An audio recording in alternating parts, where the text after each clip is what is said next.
My Pharaon, the great sleep has ended. We rise beneath the light of new stars. New life has arisen, and it has infested our world. You are needed upon your throne. My Vargard, Nefershah. Yes, Nefershah. What world is this? Kivroth. This is your crown world of Kivroth, my Pharaon. Kivroth. Yes, of course. My memories arrive fractured, incomplete. It seems the great sleep has taken much from me. It shall pass, my Pharaon. All have suffered as we slept in our own ways. By your command, we can regain what was ours. I shall escort you to the Sepulchre Regnant. There, your throne awaits. Of course. And there are others, my courtiers. The Eupatridae, your generals and advisors. They must be awakened. That is my command to you, Nefershah. As you will it, my Pharaon. Take me to my throne. Awaken the Eupatridae. Then I shall retake my world.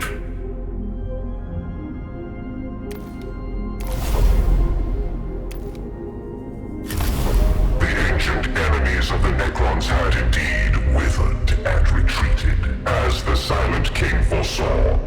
But new foes had arisen in their place. Among them was humanity, and the stain of this particular enemy had fallen upon Sankotep's world of Kivroth. The war to purge this lesser species could not yet begin, for our Lord was still without his throne. This world, I cannot recall it. It is ours. Mine. So much change. Or perhaps my memory fails me. We must claim what is ours from this colonizing foe.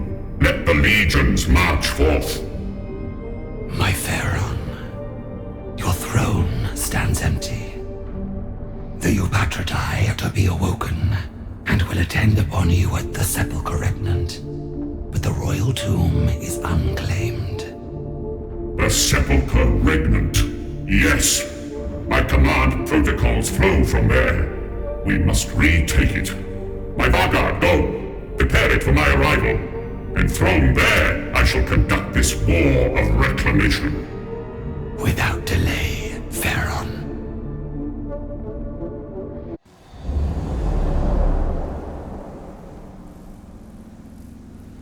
The Sepulchre Regnant was undiscovered by the invaders, and Nefershah found it guarded by canoptic constructs vigilant since before the Great Sleep. Two Doomstalkers barred the gate with their towering, living metal bodies. Alas, their protocols had deteriorated with the turning of the stars. Stand aside in the name of the Pharaon Sankotep. But the ancient sentinels did not respond. They adhered to their task of guarding the threshold, but their minds had failed during the Great Sleep, and they were utterly unresponsive. These lowly constructs will bend to our will.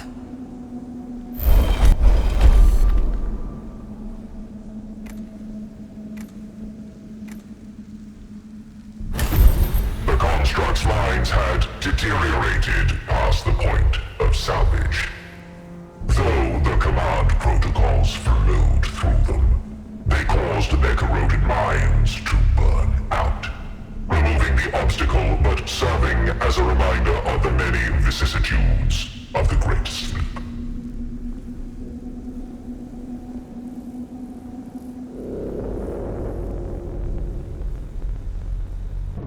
The Royal Guard entered the Sepulchre Regnant to find that, like the constructs at the gate, many of the Necron warriors and constructs were still locked into their defensive duties, and would not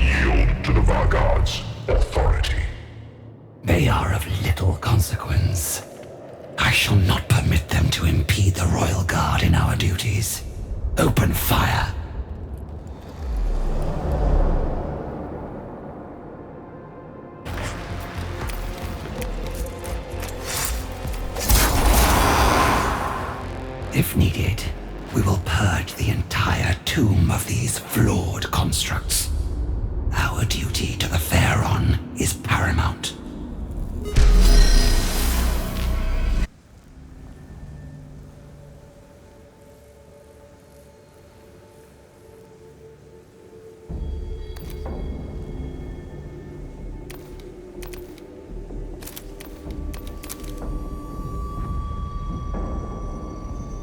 The Sepulchre Regnant was a huge and complex structure, as befitted the majesty of Sankotep's dynasty. Protected by its defenders and numerous security measures, negotiating the structure to reach the throne room was an onerous task. The Sepulchre was built to defy invasion from lesser minds. Our knowledge of the measures taken will allow us to forge onto the throne room without delay.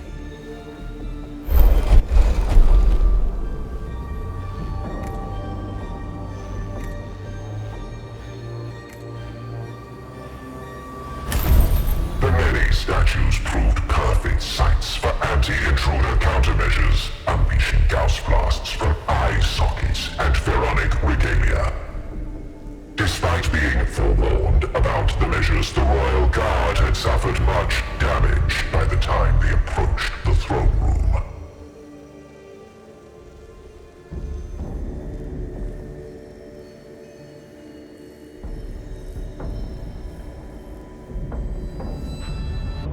From the darkness of the Sepulchre Regnant came the scuttling of metallic claws. The madness of time had infected the constructs, degrading their base protocols and denying their loyal service. Hold fast. These wayward constructs are the last of the defenders. Let them break themselves against us, and the Sepulchre shall be reclaimed.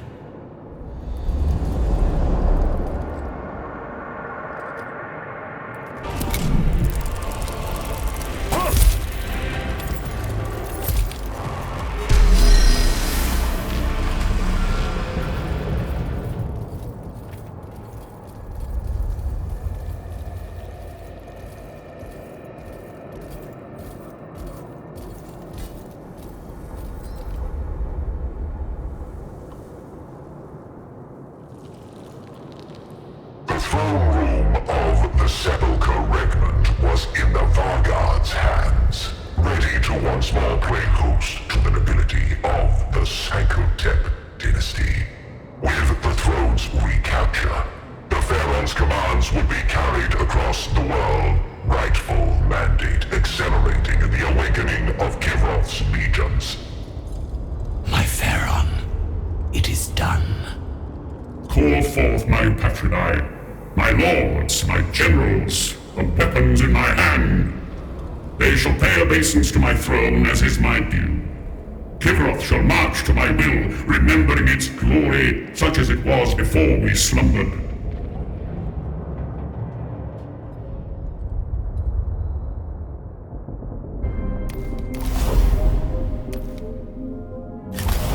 Vanguard Nevershah's first task upon rousing Pharaoh Sankotep from the Great Sleep was to likewise bring his principal advisors from their slumber. These three, known as the Eupatridae, were learned and cunning in the extreme.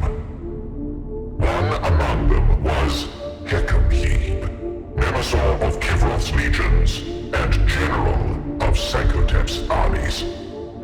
Vanguard, are my Eupatridae awakened? Are they ready to serve? Hekimheb's tomb is intact, but much of it has risen above the planet's surface. The invaders seek to defile it in search of its secrets. The vermin have built an encampment and are excavating the tomb with their crude machines, even now. Yes. Vermin. Eradicate them. Bring me the general of my armies.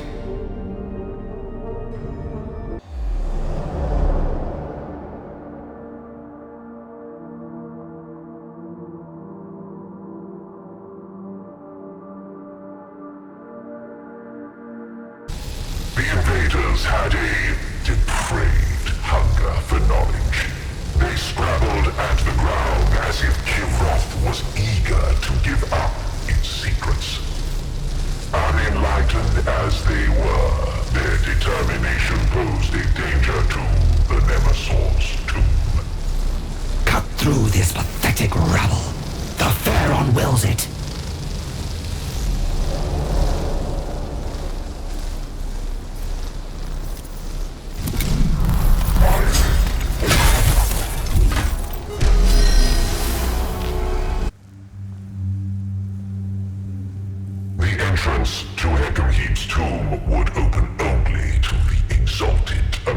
Azeroth's nobility, but was evidently malfunctioning.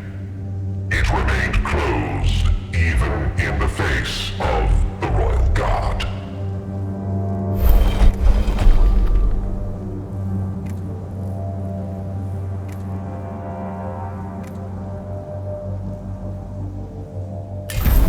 The doors were carved open and dismantled, preserving the much-eroded grandeur of the Nemesis tomb.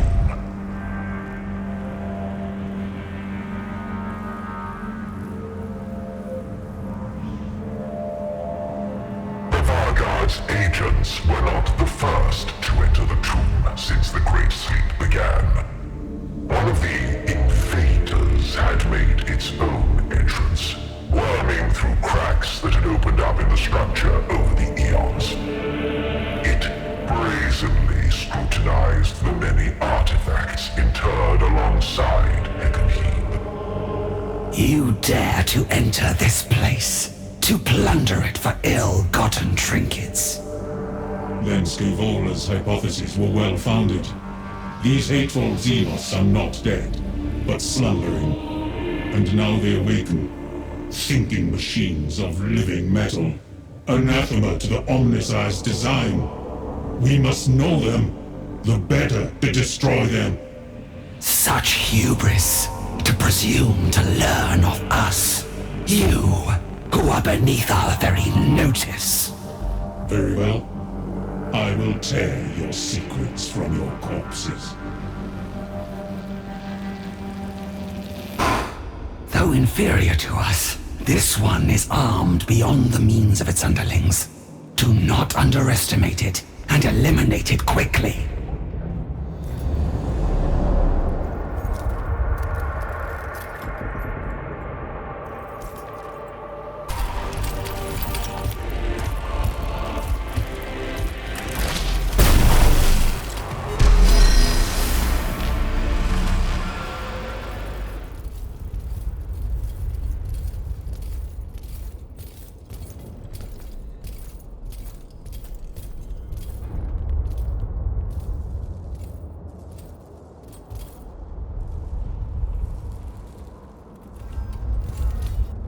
The sarcophagus chamber and the stasis crypt within was undamaged.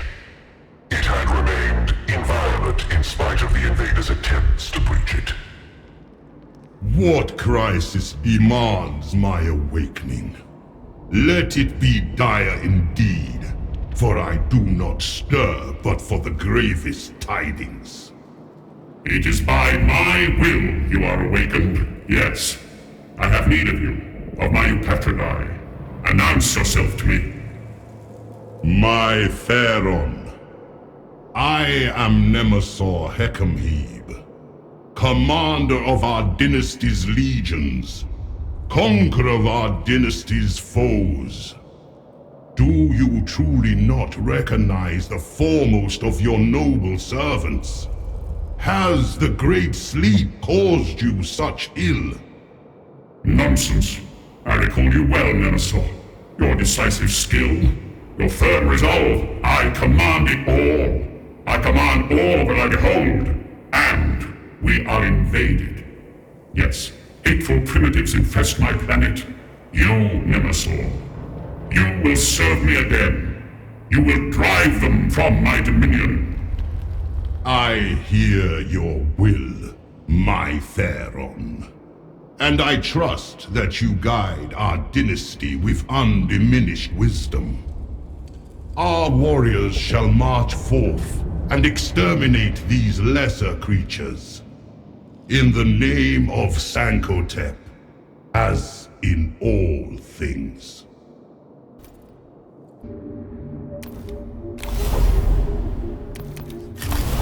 Among the Eupatrinae, Cryptic Jebka styled himself Grand Vizier to the Theron. Jebka was a master of exotic radiation and power-rational energy, a creator of mighty and esoteric weapons. Sankotep had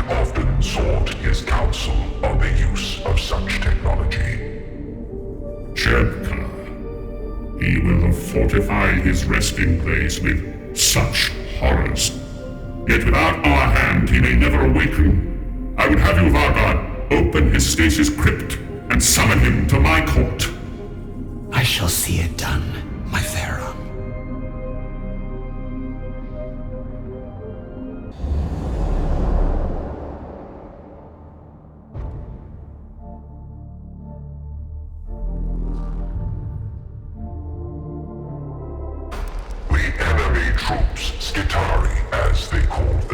Surrounded the tomb in great numbers, but most were engaged in fighting the constructs that poured forth. Jebka had never been idle in creating defenses to protect himself. Isolate and wipe out the closest group of invaders. Create a gap in their lines.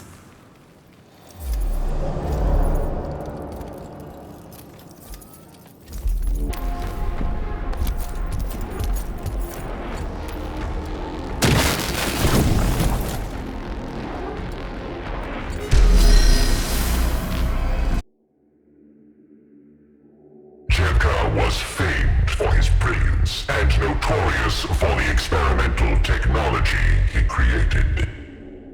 Nevershar, ever circumspect, anticipated the approach to his tomb would be seeded with systems designed to ensnare and eliminate intruders.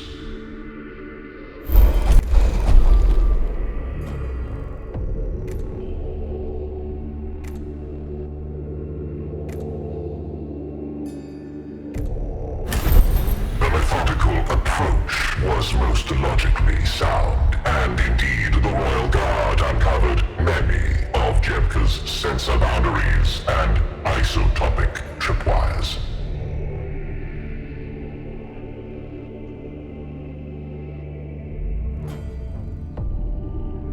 The enemy are scattered, but not defeated.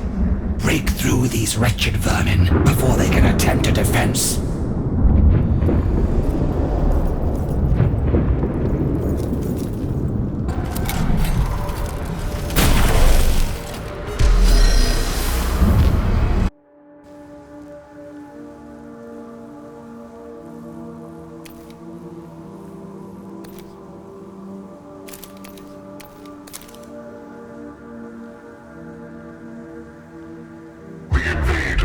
Had not yet breached the tomb, but there was another obstacle besides. A canoptic spider roamed near Jebka's sarcophagus chamber, its mandibles flared ready for combat. The construct showed no deference even to the nobles who led the Royal Guard. This construct should be occupied with repairing the tomb, not barring our path. Jebka has clearly meddled with its protocols to serve his own needs. But I did not believe even he was arrogant enough to threaten the Royal Guard. Construct! You will permit us free passage in the name of the Pharaoh. In response, the construct merely charged its particle beamer and emitted interstitial signals that Nevershar could not decipher. It seems the Grand Vizier thought his privacy outweighed the authority of the throne. A delusion that must not stand.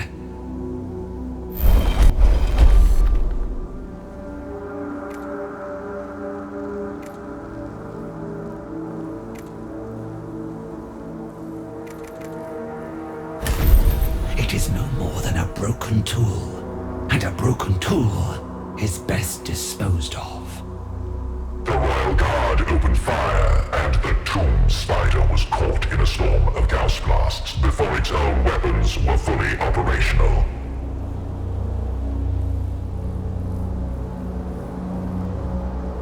This defective construct has served as an obstacle long enough. Deactivate it to a terminal end.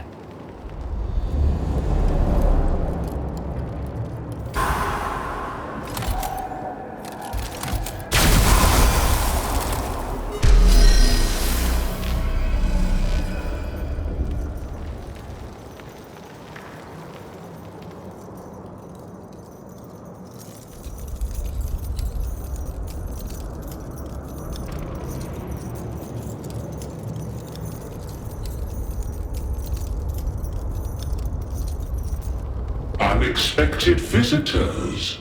I had wondered at all the noise. Cryptek Jepka. Our Pharaon commanded you be awakened to attend him within the Sepulchre Regnant. I am surprised to find you already released from stasis. I am surprised our Pharaon could recall me at all. My diagnostics suggest his engrammatic degradation to be severe. No. My tomb woke me some time ago in response to the alien presence. Thus far, my constructs have dissuaded interlopers. I trust the spider at my door gave you little trouble. My Grand Seneschal, Viceroy. The title escapes me. No matter. I recall such grand weapons and cunning devices at my disposal. I have need of your craft, my technomancer.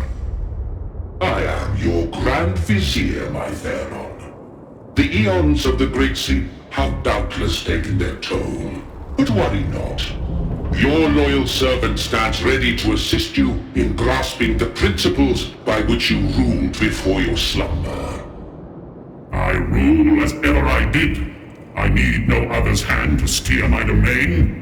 Return to the Sepulchre Regnant, Grand Vizier, and yes, I shall determine the course of my command. I shall remember what to do. Of course, my Pharaon. A million apologies for offering even the slightest appearance of doubt. Grand Vizier Jebka is at your disposal, ever devoted and dutiful.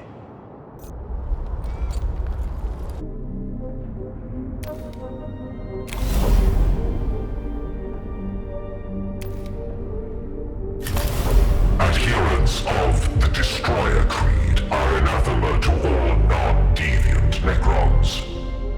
Yet, Sankotep tolerated their nihilistic madness to use them as weapons and enforce his rule.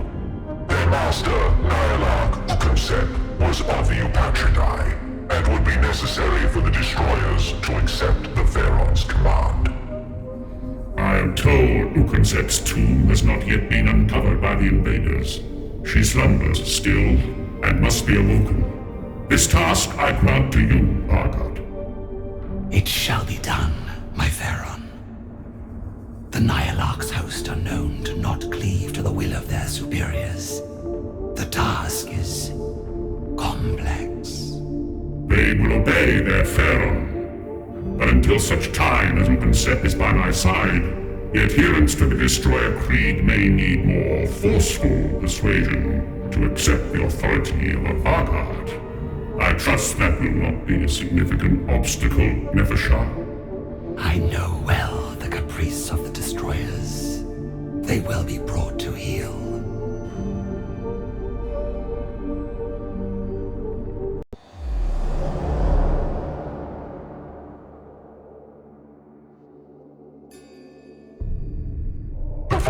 Entrance to Ukonsep's tomb was untouched by the invader, and indeed seemed untouched by any save time.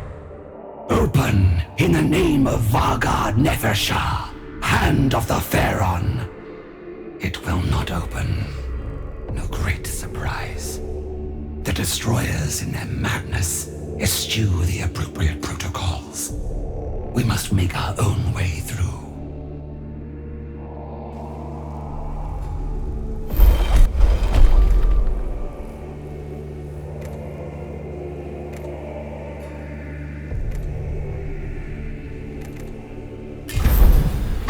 Circuitry was not complex by a cryptek's standards, and the Vargard's force had the necessary skills to manipulate it into deactivating the locking mechanism. The doors were thus unlocked and forced open by the Royal Guard's warriors.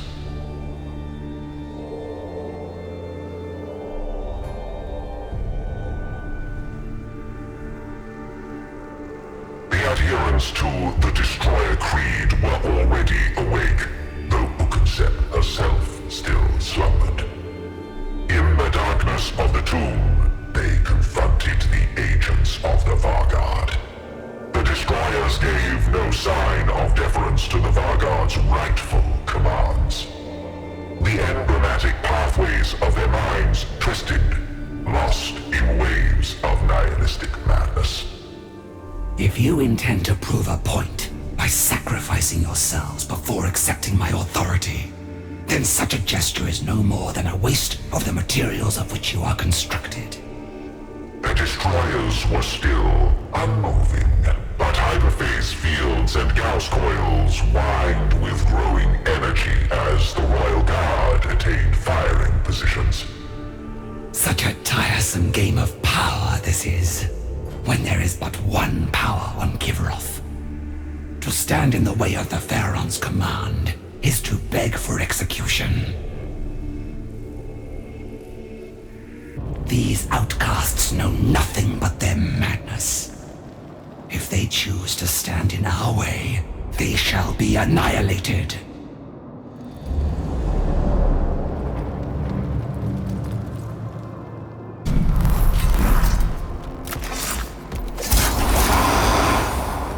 I trust this needless waste has demonstrated our worthiness to enter the inner tomb. Continue and locate Ugansep's sarcophagus chamber.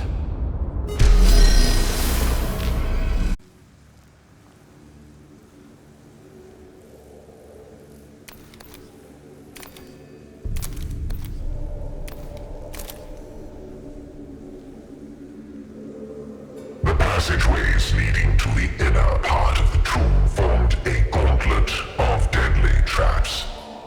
They were symbolic of the Destroyer's hatred of all life, but the material danger they posed was very real. There is no need to incur further losses reaching Ugansep. We will dismantle or avoid these countermeasures, and in doing so, remind the destroyers they stand below the throne of the Pharaon.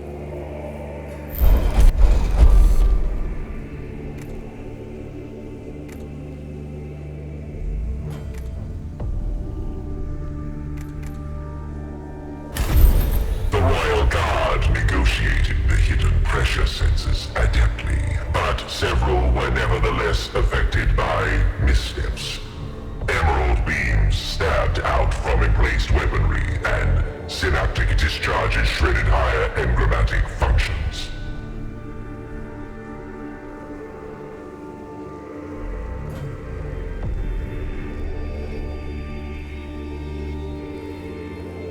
The destroyers are not alone in this region of the tomb. Its warrior phalanxes are also awakening. We cannot assume they remain unaffected by the destroyers' madness. Fight through them before they can demonstrate their wayward loyalties.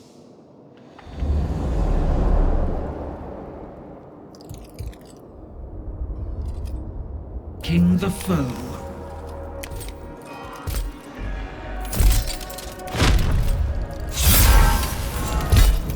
The Royal Guard had reached the threshold of Ugansep's sarcophagus chamber. As the Royal Guard entered the chamber, Ugansep's stasis crypt opened, and the Nihilarch emerged.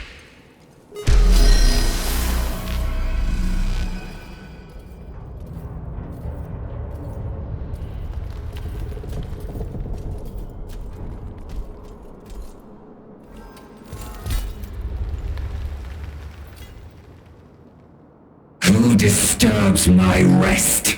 Such visions I had.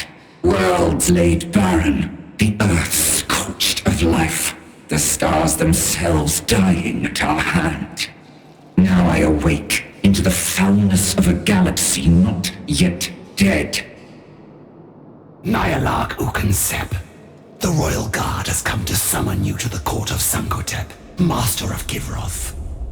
We are to heed the word of a Vanguard, the attack dog of the Pharaon, the most beloved pet fawning at the foot of his throne.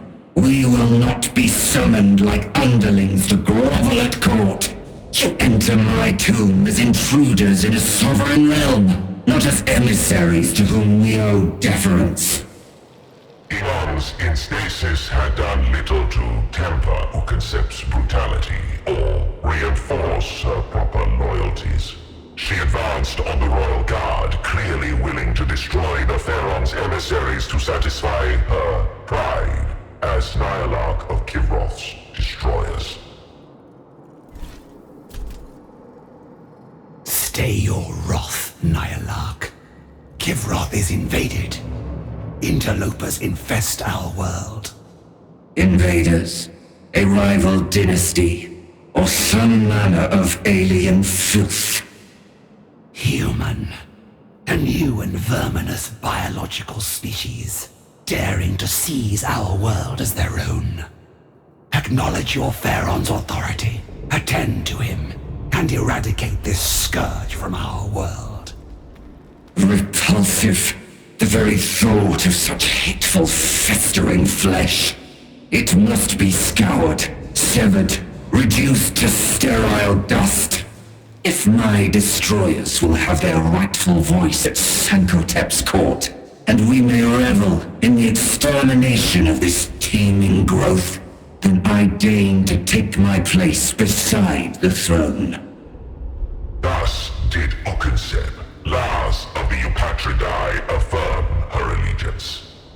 Sankotep's court was restored for war, though even at this early juncture, Nevershah could barely conceal her misgivings at the state of her master's retinue.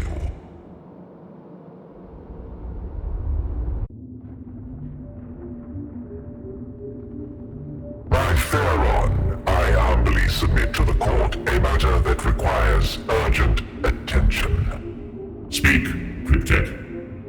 My divination of the heavens has revealed a new void ship entering Kivroth's orbital reaches. It matches neither the designs of our human enemy, nor those of our own kind. You were right to bring this to court, Cryptek. We awoke into a galaxy full of enemies. These invasive species flock to our domain like circling carrion birds. Vagar! The presence of uninvited visitors to Kivroth is displeasing to me. I wish them banished from our sight. See to it. Of course, my Pharaon. An orbital weapon of sufficient power, a formidable Gauss pylon array, is being excavated by human interlopers ignorant of what they have uncovered. My Royal Guard shall retake the weapon and use it to strike this spacecraft from orbit.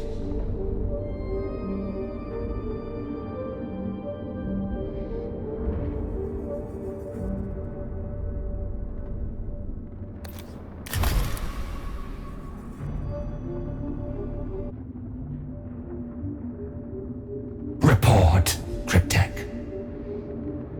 As predicted, the pylons were easily reclaimed by your warriors, honored Vargard. The invaders displayed unexpected resilience, but it was of little consequence in the end. And the weapons themselves. My technomantic skills were enough to make the pylons responsive to the throne's command protocols once more. They are fully charged and operational. Good. By Sankotep's will, open fire! The Gauss Annihilators were the pinnacle of such weapon technologies. With the strength to reach into Kivroth's orbit, their coils thrummed to bursting with energy, and their focusing crystals glowed green hot. The ground shook with their fury.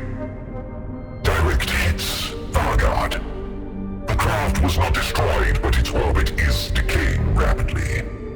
It is entering the upper atmosphere. Then the Pharaon's will has been done.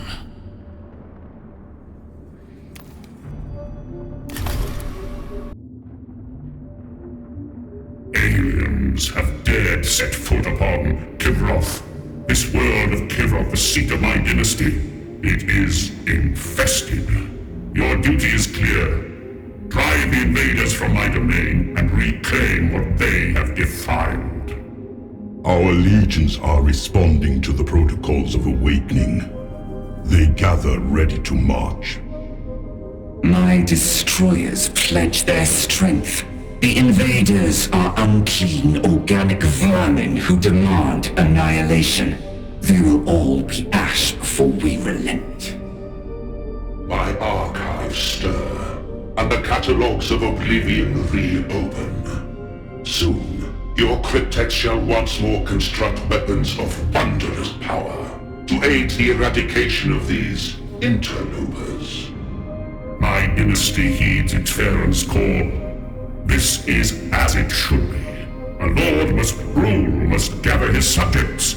He must issue his pronouncements. But how is a war to be waged? I would once recall every facet of conquest and siege, but now such mastery eludes me. A fleeting symptom of the Great Sleep, my Pharaon. With but a little time, I am certain all will return to you. A petty settlement serves the invaders as their would-be capital. They name it Ex Veritas. A city, a capital, a symbol, yes. Break the stronghold, break the spirit. This I remember. My subjects, ready to march on this Ex Veritas. The Theron's mind is addled. The Great Sleep has robbed him of his memories and wits. It shames the dynasty. Our command protocols should flow from a monarch worthy to wield them. Many unfortunate events happen in war. Even a pharaoh might fall to the enemy if circumstances permit. If he is made vulnerable by a faltering mind, it becomes all but inevitable. With his destruction, we would take charge. Destroy the filth. Sterilize Kivroth. It would be our duty. Not for ourselves, but for the dynasty. An unfit monarch, making way for his finest commanders. To rule, to rebuild, to conquer, for Kivroth.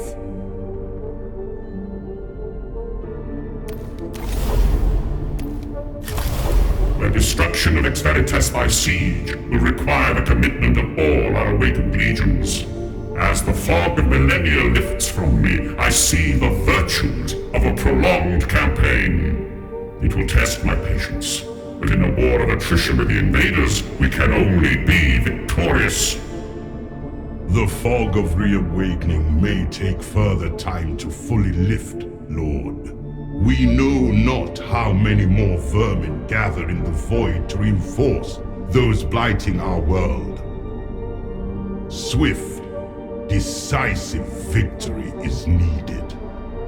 A Pharaon's place is leading his legions to victory, driving the enemy aside with his own hands. To delay is a disgrace. My creed respects only strength of arms, the exterminator's art made manifest. We crave a Pharaon whose martial skills are the equal of his strategic brilliance. The cryptex of Kivroth shall devise a panoply of weapons and armor that can turn aside any force. Sankotep shall be inviolate upon the battlefield. He will win in a single engagement what lesser lords might take centuries to accomplish. Is it so? Victory shall be seized by my own hand? Yes. Yes, I recall the glory of conquest, swift and total. The mastery of war, it may be hazy in my recollection, but I am certain we must know of the city's defenses before we can attack. Summon my Vanguard. She must conduct the necessary reconnaissance without delay.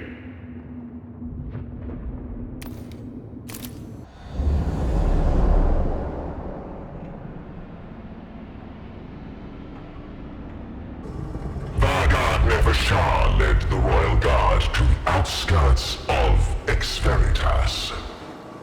Though she she was bound to the will of her Pharaon, the counseling of the Eupatridae had caused her grave misgivings.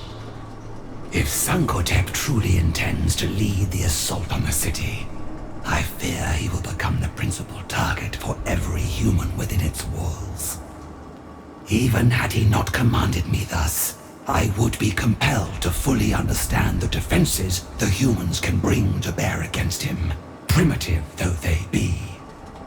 The city of Exveritas had grown with unseemly speed, for the invaders were as industrious in their defilement of Kivroth as any vermin. Nefershah found the lands around it infested with humans, to be evaded or eliminated as she saw fit.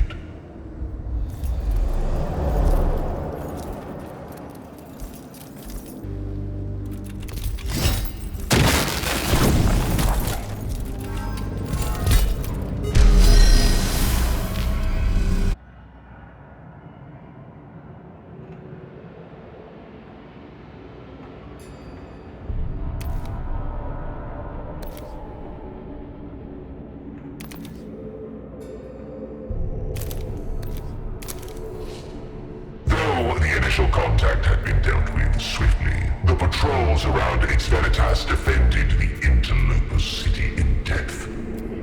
Thousands of troops surrounded the city, watching for Necrons. Fighting these wretches is beneath us. Our primary purpose is to observe, not to eliminate the defenders single-handedly. That task will come, and I shall welcome it. For now, it is through guile we will see our duty done.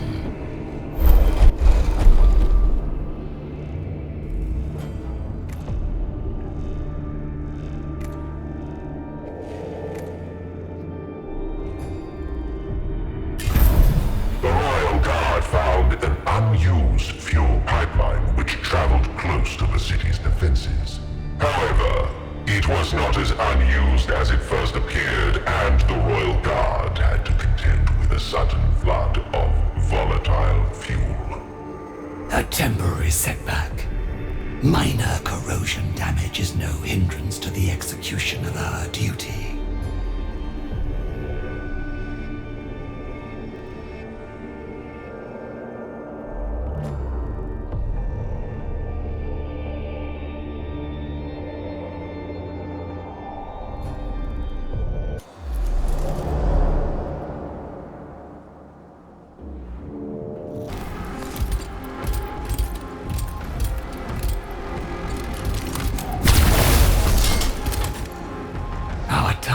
Delayed by this unnecessary skirmish. At least I was able to observe what passes for human elites.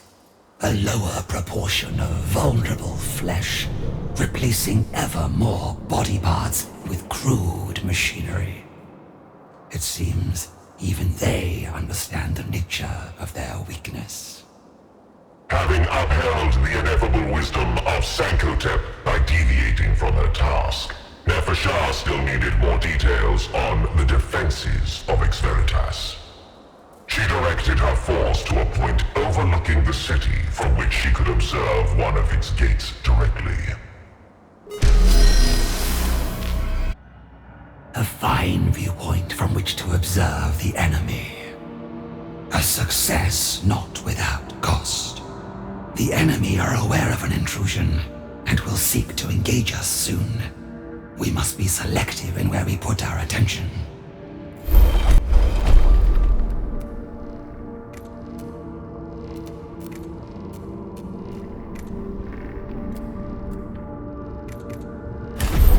The human interlopers employed intricate yet predictable principles of trigonometry to maximize their firepower.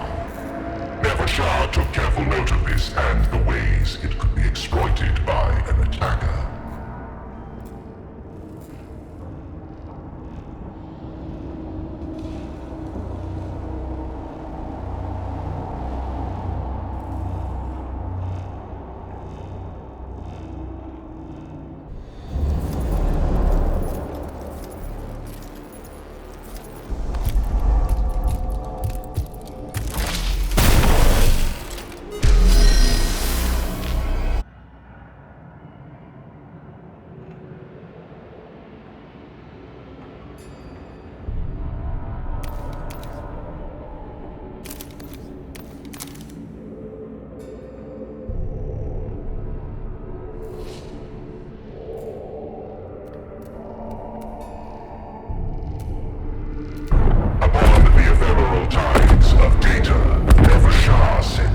surge in uncontained power.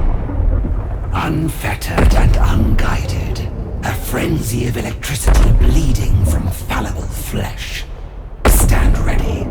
This foe is not cunning, but frenzied in a way that is alien to us.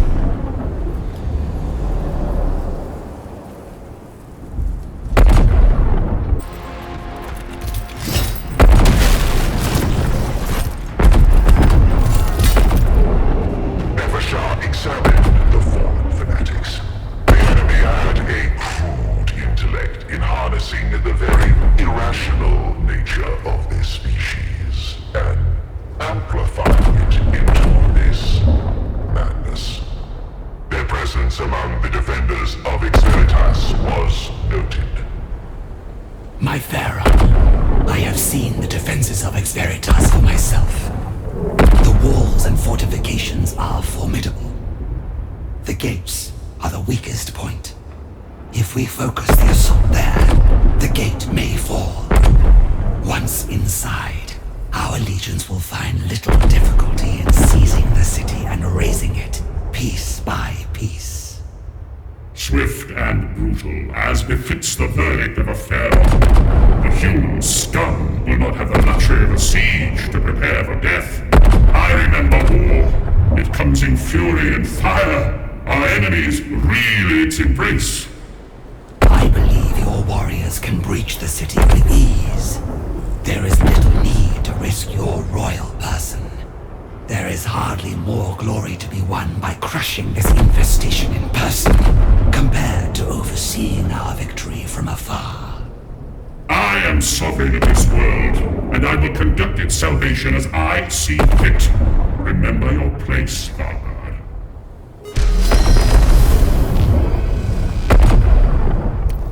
Vargard, I considered with interest your evaluation of the human city's defenses. Though formidable by the standards of a lesser species, the design is of course flawed. Your legions will find ample points at which to breach and storm the city. And a magnificent day it shall be. You did well to bring insights of such value before the court. I understand you were hindered in your task. The Pharaoh set me to enact his command.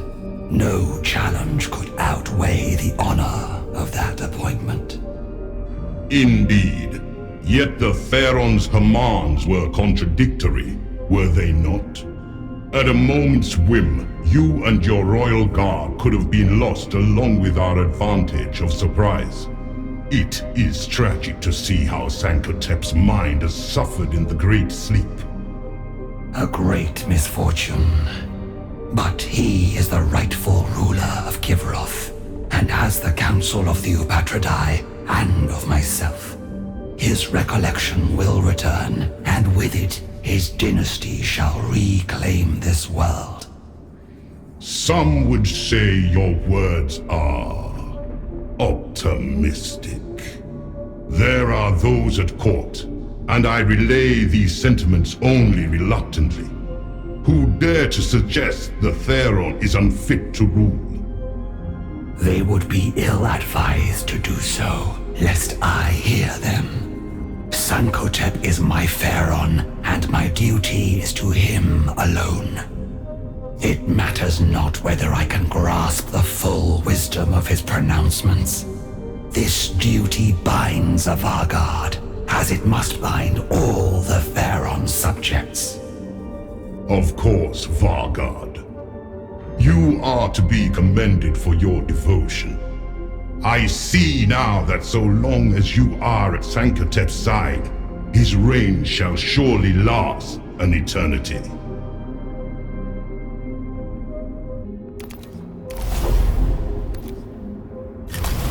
I have not the means to describe every facet of the battle for Ex Veritas, for there would be no end to it. The strength of Kivroth's half-awakened legions was brought to bear against the invaders' city.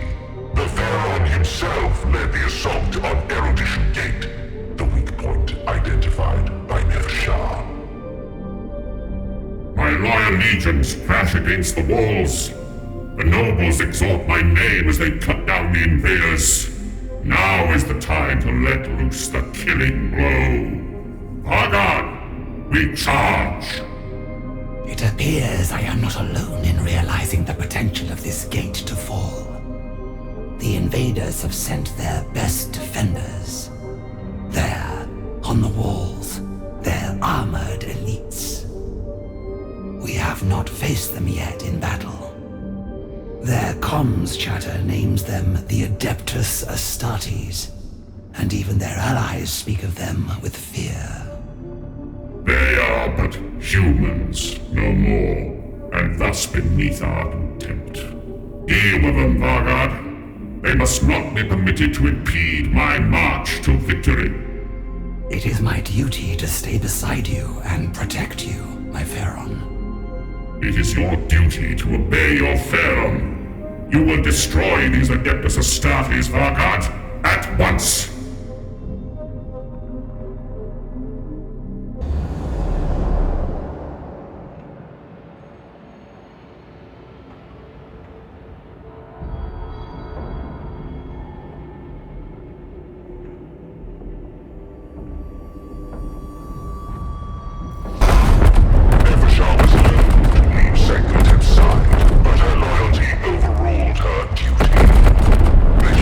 Responded by sending forth their defenders in a countercharge.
spikes around her. Necron troops were being withdrawn all around the gate, and the invaders' forces were closing in. It was not just the enemy's actions that were turning the tide of the battle, but orders coming from within. The Eupatridae. Their units are withdrawing. My Pharaon, I must be at your side. I beseech you to withdraw from this fray. Let me do my duty in defending your person. Preposterous! We are on the cusp of victory, and you patroni are loyal to their Pharaon alone. The defenders close in. The Adeptus Astartes once more garrison the walls.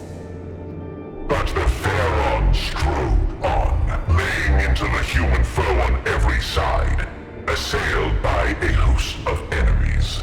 Nepheshah remained separated from her liege. The enemies sent waves of their best to corner the Pharaon, even the ones they called the Adeptus Astartes. The Vanguard fought tirelessly to cut through the sea of enemies and join the Sanctum in the heart of the tumult. Will these tides of vermin never cease? Such filth will not keep me from my Pharaon's side.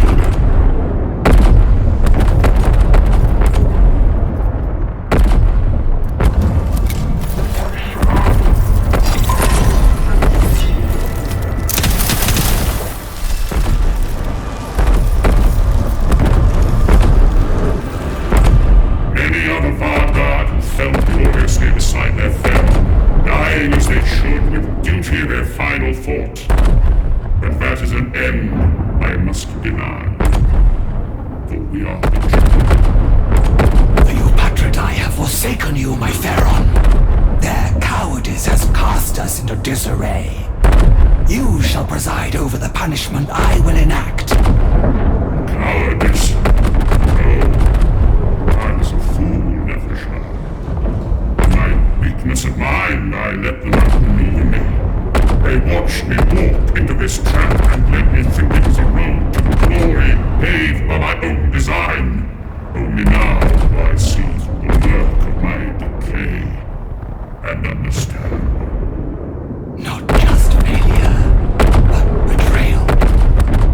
They schemed against one another for the greater portion of power. They were ever duplicitous and self-serving, but stooping to blatant treason. It violates the most fundamental dynastic codes. I knew it, but I had the wisdom to focus their ambitions against each other, to harness them for our dynasty. But now, I accepted their words like a challenge to the throne. I never could proceed. I committed the only crime of which a Pharaon can be guilty. I became weak.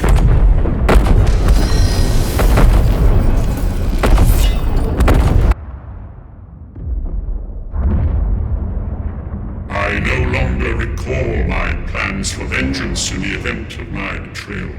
Yet, fragments remain. Orders I coded before the Great Sleep. Travel to the coordinates I am transmitting to you, Vanguard. I know not what you will find there. I know not what you must do. I can only trust to the wisdom I once had, and the path to retribution I must obey.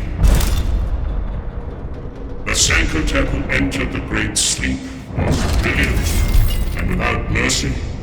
This is his final order to you. Go to this place, whatever it holds, and fulfill your duty.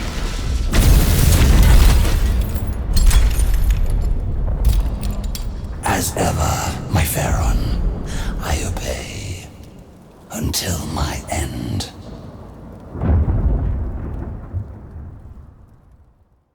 The Pharaon has fallen. Tradition demands we mourn him.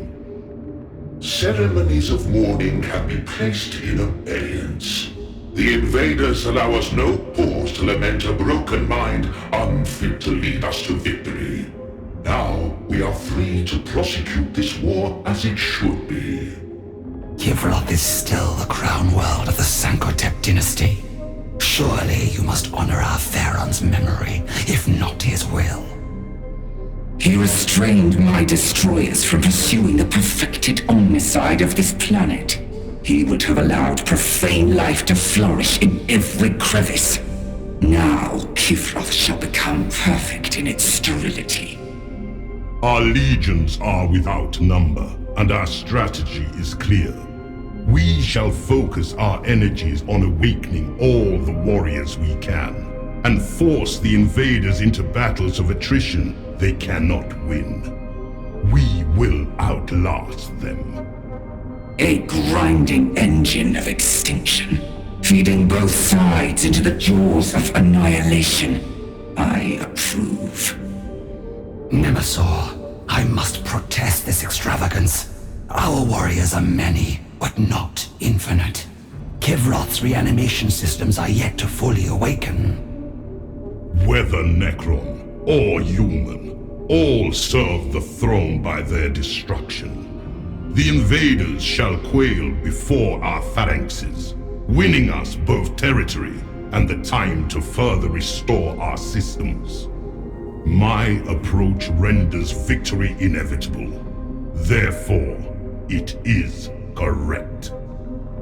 Remember to whom you speak, Vargard. You derive no authority from the Pharaon now. Cease to be useful, and you may share his fate. You serve us now, Nefershar, not the command protocols of the Broken King.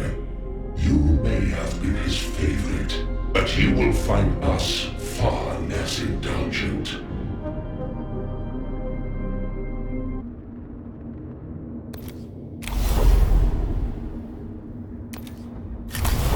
Nefershar chafed at remaining silent in the face of Sankotep's murderers. The usurpers assumed her obedience, but her loyalty was still to the Pharaon. I alone had her confidence. She traveled in secret to the coordinates Sankotep had transmitted to her, ready to fulfill his last command. How close now, Cryptic? Our destination draws near, Honored Vargard. There, that structure up ahead. Ruins of Necron origin, but defaced by a human settlement. Once more, the alien savages make themselves a vexation. Let us cleanse this place of their vandalism.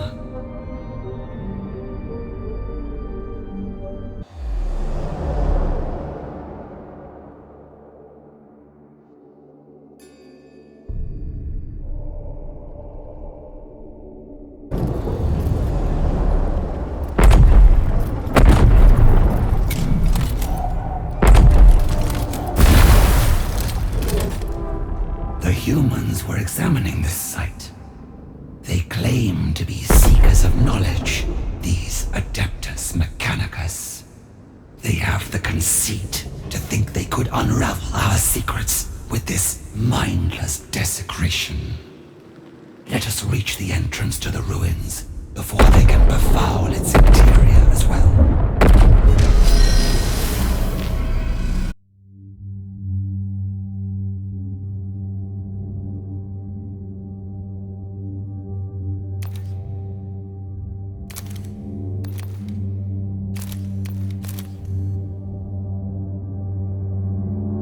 The entrance to the ruins lies ahead, and remains intact. Unsurprisingly, the invaders' primitive technology could not breach its doors. My Vargard, the communications are crude and fragmented, but I believe a substantial rabble has mustered to oppose us. You will have to fight through them to reach the entrance. They will not stop me from what Sankotep wished me to find. In their ignorance, they die.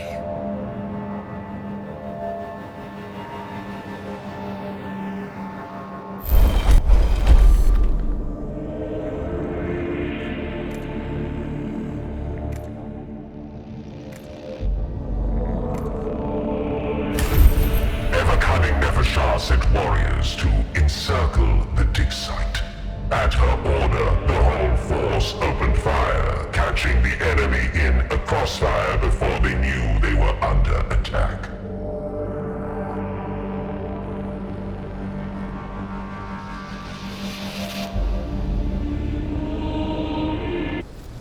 humans cannot possibly understand the importance of this site. They send their paltry troops to intercept us. Cut them down and spare this world the consequences of their ignorance.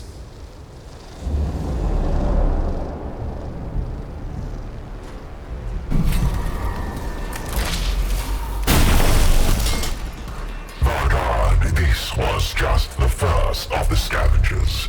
They are redirecting nearby troops to intercept us. They want the secrets of this place. It does not matter. They will never learn them.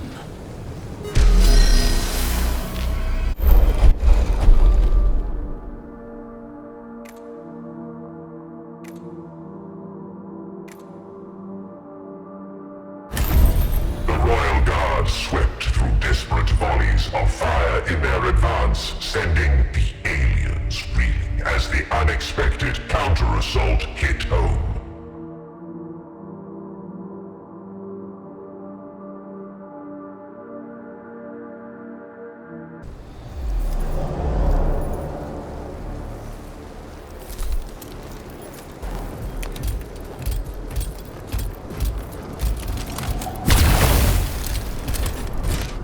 Vermin are cleared from the threshold.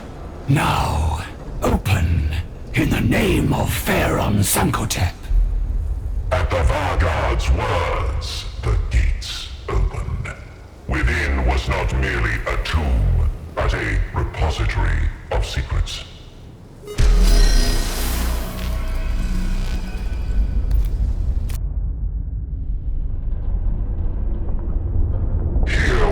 The treasure vault where Sankotep had amassed artifacts from across his reign, unknown even to the Atridae. The Theron's wisdom had once been great enough to keep such trophies a secret. A map of Kivroth, and upon it shone another location Nevershai had never seen. One seemingly of no significance to Sankotep's dynasty, or the protocols of war. Sankotep, how much more did you keep from me? What awaits me there that could not be hidden among your treasures? Too dangerous, perhaps. Though what could be more dangerous? A Tesseract labyrinth. An extra-dimensional maze without an exit. A prison for that which was too valuable or powerful to be destroyed. The moment she touched the artifact, Nevershah felt the presence of the entity within. I know this face. From the nightmares of the Great Sleep. It is the face your people crafted for me, child. The face of a god, made for you to beseech and condemn. This prison has been my nightmare. But now you are here to release me, just as I once released you from death itself. You were there, at the biotransference. You made poisoned promises to our lords, tempted them with dreams of immortality. Mephitron, the messenger, the deceiver. Deceiver? I gave only what was asked of me, little Vargard. I helped your people escape the cage of their dying bodies. Help me shed my own confinement, and I shall be free to aid you once more. I will never set you free. Why waste eternity as my jailer? You are meant for more. It is within my power to grant you victory, revenge, rulership. I am a god. A fraction of one. A broken fragment. A fragment of my power is all you need. I can see the dedication that drives you, Nevershah. But beyond this vault waits a dynasty of traitors and a galaxy of enemies. cannot face them alone. If Sankotep had not bequeathed you to me, I would leave you in this vault forevermore. I have already had my fill of lies. It is not my place to speculate as to what thoughts passed through the honored Vargard's mind. However, she was now presented with a choice. Her duty was to Sankotep and to the throne of Kivroth. Yet, Sankotep was fallen, and the throne sat empty. Thus, her loyalties were divided. The Eupatridae are the rulers of Kivroth, and thus, as Vargard, my role is to protect them, and be wielded as their blade. Yet they slew Sankotep and usurped his authority, and my first duty was to him. Though she thought herself alone, her musings did not go unheard. Why must you serve anyone? The truly powerful have a duty to rule, to shape the world. And I see in you a ruler. You dare spy on my thoughts, deceiver? If you will speak your thoughts aloud, I will listen. Consider this not an intrusion, but an offer of counsel. Your words promise naught but trickery. The Catan care for nothing but their own appetites. Such preconceptions limit you, Nevershar.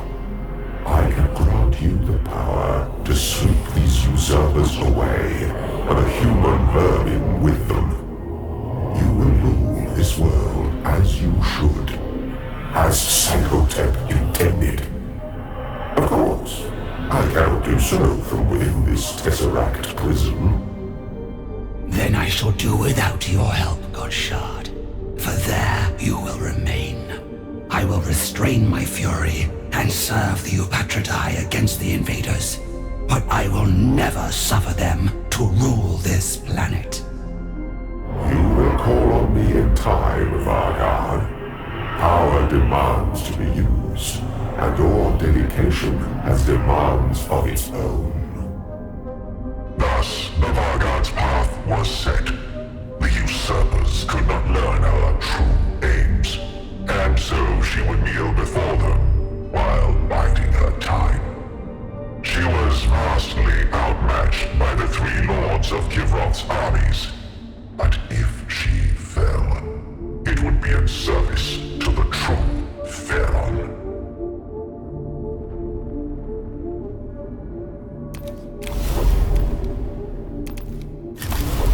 Nevershar despised the usurpers of the Eupatridae. She knew that to defy them now was to invite destruction. So she obeyed the decrees that issued from the royal court at the Sepulchre Regnant, even as she sought a way to bring the Eupatridae to justice.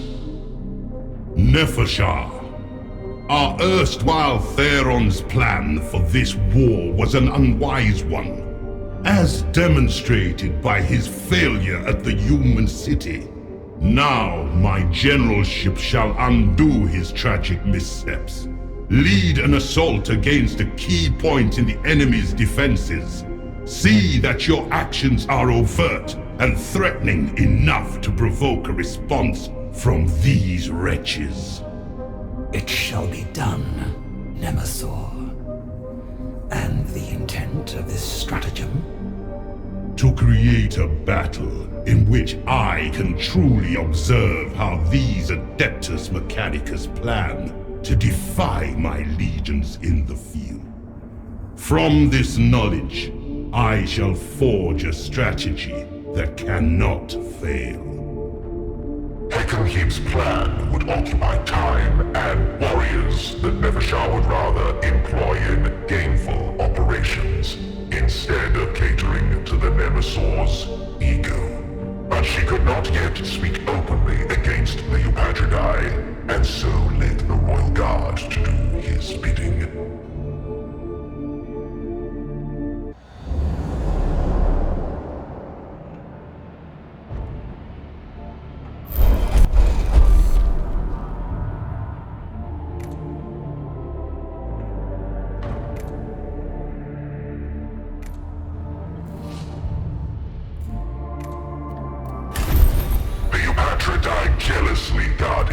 use of their aircraft, and no doom sites were rerouted to Nevershar's operation. The Vanguard exhorted the Royal Guard to surge forward and overcome their setback.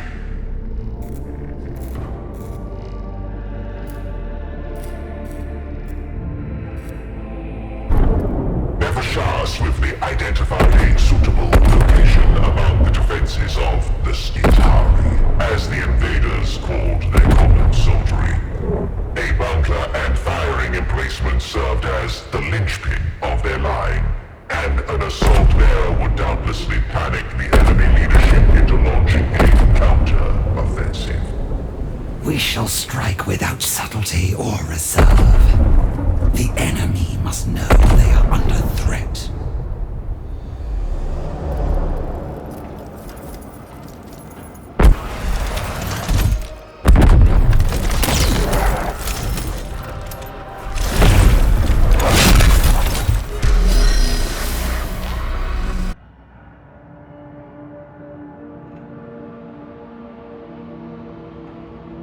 We are at the threshold of the bunker.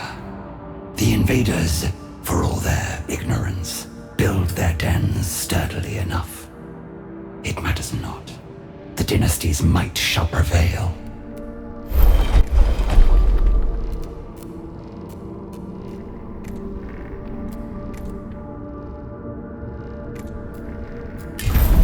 A small unit of warriors crossed the open ground in front of the bunker and were met with a volley of fire from its guns. Thus, the defenders were unprepared for the main force focusing fire against the ports and doorways, blasting their way in with a torrent of gauss fire. Such mindless aggression. These animals are easily provoked. No wonder the Eupatridae found the most suitable distraction for my Pharaon.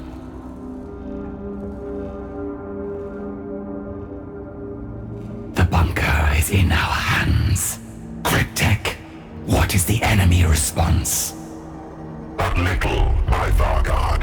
The masters of the Skitari are more accepting of losses than we anticipated. Or, perhaps, their command structure is insufficient to respond adequately.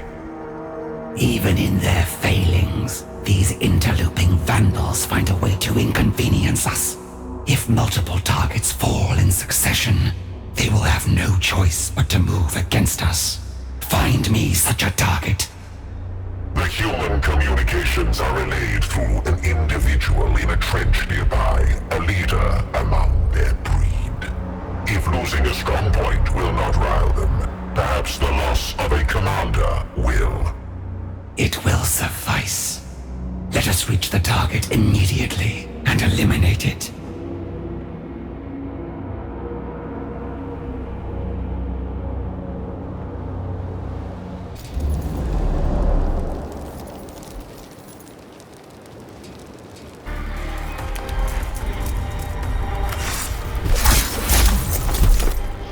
Nevershar's force stormed across the battlefield, even as scattered enemy units gathered in a futile attempt to oppose them.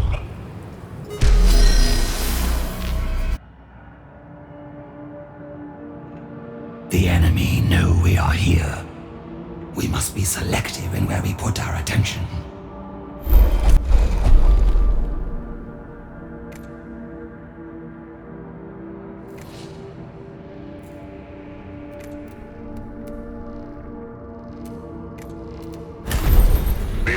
Communications were shattered and silenced, their actions reduced to an uncoordinated scramble. The Royal Guard surged towards the target, intent on exploiting this advantage.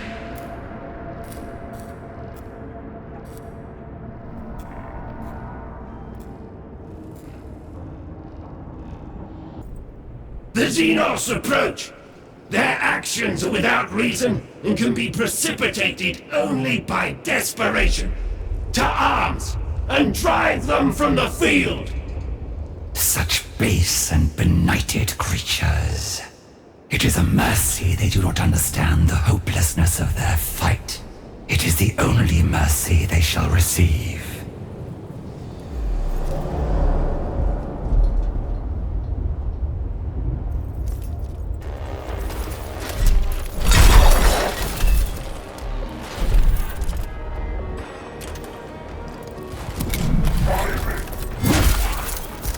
Cryptek, what news? The human communications are flooded with orders to converge on the wound you have cut into their lines. They rightly fear you will open a breach and pour through. Every available soldier is rushing for the site of your victory, Vargard. Then we have delivered what Hekimhib demanded of us, and no more. Nemesaur, you have your counterattack. Excellent. Withdraw whatever remains of your own phalanx, and make way for my legions, Vargard. This will make for a most illuminating spectacle.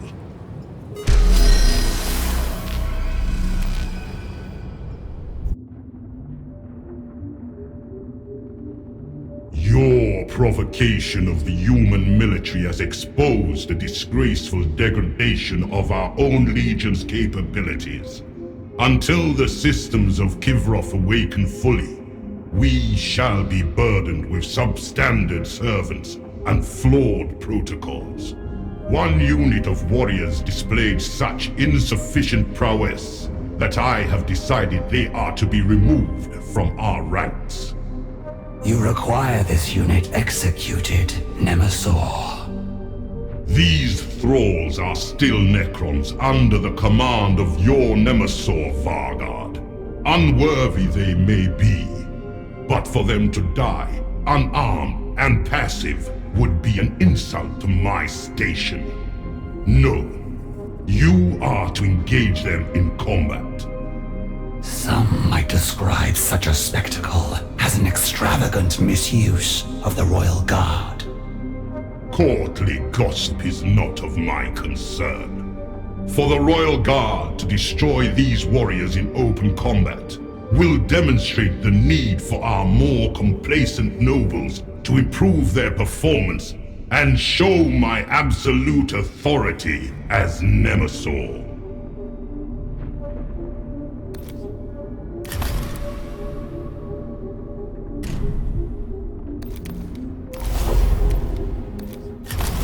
The position of Vargard demands not only martial skill, but the ability to lead in their Pharaon's stead. Sankotep's dynasty was well served in this, for Nefershar's mind possessed a strategic brilliance as sharp as any in the galaxy. The humans seek always to claim more ground, like the vermin they are. They seek to swarm and surround our warrior legions. But we have waged war since before their ancestors stood upright. Their every fumbling stratagem is laid bare before us. Cryptek, I attend upon you, my Vargard. I have identified a region crucial to the human assaults being staged against our legions. Reclaiming it will justly curtail their capacity to advance. The speed and prowess of the Royal Guard can see it done. Deploy them immediately. The enemy has fallen back, my Vargard. They scurry like insects to respond to your brilliant gambit. Only one battle is won, Cryptek, and all of Kivroth still cries out for victory. Our enemies squat on countless more sites, vital to their crude strategies. We shall reclaim them all. This is our duty to the throne.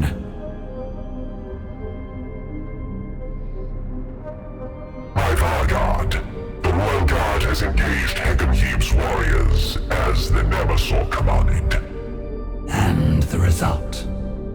I relayed your instruction for the Royal Guard to be less than vigorous in combating the Nemesaur's warriors. The battle was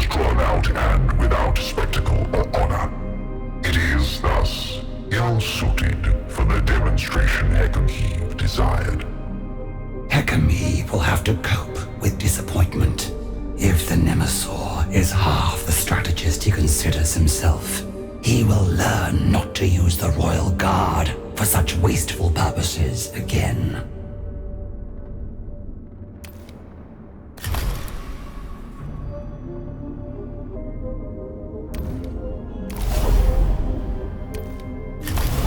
Vargard, you have executed your functions with commendable diligence, despite the failings of Nemesaur Hekami and our lost Pharaon.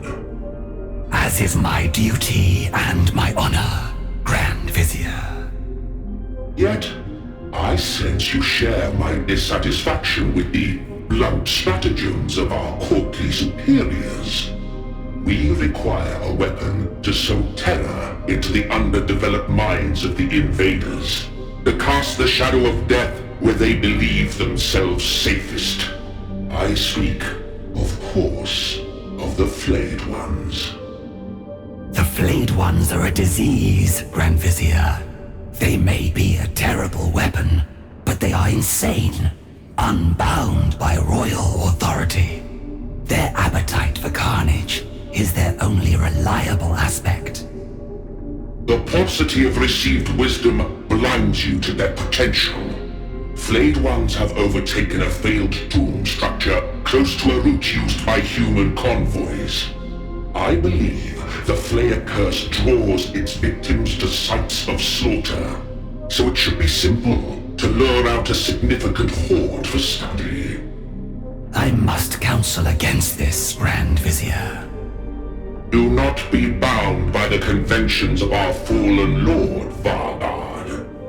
You see a hopeless cause. I see a conundrum to be cracked. Now, go and create our calamity. Once you bring forth the Flayed Ones, I can begin observations.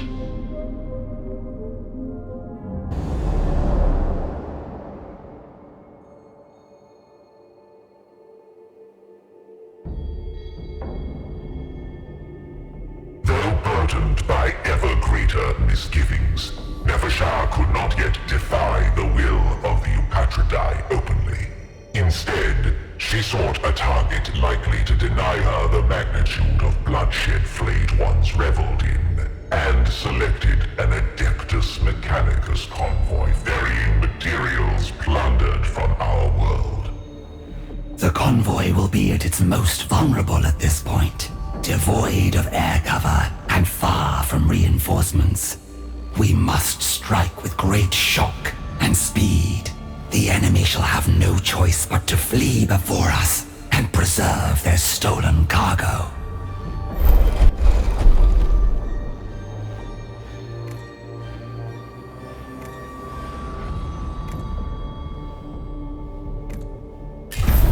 Synaptic disintegrator fire shredded the minds of the vehicle crews, bringing the convoy's tail to a shuddering halt.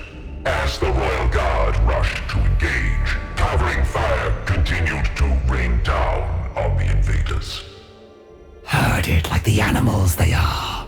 Close in and engage.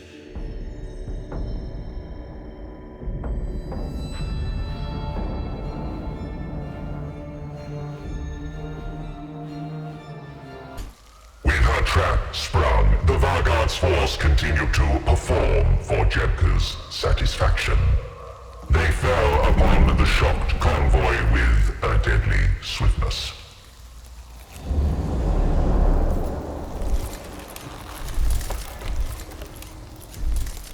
Dynasty.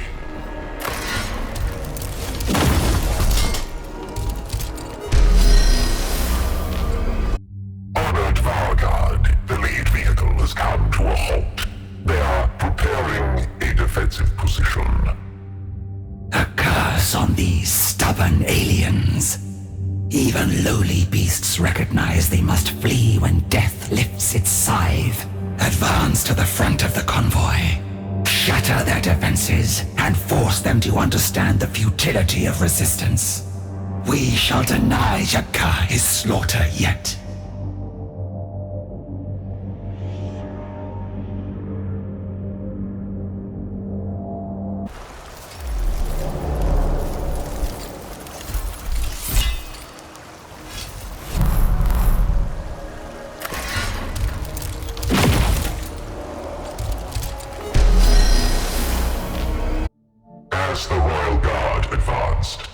survivors of the convoy assault regrouped to bar their way. These animals seem determined to provide bloodshed for Jepka's hubris.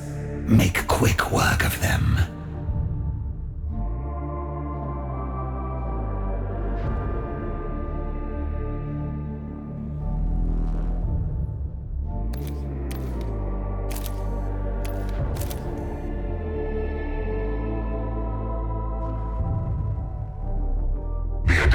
Mechanicus troops gathered around the foremost vehicle of the convoy, setting up hasty firing positions.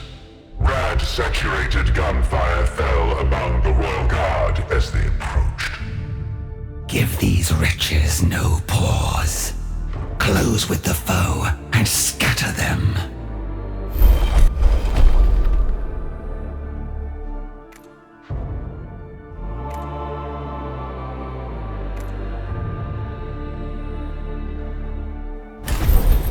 Beautiful noble led the assault, a shining example of the dynasty's might as they delivered the will of the Vanguard.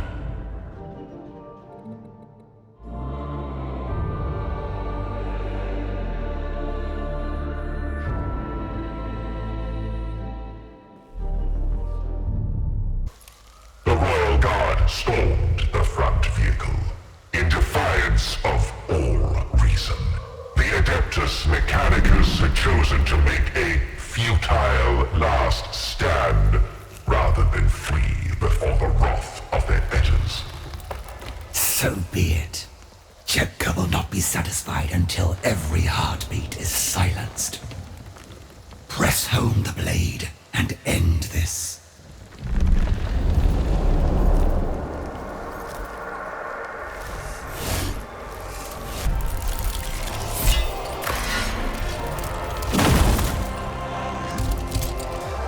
It is done.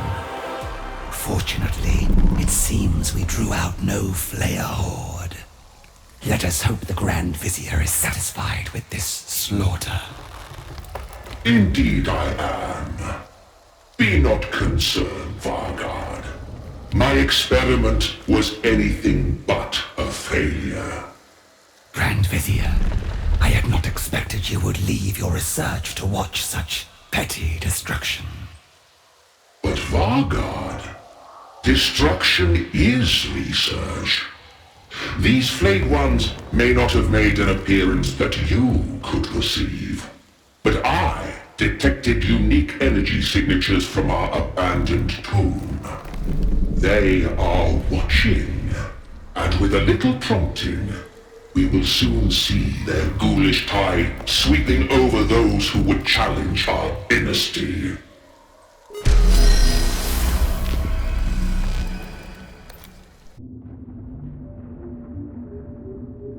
Vanguard, while my research into the Flayed Ones continues, I would explore other methods of waging a subtler war than my fellow Eupatridae. The Royal Guard, being a small force with reasonably competent leadership, may prove suitable for such operations.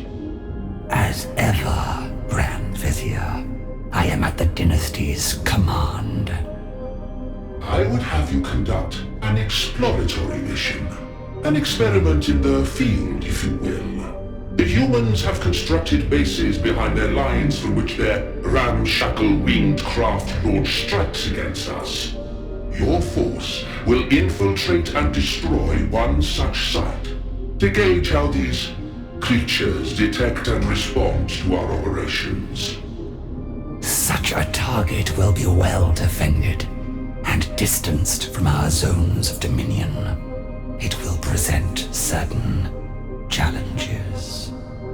So much the better, Vanguard. Every crude tripwire you encounter will be recorded in my archives for those who follow your footsteps.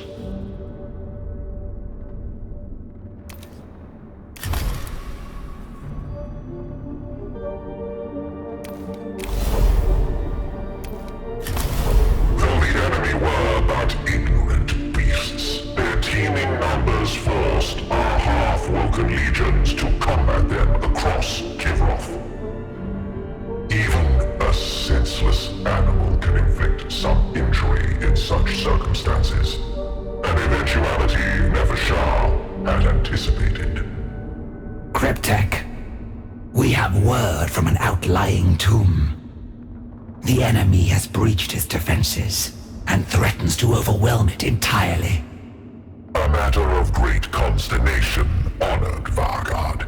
Such a feat will bolster the fickle spirits of these marauders. Moreover, the warriors still slumbering within will be lost to us entirely. The foe cannot be permitted to visit such an outrage on Kivroth's rightful lords. Deploy the Royal Guard to wipe out the invaders, and teach our enemies what befalls those who would defile our domain. The tomb is preserved by Vargard, the enemy thrown hence in disarray. As it should be. We must be relentless in defending our tombs, lest the legions held within never march at all. Remain vigilant, Cryptek. The vermin will hunt for any opportunity to test our defenses. They shall find no weakness.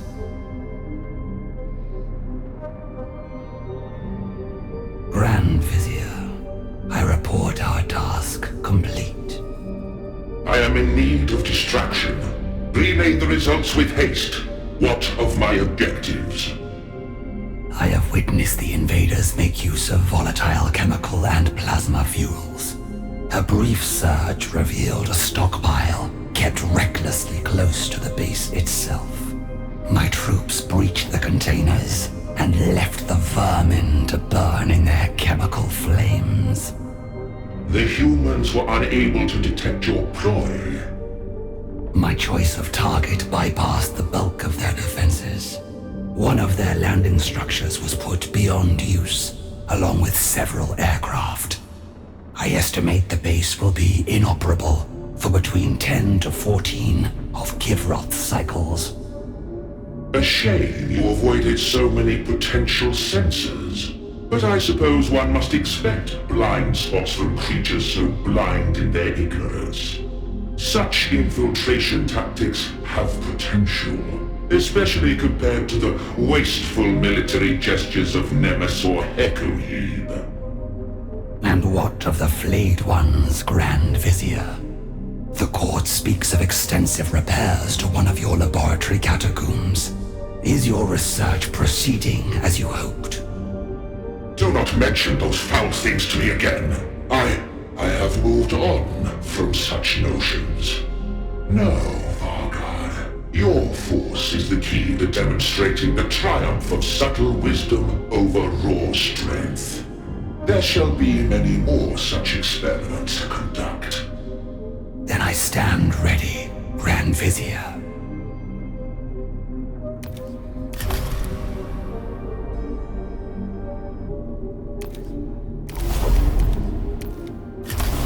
Vargard Nefershah, surely you, devoted to the dynasty's dominion as you are, can see as we do. Only the eradication of organic life can create a galaxy suitable for the Necrons. We were once biological, Nyarlathotep. My memories of that mortal form may be fragmented and painful, but I have no intention of rejecting them. I despise the invaders for their arrogance in infesting our world and thinking themselves our equals, not for the fact that they still have bodies of flesh. You will come to understand in due time. For now, I require only your obedience. A group of destroyers has shed much blood in Adeptus Mechanicus territory. They pursued their mortal prey with such honed purpose, they will soon be impossible to recall. You wish me to lead your destroyers back to our domain? No, Vargard. You will annihilate the next Skitarii unit in their path, enforcing a pause in their rampage. Seeking fresh means to vent their wrath, they will return to the thickest of the fighting, where I may guide their destructive urges most effectively.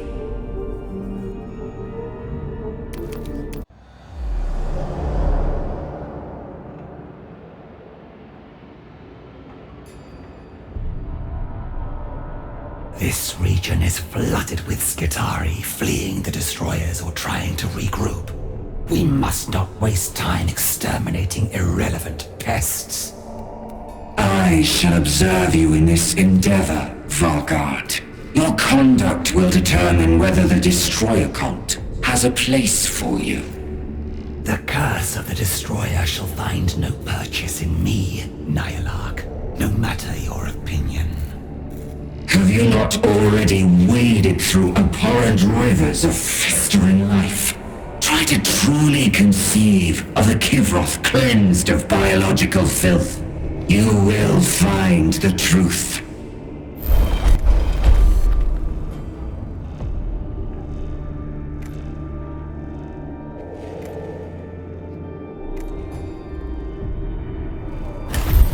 The ridge proved a swift route towards the target area, and the Royal Guard noted several enemy positions as they traversed the high ground. Thus, Nefershah's tactical acumen was demonstrated once more.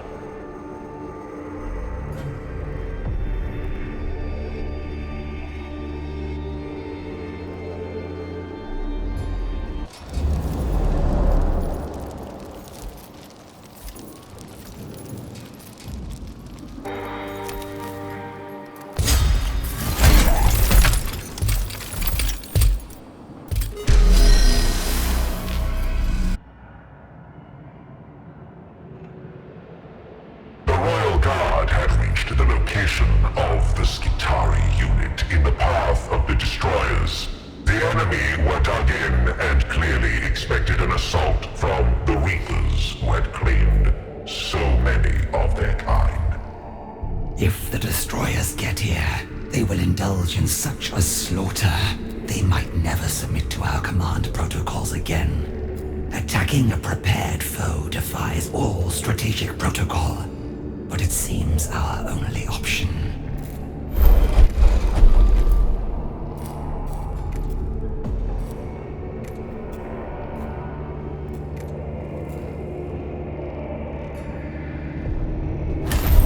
Casualties among the selected units were high, but the destruction of the enemy barricades left them vulnerable to a barrage of opening fire. The Royal Guard charged into a shocked and ill-led enemy.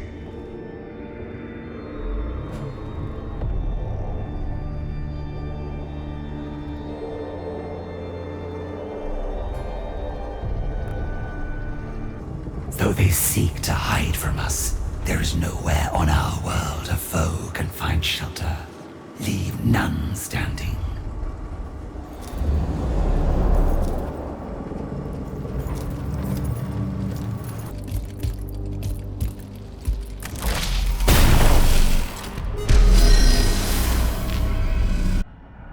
We have scoured this place of the enemy. The destroyers will find nothing to indulge their bloodthirst here. You claim no sympathy to our goals, Vargard. Yet you are so thorough in exterminating these creatures. My destroyers were led astray by one of their number. A Skopek cursed with lingering intellect.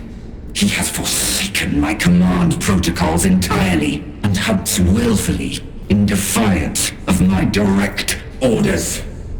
I trust you will find a means of correcting this situation. I already have. You are going to eliminate him.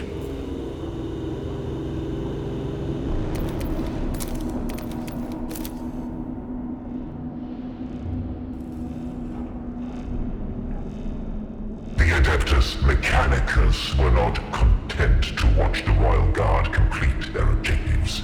Reserve units were sent forth to cut off the Royal Guard. Relentless as insects, but nothing beyond our capacity to overcome. We will fight them on our terms this time.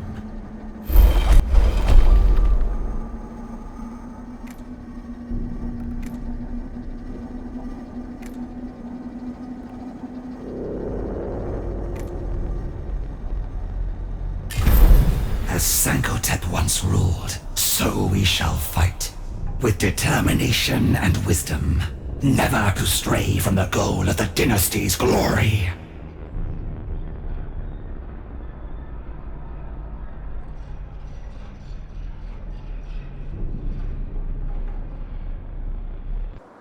Skitari units were aware of the Vargard's presence and were gathering to meet the new threat. Nefershar's force pursued the rogue destroyer across the battlefield, beset by fragmented Skitari attacks. Push on and close the distance. This renegade has made himself easy to find. But if we are slowed down here, he could vanish into the bedlam of war.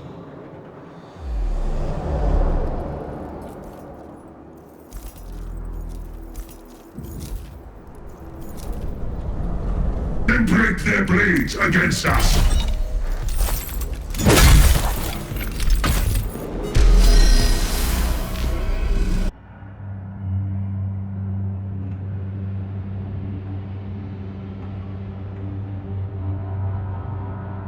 The rogue destroyer had carved a path of bloodshed through the Skitari, which Nefershar's force followed to find him. At the end of that crimson trail, he made his final stand.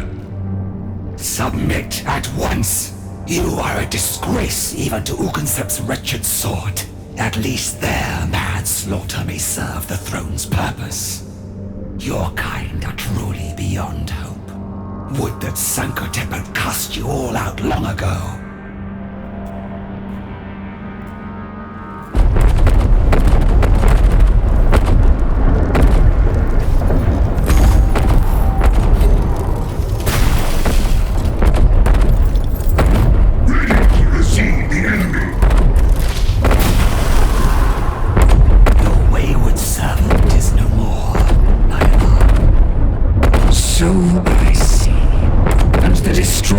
Gather at the crux of battle. The better to reduce festering biology to inert chemistry. We move ever closer to a sterile, perfected galaxy. Nefershar did not give voice to her thoughts, for the destroyers were anathema to her, dedicated not to the rightful throne, but solely to their philosophy of extinction. Who can say, like the other would have to eventually fall.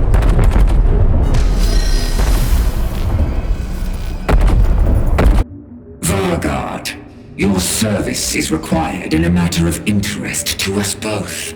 Jepka's scrabbling through human records has unearthed the existence of a shipborne weapon they call the Exterminatus. It is said to be reserved for annihilating the population of an entire world. Such a feat is well within the reach of Necron technology. But one would imagine that if the Adeptus Mechanicus possessed this capability, they would have already unleashed it against us. It could be a weapon that affects only biological entities. Or perhaps the humans are loath to damage a planet they covet. I am sure you are as eager to know the details as I. Scour their networks and archives. If they might use this weapon before our own arsenal fully awakens, we should be forewarned. I shall assign my finest cryptech to the task, Epilogue.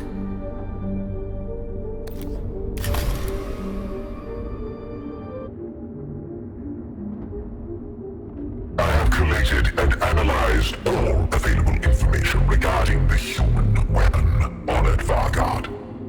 Though the computational systems of the Adeptus Mechanicus were bizarre in their crudity, I have succeeded in my task. Good. Report your findings to myself and the Epilogue. And let us hope not least for your sake, that the tidings are to our benefit.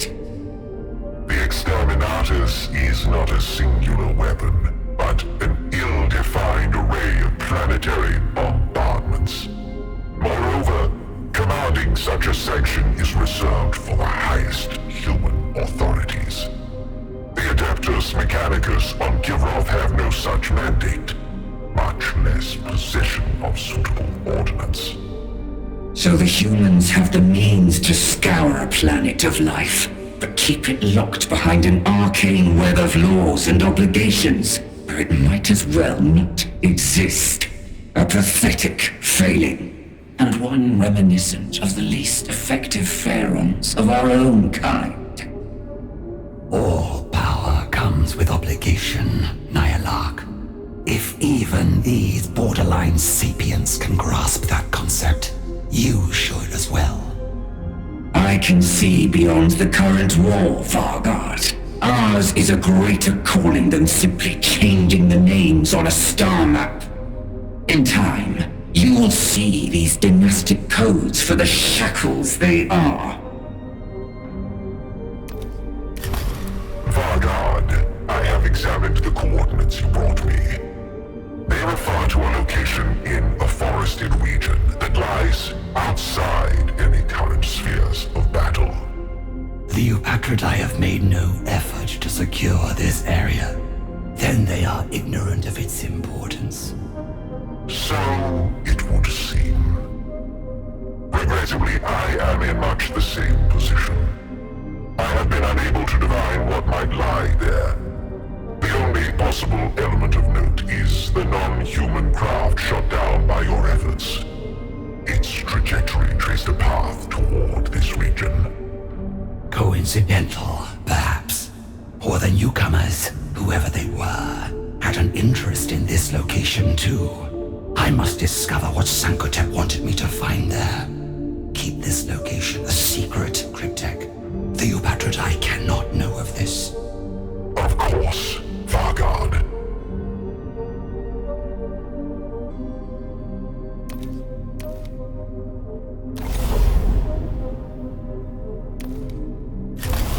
Though our warrior legions confronted the human hordes on battlefields across Kivroth, the infestation persisted.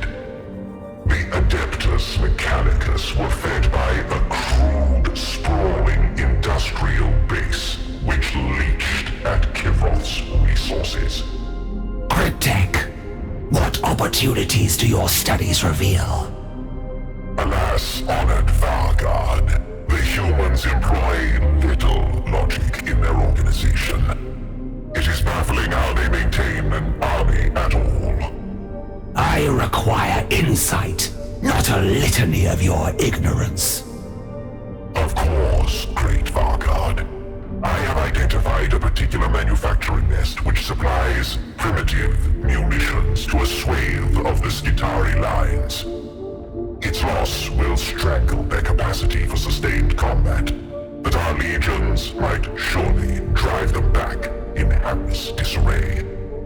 The Royal Guard is ideally placed to sever this link in the human chain. Dispatch them immediately.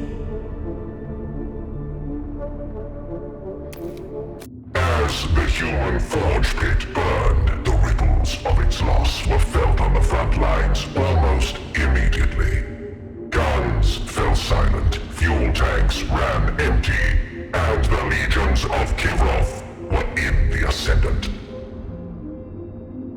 The enemy has revealed another of its many weaknesses. It relies on ceaseless, unthinking production to supply its crude war machinery. With even a momentary interruption, their strength drains away. A truly masterful strategy, Vargard. The invaders now persist only at your sufferance. We shall not be complacent, Cryptek. The humans are frantic and careless. They will already have begun erecting new dens of blunt industry. Find me more targets.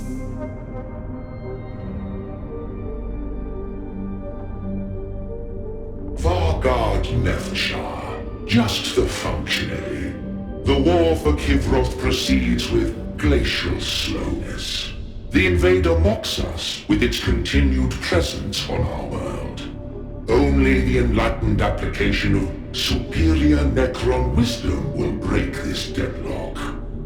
I stand ready to do what the court requires of me, Grand Vizier. Of course. And I have already developed plans to utilize your obedient service. As Sankotep's ill-conceived assault demonstrated, we do not have sufficient understanding of Ex Veritas, the principal human settlement.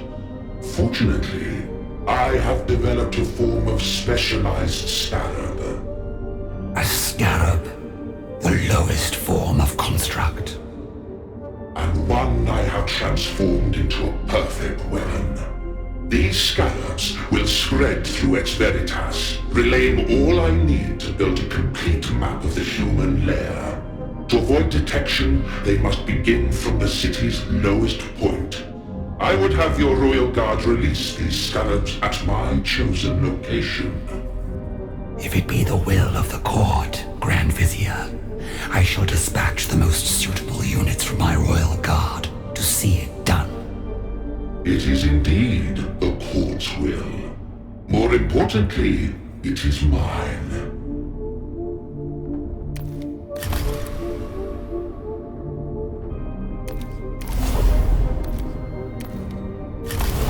The fighting on the front lines has become static and entrenched. How can my legions prevail when I have no opportunity to refine the proper tactics? Every time new combat protocols are issued, these wretches have already settled on some senseless new scheme, so my advantage is lost. You think it discourteous of the enemy not to let your strategies succeed? A sardonic nature does not become a servant of the Eupatridae. Furthermore, this is your responsibility. The bunker you seized from the Skitarii has been recaptured, and the commander now occupying it is one of the prime offenders. The creature recalibrates the Skitarii tactical instructions almost daily. That hardly seems sufficient reason to consider me responsible. Your judgment does not concern me, Vargard. You will correct the situation regardless. Remove this Skitarii leader and render its followers unable to confound my protocols.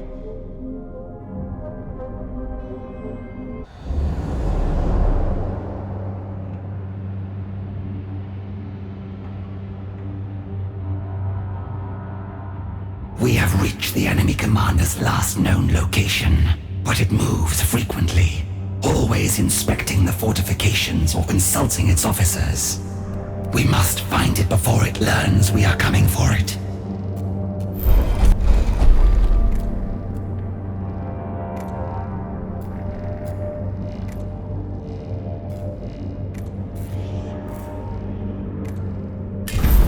The mass of communications proved challenging to process fully, even when the extraneous prayer broadcasts and other primitive brain were removed.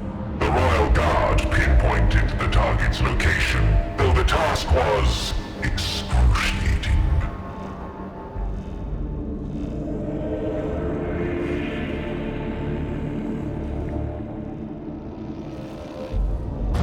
The Skitarii commander was embedded in a section of crude trench works deep within the human lines. Nephshar ordered the Royal Guard to advance through these ragged ditches, driving all defenders before them.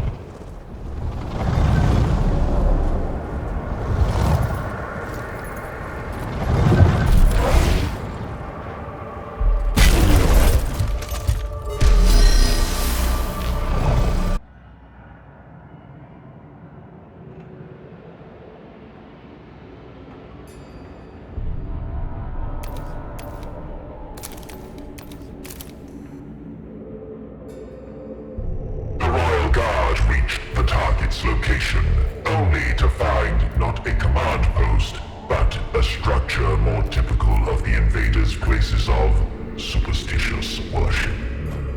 The Adeptus Mechanicus venerated a being known as the Omnisire, likely some ancestor spirit or elemental force, as is typical of less enlightened species. The defenders are emerging to meet us.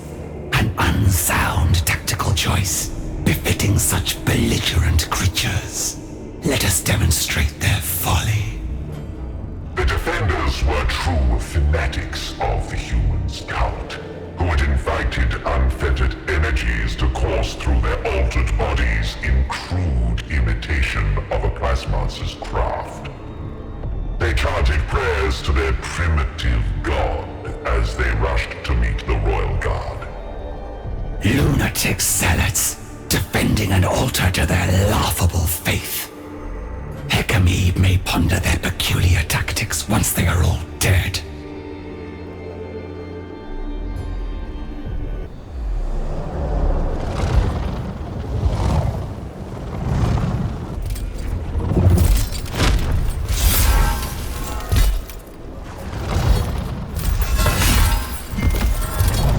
The fanatics fought with such a gibbering fury, blind to self-preservation. These invaders continue to plumb ever darker depths of ignorance. It is But to trap their true quarry, the Vargard's force would need to enter the lowly shrine itself, unknowing what further primitive madness they might find inside.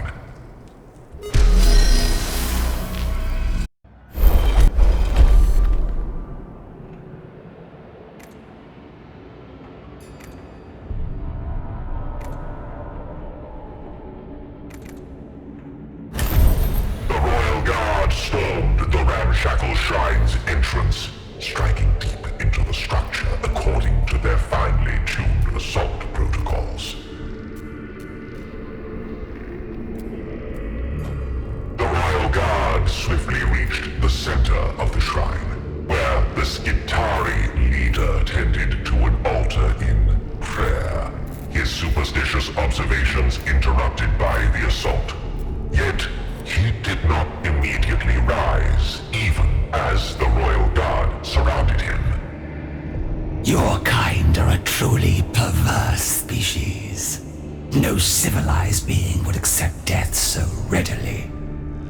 That you've singled me out as a target indicates you fear me. That you fear me indicates I have found strategies that work. That I have found working strategies confirms I have done my duty to the Omnisire. No matter how you think you have honored your primitive deity, your victories are only fleeting. Our world is barely waking, its mind sharpening.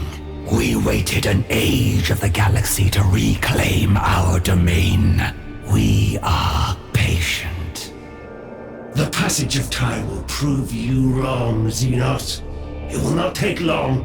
After all, I do not accept death. In fact, I fully intend to survive.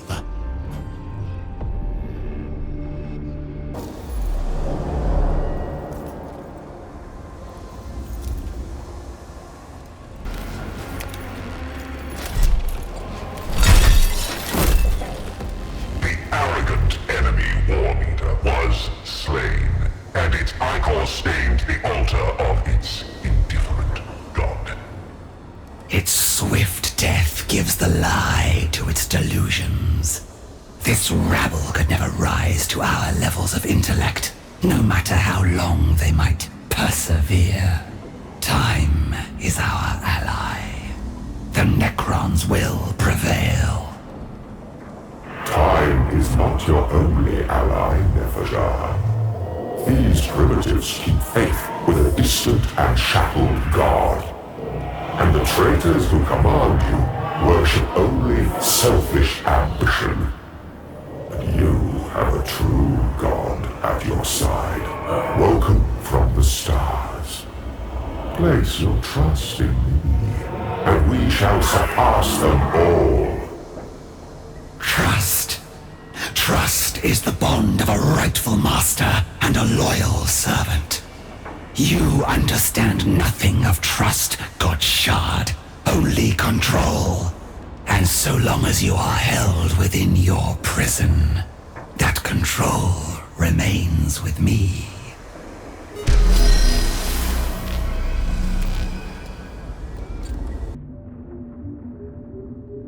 Elements of the Royal Guard with protocols suited to infiltration had traveled beneath the human city, facing both the Skitari defenders and the malformed semi-organic automata that labored in the city's lower reaches. They could not remain long, but Jedka cared not for their valiant struggle, concerned only with the outcome of his scheme. Excellent. The Scarab's transmissions glimmer from every shadow. Like a web of knowledge, they knit their information pathways around the works of the ignorant enemy. Is our task accomplished to your satisfaction, Grand Vizier? You may return to the court, Farguard. I shall be unavailable for the time being. The human city shifts and grows with unseemly haste. I cannot waste a moment of study.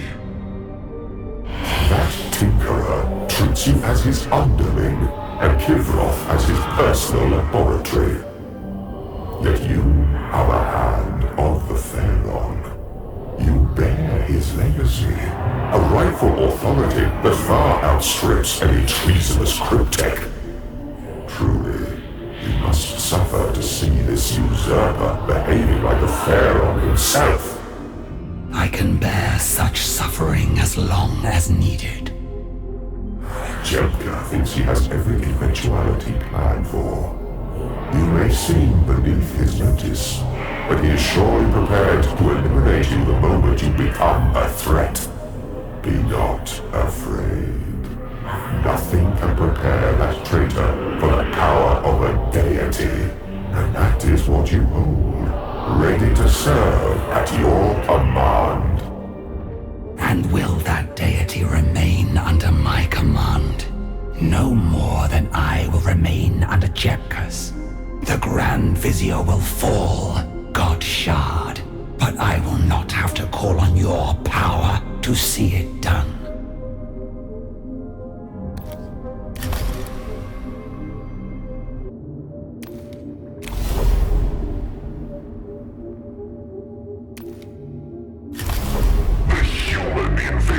Relied upon their ruling tech priests, who possessed a rudimentary and superstitious understanding of various sciences.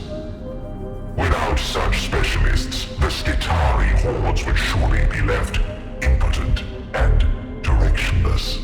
Thus, Deathmarks and Canoptic spies sought out these tech priests across the battle zones of Kivroth, as Nefershah's Royal Guard took on the task of eliminating such valuable targets.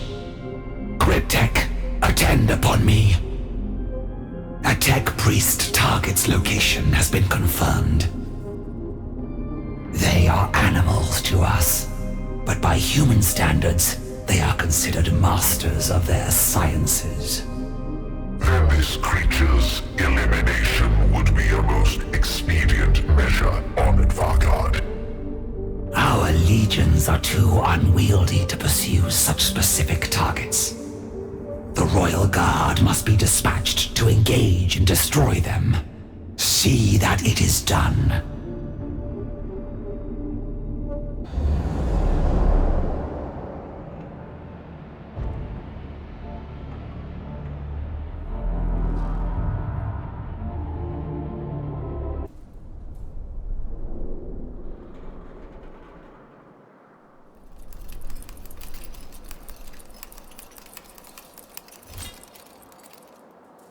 Target acquired. Execution doctrines in effect. Let's slip the cyber canids of war.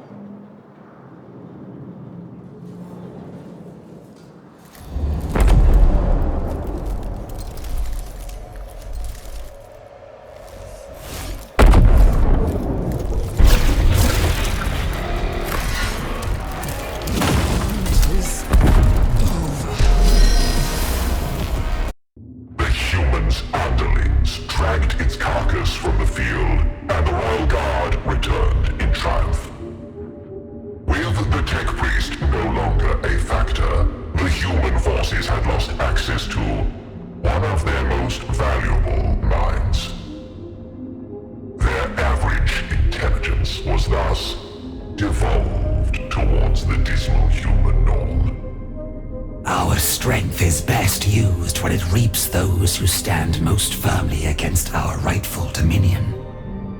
Yet for every head we scythe from their ranks, another 2 humans squabble and clamber to replace them. The Royal Guard must stand ready for further executions.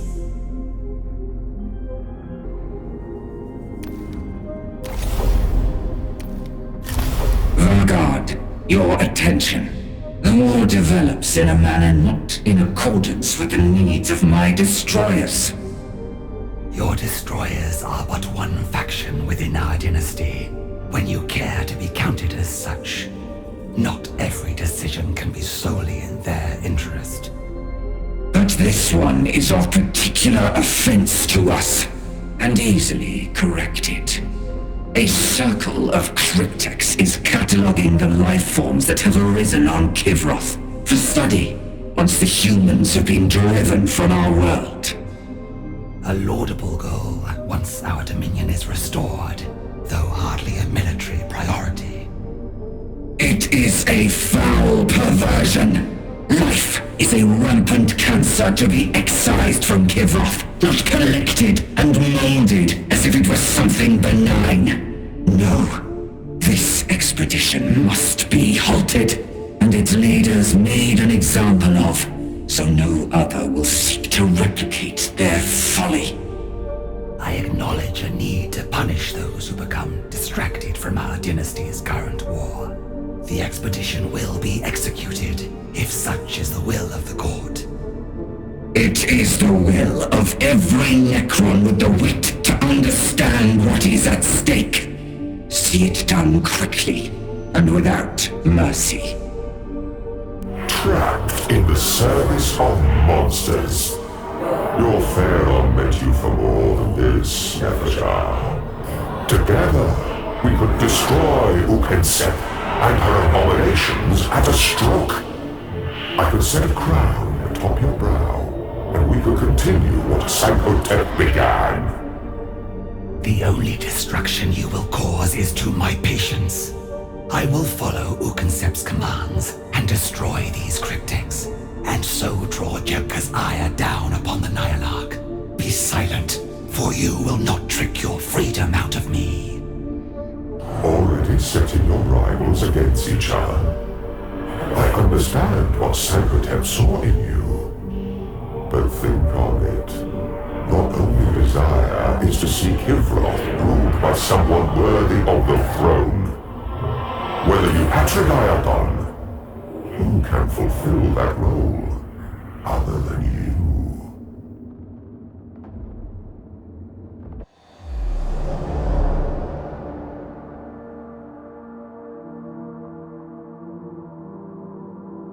Nefershah's authority brought the Royal Guard into the zone surveyed by the Cryptic expedition.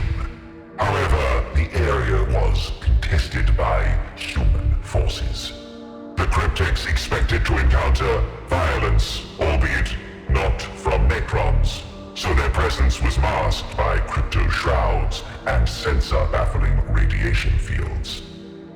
We must find these cryptics before we can execute them, and the Nihilarch's will. It must be done directly. Royal Guard, let us begin our search.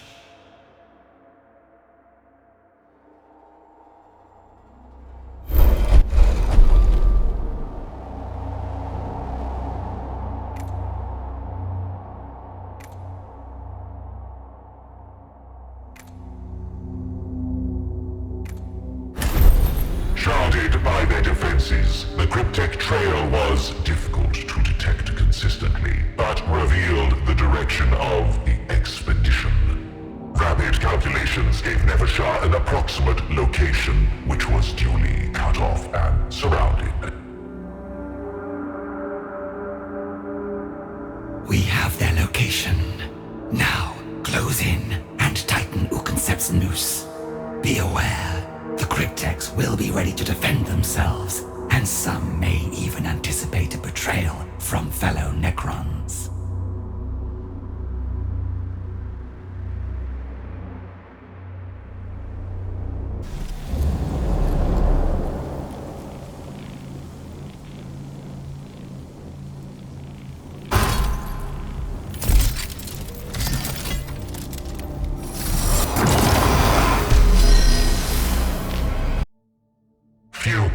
Cryptex are eager to risk their expertise in direct combat. At the first sign of hostile presence, they sent their constructs forth to form the first lines of defense. This is an infuriating waste of time and energy, but the Nihilarch must be appeased. Sweep this chaff aside.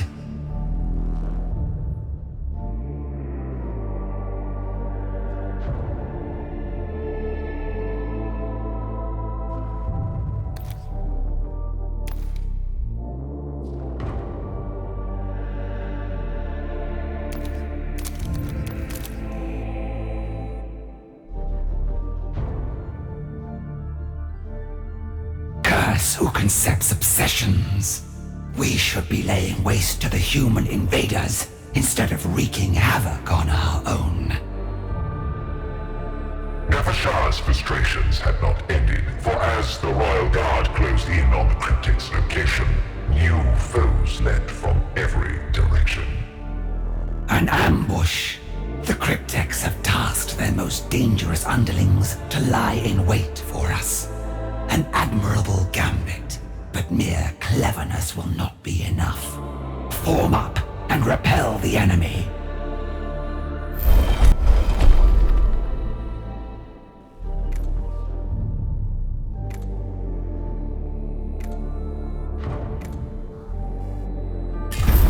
The command protocols warred with Cryptex's own authority, and some of the enemy were stunned into inaction by the conflict inside their limited minds. The remainder crashed into the Royal Guard as battle was joined.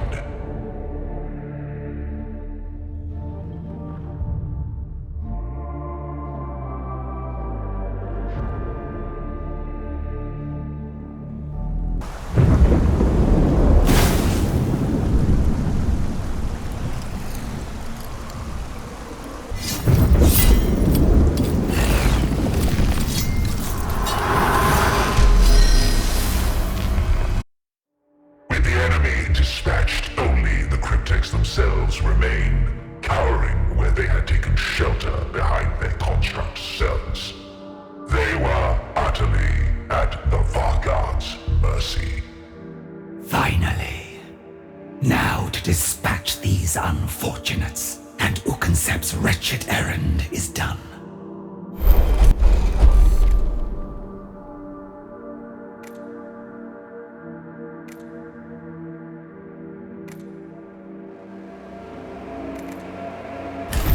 In the name of the Court of Kivroth, your sentence is delivered. It is done. An ugly and wasteful business. I will dedicate no more time to it than necessary. With the expedition cast down and destroyed, Nefashah's task was done, and word was sent to the Nihilarch. The Cryptex of Kivroth soon became wary lest their works offended the most feared of the Eupatridae, a development that pleased the Grand Vizier not at all. Weakened in mind, Sankotep may have been. That I can admit. But he never turned me upon our own without cause. Let this not herald the start of a pattern. You know as well as I, Nefashah, this will not stop until only the most ruthless remain. Sankotep's beloved dynasty will devour itself with these usurpers in charge. And the only solution is to set you free. Is that right, Deceiver? The solution is to harness every tool available. I am at your disposal, a bound and willing servant of your vision. Why else would your Pharaoh bestow me upon you? Is the idea any more insane than allowing the likes of Uconcept to rule your world? Would that your prison contained your voice as well as your essence, but it does not matter. Your gilded words are a challenge to my resolve, and one I shall overcome. You, Cryptek, You are the one who attends to the Vanguard. Is that not so? I am honored to be recognized for my modest labors, great Nyarlath. How can this humble servant be of use? Where is Nepheshah? The protocols of discretion admonish me from disclosing the Vanguard's location at this time. Your loyalty to her is irrelevant compared to a command of the Eupatridae. You obey the protocols of the throne like every other subject. Answer me. I beg all forgiveness, Nyarlath. What you ask is not possible. The Vanguard has issued a command incompatible with my own. We can settle that conflict of protocols. I am sure Jebka could subdue your personality entirely if it continues to trouble you. The Vanguard has departed for a location ordained by our former Pharaon, though I know not what significance it might have. I am transmitting the coordinates now. Good. I see it is a place ignored by our strategies. Until now. Interesting. Not least because Sankotep withheld it even from us. But there are no secrets from the Eupatridae. I expect you will continue to demonstrate your loyalty to us, Cryptek. A moment of weakness, of eternal shame. But a mere Cryptek had not the strength to defy the Eupatridae. And the Nyarlath was uniquely persuasive.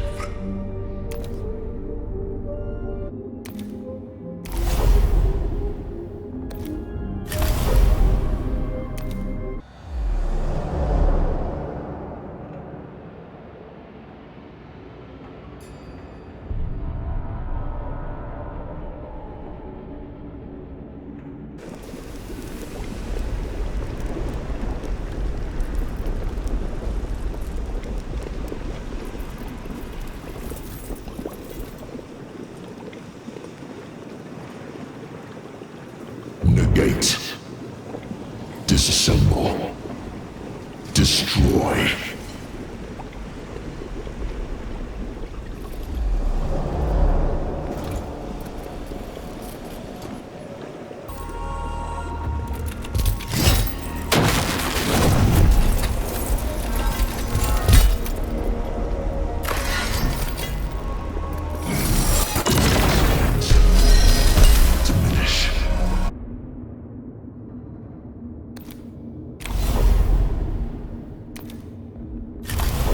Sankotep's tomb had furnished Nepheshah with not only the Tesseract Labyrinth and a shard of the Deceiver, but also a location in Kivroth's wilderness.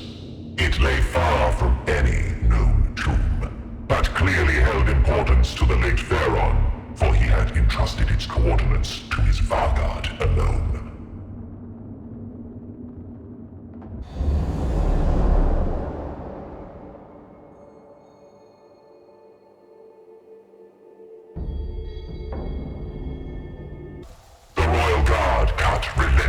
Through the dense forests that had grown around the coordinates, but they were not alone. Be wary. I perceive more than random static at play. Something nearby is communicating. Not Necron, and not human. An ambush. Form ranks and lay these creatures low.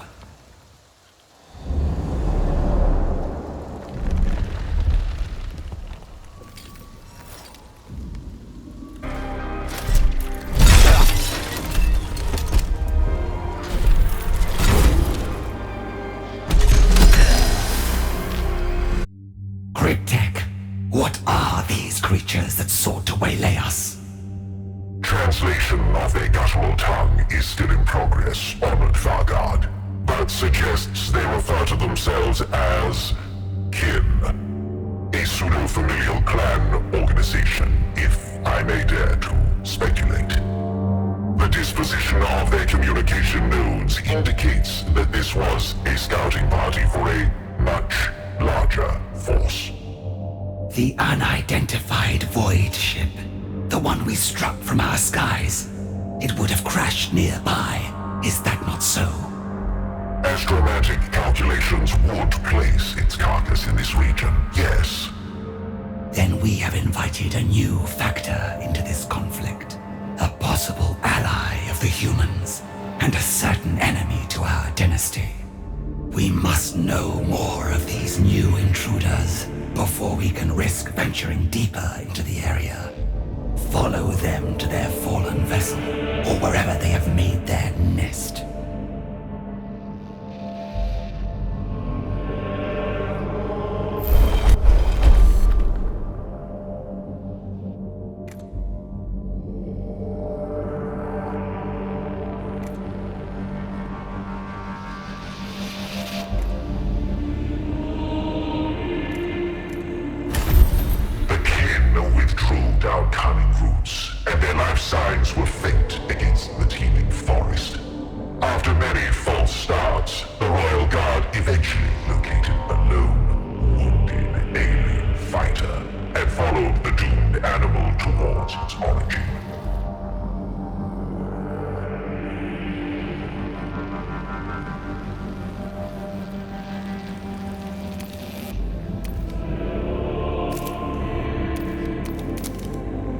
We know where these kin have gone to ground. We shall seize the initiative and strike them down before they can dare strategize against us.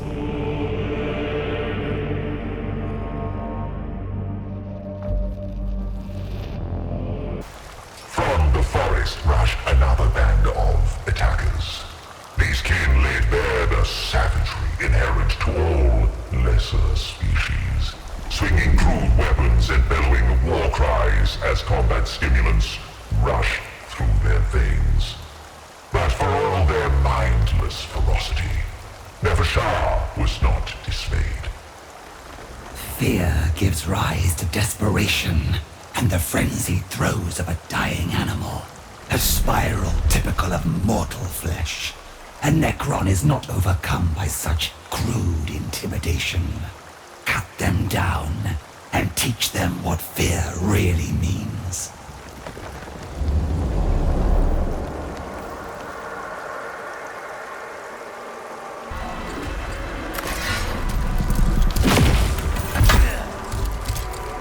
Cryptic, these warriors are a breed apart from the force that ambushed us.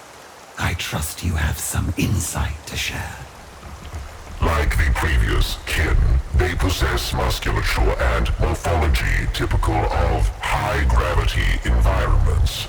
These brutes have been further augmented with bionics, though not to the degree of the Adeptus Mechanicus. Perhaps some manner of labor caste? I had hoped for tactical counsel, not speculation on their primitive society. The Royal Guard must keep moving. Blunt though they are, these creatures cannot be permitted to surround us before we can cut them off.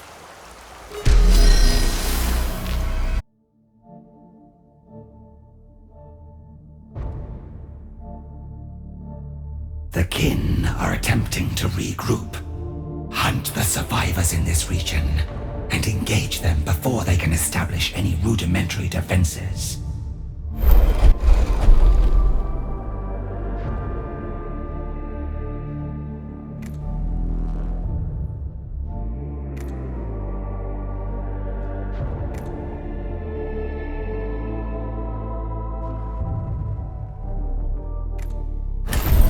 From the bellowing of their leaders to the targeted bursts of Lascom retreat signals, the Royal Guard reaped valuable insight into the kin command structure, and many of their lives into the bargain.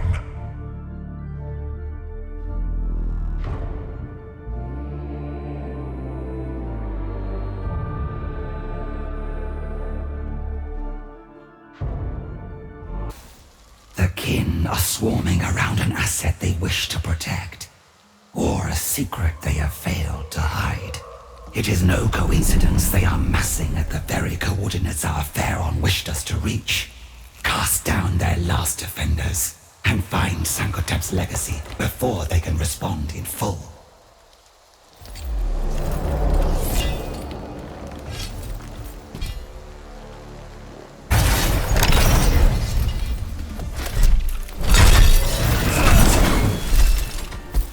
The kin are swarming around an asset they wish to protect, or a secret they have failed to hide. It is no coincidence they are massing at the very coordinates our Pharaon wished us to reach. Cast down their last defenders and find Sankotep's legacy before they can respond in full.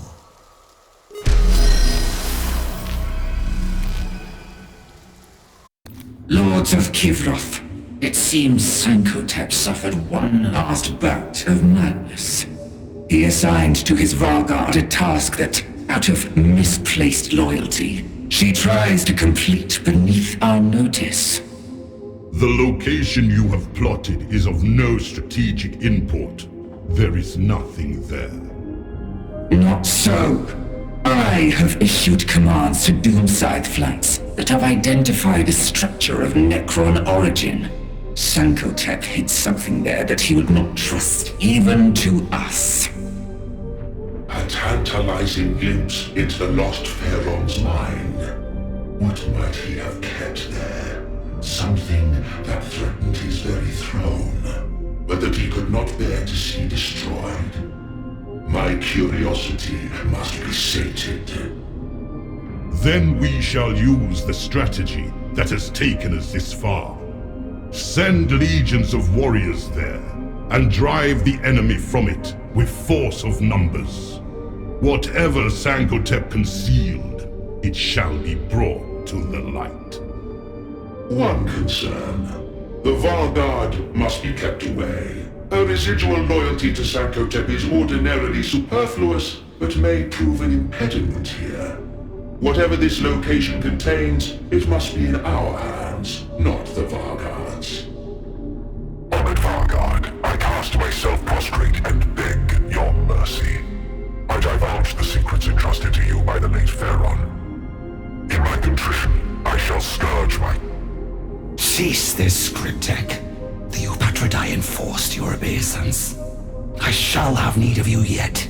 Thus you are spared execution. You may repay my leniency with an eternity of servitude. A million thanks for showing such compassion. Alas, even now the Eupatridae are moving on the Azerion. Then we shall move on it ourselves. We can do what Hekimheeb's legions and Ukensep's fanatics cannot. It is not the Ozarian that Sankotep wished me to find, but what lies inside it.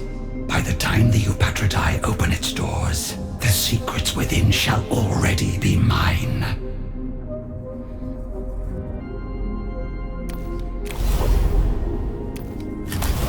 Nefershah had known from the moment of Sankotep's fall that she must openly defy his murderers eventually. So it was that she traveled to the Azerion with her royal guard, disregarding the Eupatridae's orders to seize for herself what she could not allow usurper or invader to control. The kin scramble to defend this place from Hekimheeb's legions and Ukensep's destroyers. Their desperation exposes gaps a smaller force might use to gain entry. Like a sudden storm, we shall strike at the tertiary entrance before these thieves can redeploy to stop us.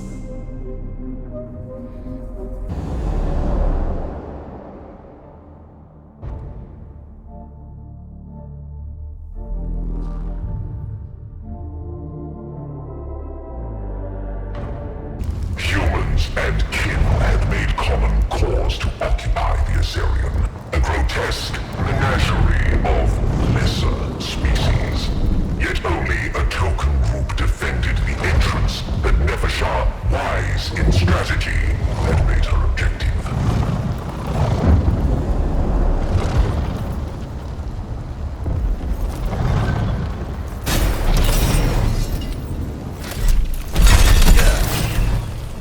Reach the innermost chambers before the invaders can redeploy against us.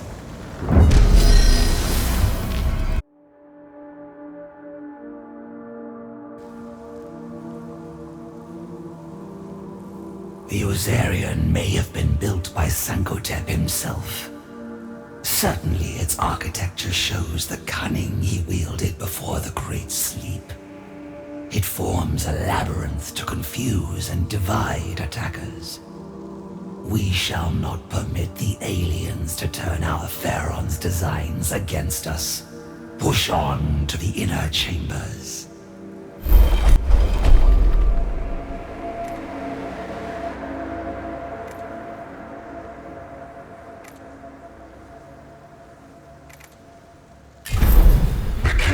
Fortified these ceremonial areas with chattering gun emplacements and crude barricades, anticipating their defenses would be breached. The Royal Guard weathered incoming fire as they marched through the lofty chambers and echoing galleries.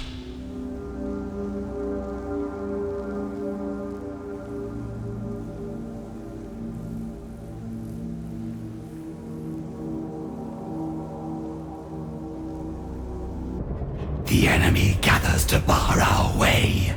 But this is our dominion, our world. Show these vermin the fate dictated for those who defy the will of the Pharaon.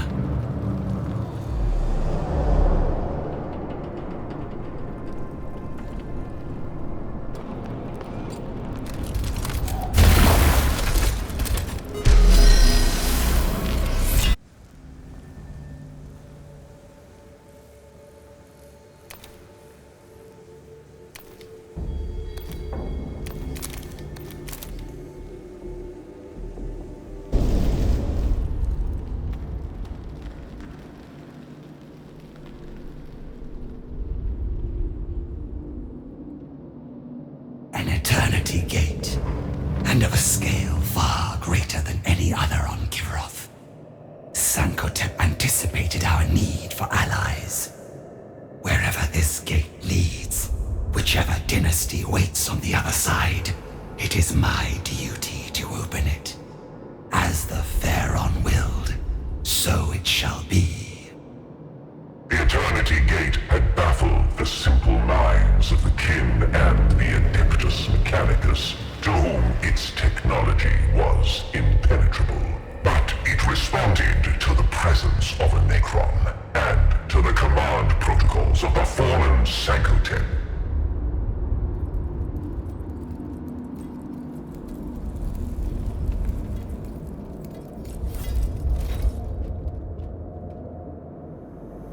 A human? Ah, the war priest, Faustinius. You defied my lord at the city gate. Your ruler was thrown back from Erudition Gate in disgrace. The rest of you will follow as surely as radiation follows decay. This creature knows you? It knows my name, no more. Soon, it will know nothing at all.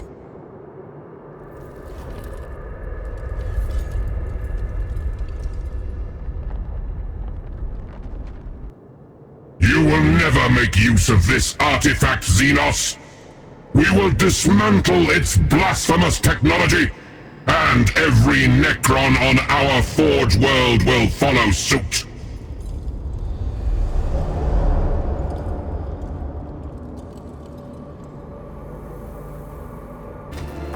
Motive force, flow through me.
I invoke the authority of the Silent King and claim his right to tribute. Where is Pharaon Sankotep? He who should have the honor of receiving the Triarch's command? Fallen, and its armies thrown back with it.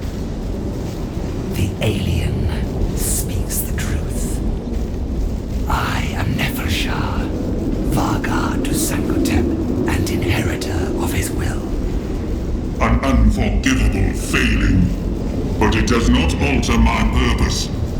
I am Nectaneb, agent of the Triarch, representative of the court of the Silent King.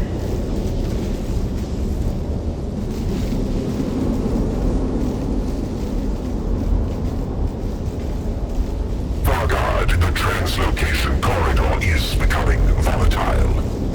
The Azerion's conduits have decayed beyond stability. Honored Herald, I beseech you to act with haste. The Eternity Gate will not last. I am the hand of the Silent King, and will not be called to heel by a mere Vargard. The Triarchal rules of combat cannot be...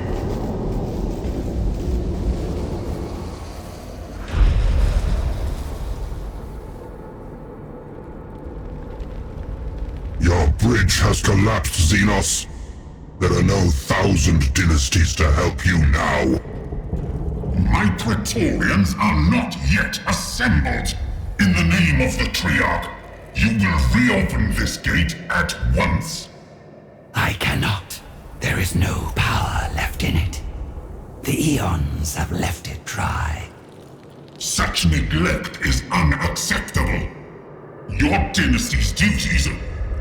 Issue your reprimands once we are beyond the enemy's reach.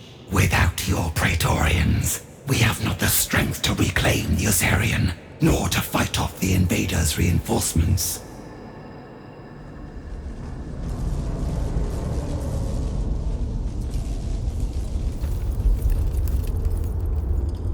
Nefelshah withdrew from the Azerion, accompanied by a herald of the Silent King himself. The gate, dormant and unstable, remained in the hands of the invaders, but Nefelshah did not despair. The path to victory and vengeance had been laid out before her.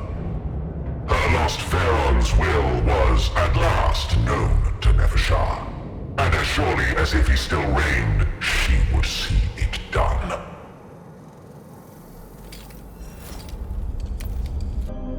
I see naught but failure, Vargard. The activation of the Eternity Gate should have indicated that the Sankotep dynasty had fully awoken, ready to receive envoys of the Triarch. Yet this is not the case. Indeed, you scarcely control your own world. Humans now infest Givroth, as do these other creatures, the kin. The paltry alien empires of this age seek to claim Givroth as their own. Our Pharaon was lost in battle against their kind. I failed in my duty to him. Failed twice over, Vargard. Had you succeeded in keeping the Eternity Gate open, this conflict would already be at an end. For the Silent King has returned. Zarek has returned from his exile. After millions of years, the Silent King has come to reclaim all that was once ours. Would that Sankotep was here to witness it.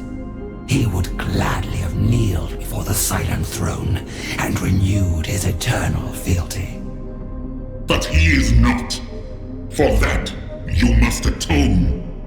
The Eternity Gate is the means through which the Silent King's legions might march forth and reclaim Givroth, where your dynasty's armies have failed. Yet the Azerion is beyond your reach, and you lack the means to hold open its royal portal.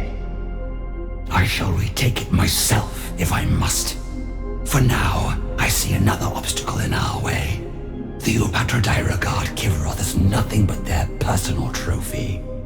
They will not suffer the Silent King to send his forces, for they would have to swear loyalty to him in turn. Such knowledge is anathema to them. The records provided by your cryptic testify to this unfortunate truth. Your solution to this conundrum? Render judgment upon the Eupatridae. Ambitious and treacherous, though I do not yet judge it a breach of proper conduct.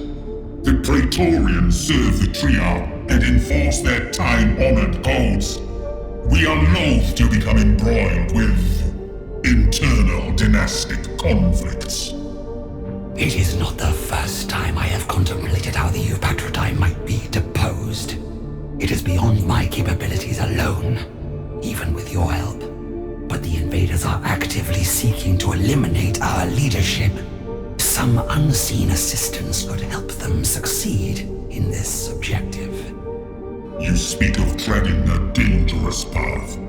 Collusion with these aliens would constitute an unforgivable crime. Only if it allows them victory. Only if it fails.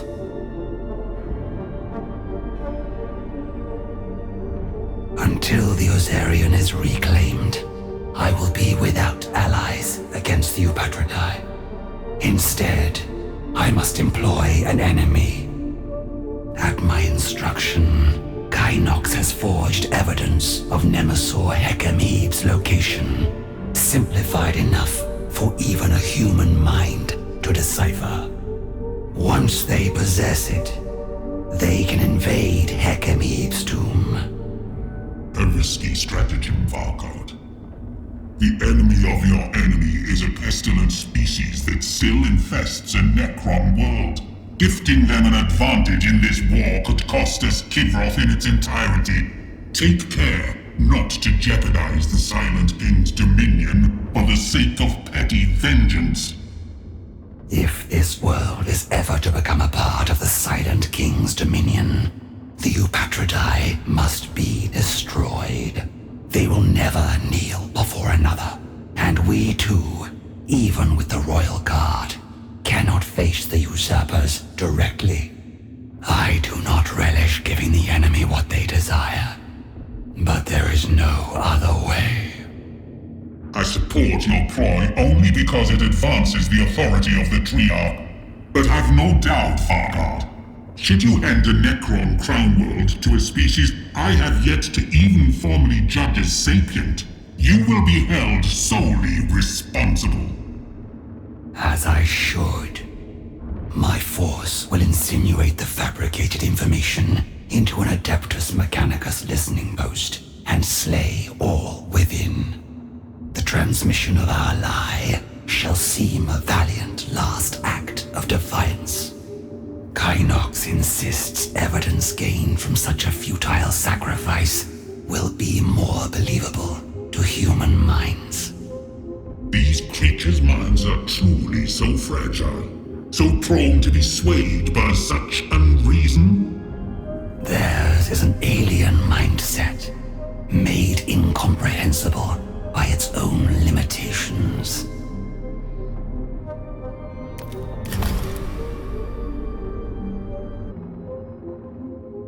The chatter of your courtly communications has touched upon an unexpected human advance in the region of Nemesor Hekemib's tomb. I take it this is your work, Vargard?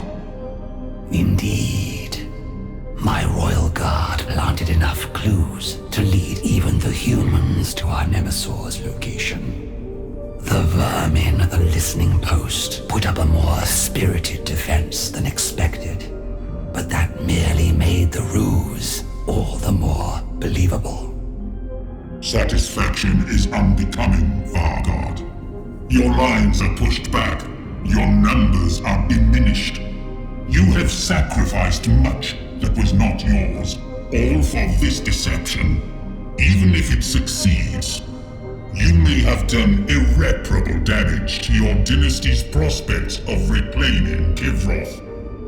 And I would accept the Triarch's punishment willingly, for all I do is in service to the fallen Sankotep, and in turn out of fealty to the Silent King. No matter what happens on Kivroth, the Silent King shall hear of it eventually, and all those who remain will face his judgment, for good or ill.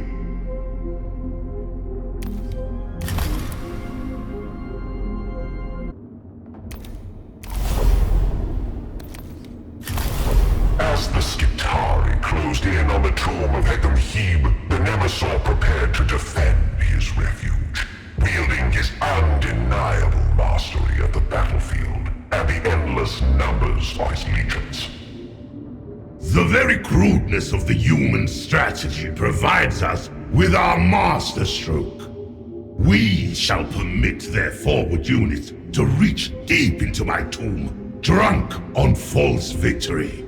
Only then will our cohorts truly awaken and envelop the invaders from all sides. Their vanguard will be annihilated at a stroke. Nevershah saw now that a subtle guiding hand would not be enough. If she was to put Hekam-Hib at the mercy of the invaders, she would need to intervene directly. We must ensure the human soldiers, the Skitari, do not overreach themselves. By impeding their advance before they breach the tomb, we can force them to commit their reserves to a steadier, surer advance, one less vulnerable to the Nemesaur's ambush. It shall be done, my Vanguard. But I am compelled to echo the High Judicator's concerns, if I may speak freely. You may not.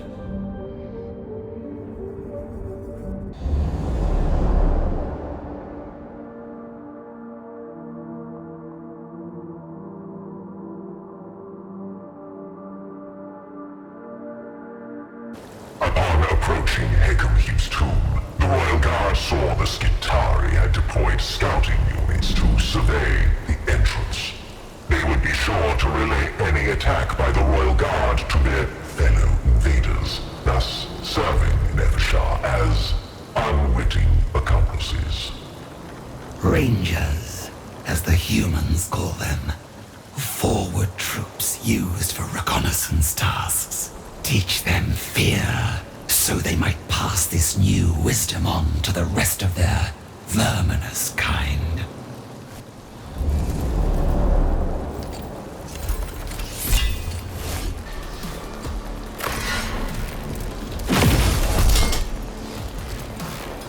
Already the tremors of fear run through the human forces.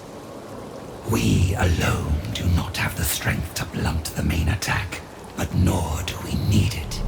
Move to intercept the Skitari before they reach the entrance, and harry them as a single predator does a herd of prey.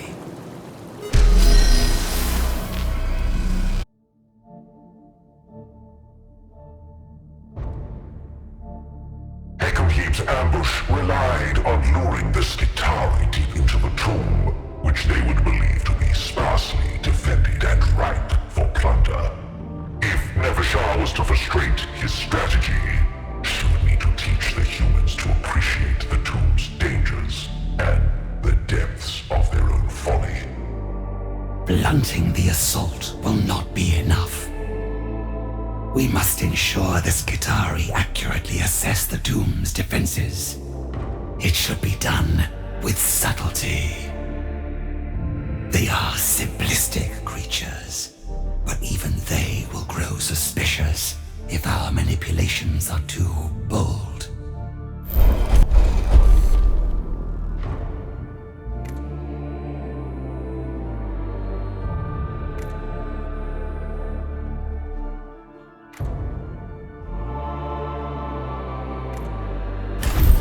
The human intellect cannot be trusted to make the most of the warning we give them. Ensure the construct broadcasts wide-spectrum signals, so the Skitari cannot help but notice it. The construct was hastily shot down by Skitari, who then dispatched troops to investigate its presence. The weapon emplacement was duly located, and warnings of such defenses transmitted across the Skitari force.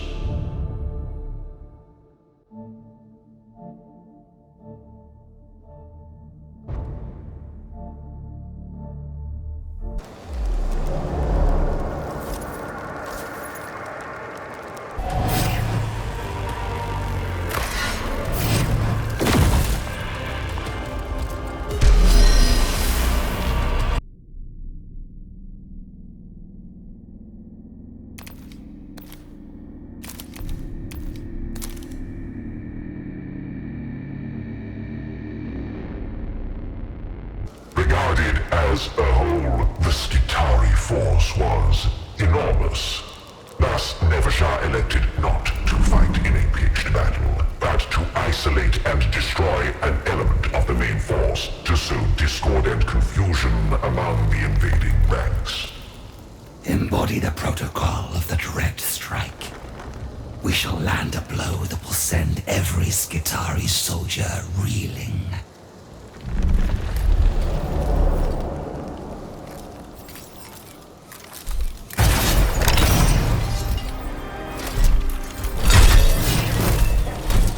The blow has been struck, but it is not enough.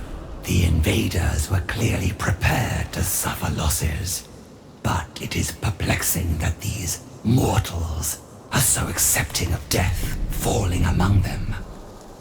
We must crush their morale and compel their commanders to commit troops with greater caution.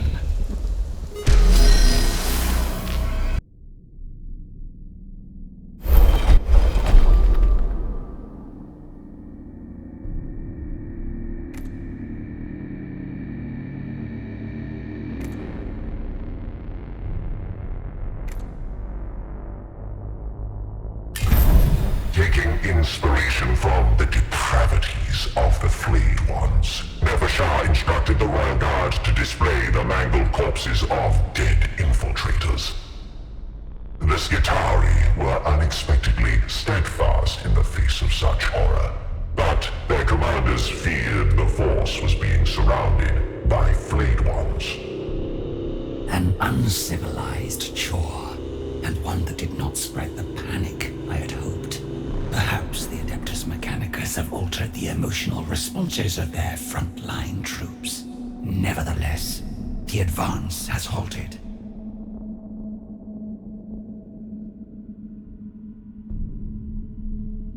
Not all among the Skitari were wise enough to abandon their drive towards the tomb entrance. A group of semi-organic automata evidently acting on an ill-conceived set of behavioral protocols, charged from their lines to engage Nevershah's force. Engineered thralls on a suicidal course. Despite their crude design, they could do significant damage to our force. Flank and engage these flesh automata and destroy them before they can compromise our position.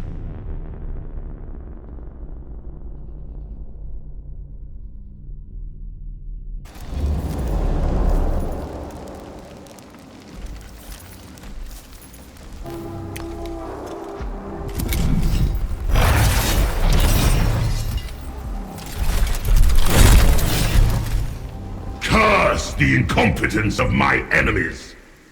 The Skitari should have breached my tomb by now and placed their necks upon the executioner's block. Instead, they mill around in animal confusion, refusing to approach my finely calibrated ambush. Now, I must repel them in a conventional battle. You have proven cunning and ruthless, Nevershah. And now you are committed to this bold course. You cannot afford to lose the advantage your wits have won you. You will need every advantage against the remaining Patridae Vargard. You will need the raw power that only a star god can wield. I have my will and my warriors, Gotchard. That will be enough. I even have the humans, though they are witless servants in need of a firm hand. Is that how you viewed my kind, I wonder? Harsh words, Vargard.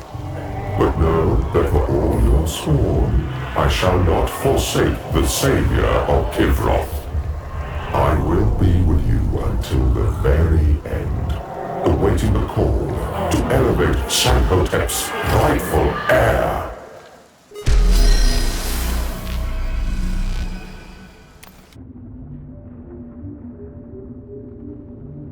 As the intricacies of the war for Kivroth continued to unfold, Nevershah entered into communications from a most unexpected quarter.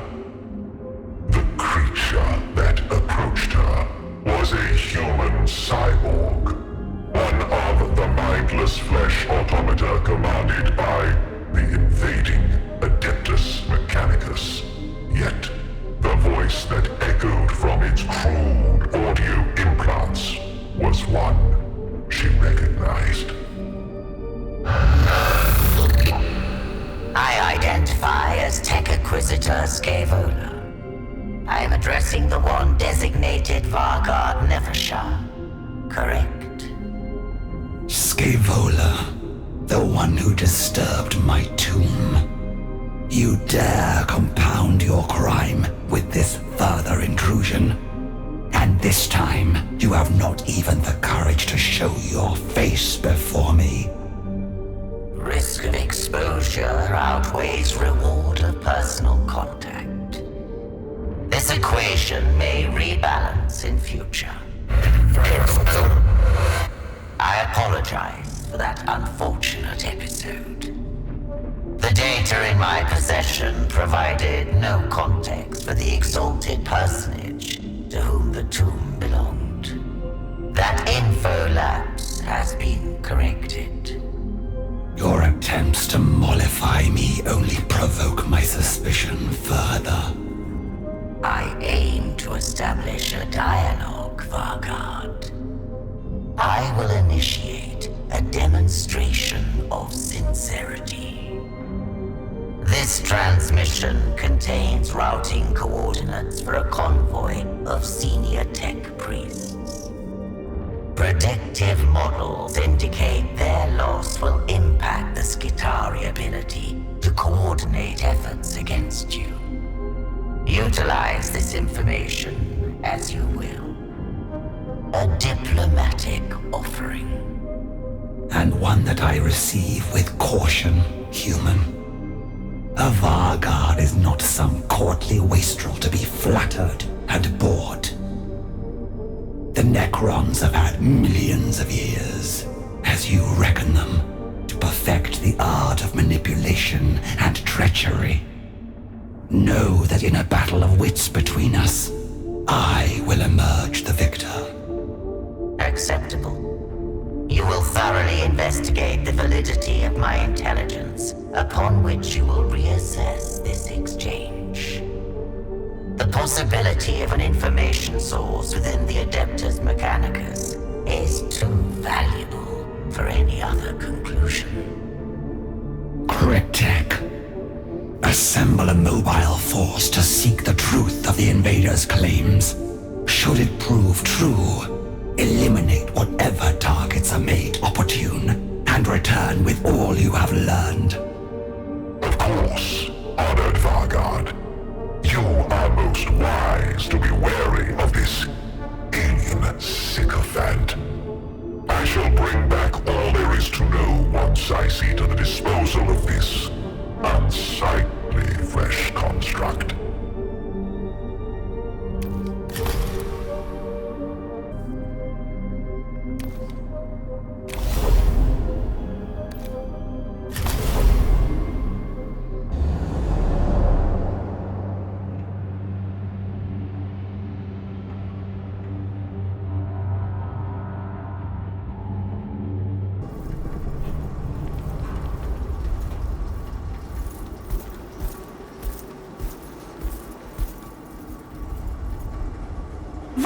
Steel, soldiers of Mars! The Xenos can never break us!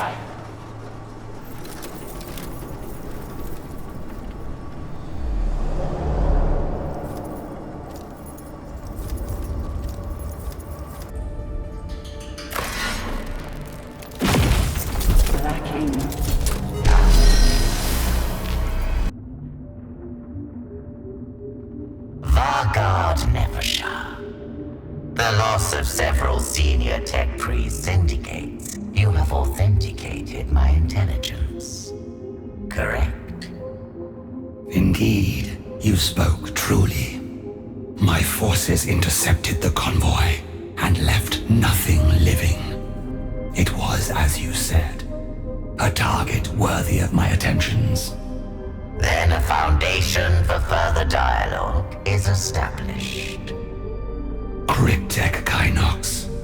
Relay the additional intelligence you recovered from the ambush site. At once, honored Vargard. The human targets were tech priests.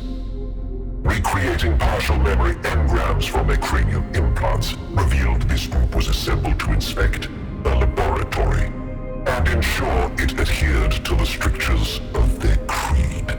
A laboratory controlled by one Tech Acquisitor Scaevola. The convoy carried tech priests on their way to bring you to heal, Scaevola. Acting on your intelligence seems to have been more to your benefit than to mine. Accurate. My superiors consider me a security risk and spiritual hazard. Their scrutiny imposes intolerable limits on my work. It will soon be necessary to exceed these limits.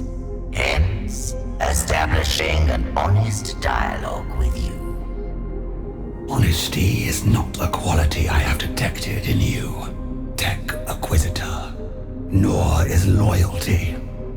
Your base treachery may be to our benefit for now, but I am not convinced that we pursue the same goals. I would not expect you to be. We will speak again, Vargard, when it is to both our advantage.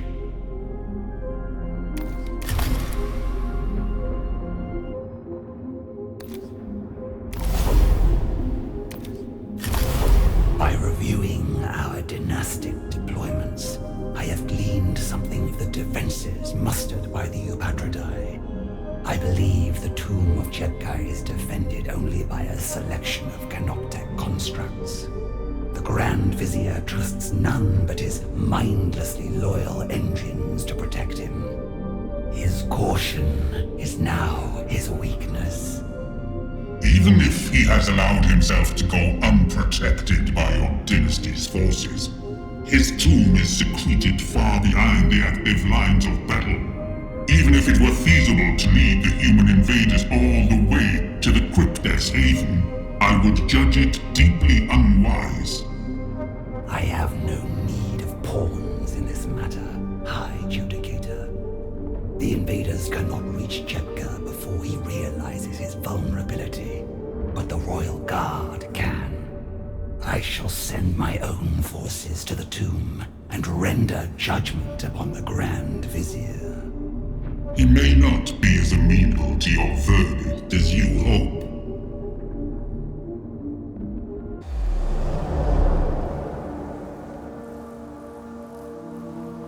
The Royal Guard infiltrated the outer structures of Chepka's tomb unopposed, but soon encountered a laboratory entangled in arcane equipment, each device thrumming with power. We must make passage through this chamber, but its contents promises only danger. Chepka has ever sought to harness powers that are beyond his mastery. His experiments are as likely to destroy us as any of his guardian constructs.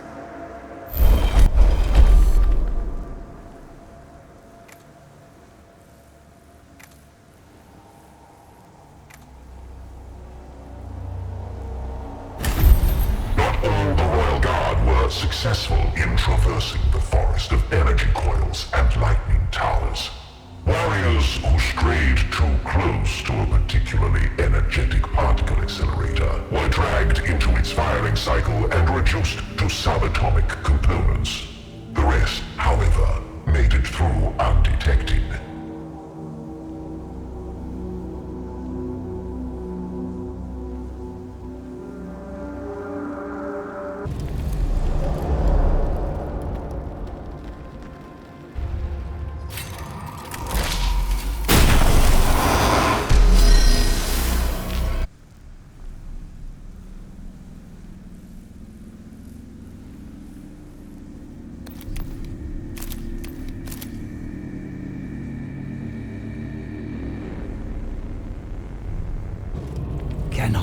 constructs are responding to our presence. Jebka must have slaved them to his personal command protocols. They will defend him to the last. Break through them quickly, before the Grand Vizier can escape us.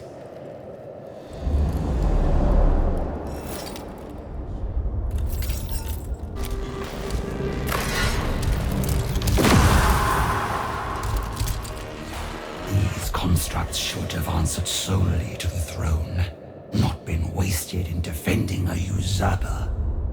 One more transgression for which Jebka will answer. Advance to the sarcophagus chamber at once. We cannot permit the Grand Vizier to flee his stasis crypt.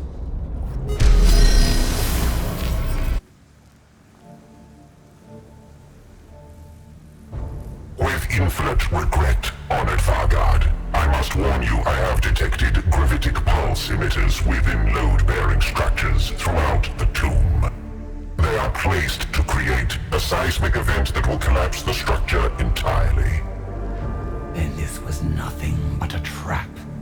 Jebka sought to lure his enemies into an undefended tomb, that he might bury them within it. Could he have discovered your plans to eliminate the Eupatridae? This trap was crafted long ago, before I knew of the Grand Vizier's treachery. No. It was meant for whoever might hunt him to his lair, be they human or Necron. So be it. Jebka is not here, but we can still turn the situation to our advantage. Let us enter the sarcophagus chamber. Regrettably, the door is also rigged with defenses. In this case, a set of overlapping lightning fields with the strength to atomically disassemble any who trigger it.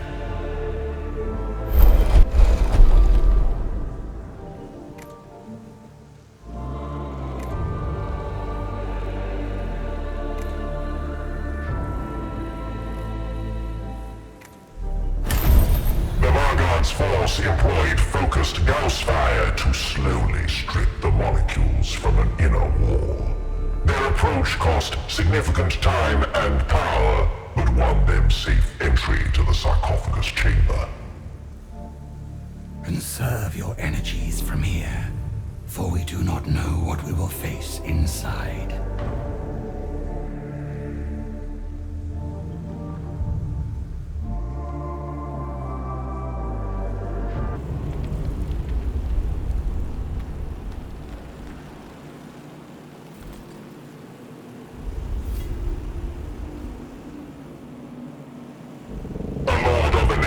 Was stationed in the sarcophagus chamber, watching over Jebka's stasis crypt.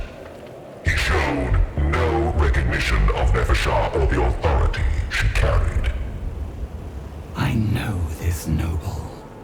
Zarikub, a lesser lord of our legions. You should be obedient to the throne, not to a mere cryptek. No matter his claims of grandeur, Jebka is not even present to be defended. But the Lord did not respond. He continued his vigil as if Nepheshah were but a lowly scarab, too meager to look upon Jebka's resting place. The crypt is empty. This is obvious on all levels of perception. Jebka has addled your mind to force your obedience. The response was a readying of the Lord's weapons, surely a prelude to combat. This unfortunate has been corrupted by Jebka, then discarded. There is no hope for him. Put him down.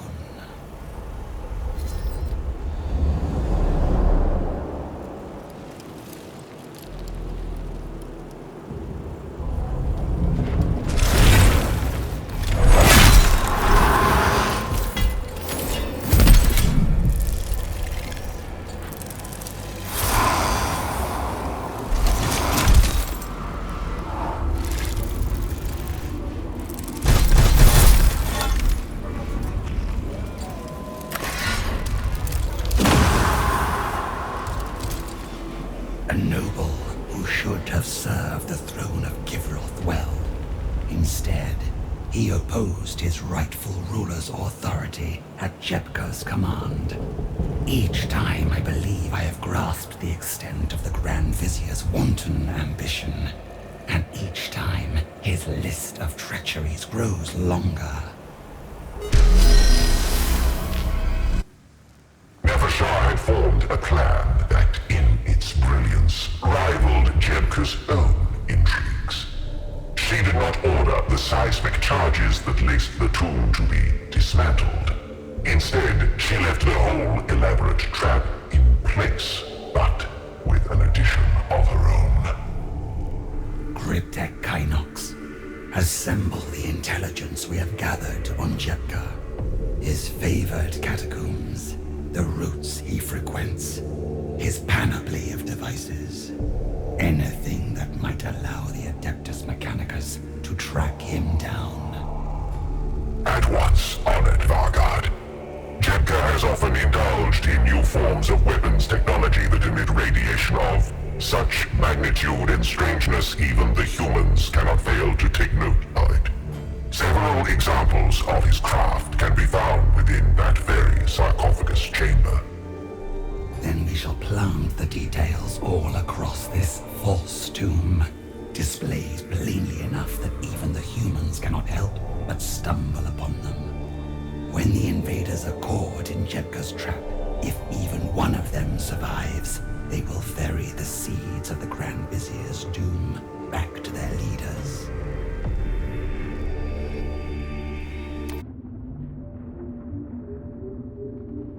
Honored Vargard, I bring tidings. Grand Vizier Jepka has gathered many of my fellow cryptechs for a particular task. He intends to occupy a human medical facility to acquire a more complete understanding of their under-evolved bodies. An unbecoming obsession.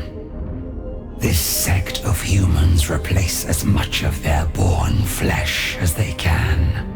What can he hope to learn from studying their unmodified forms? He seeks to identify which elements they cannot do without. The better for our weaponry to unmake them. Any improvements are marginal at best, but I understand such experiments have become something of a passion for him. The Grand Vizier's perverse exhibition grants us an opportunity. Jepka will take pains not to provoke a human response. Have units infiltrate this medical hovel to ensure the alarm is raised. The arrival of the Adeptus Mechanicus will catch him unawares and hand them an opportunity to destroy him. A brilliant plan, honored Vargard. Truly a master. I desire no blandishments, Cryptek. Only see it done.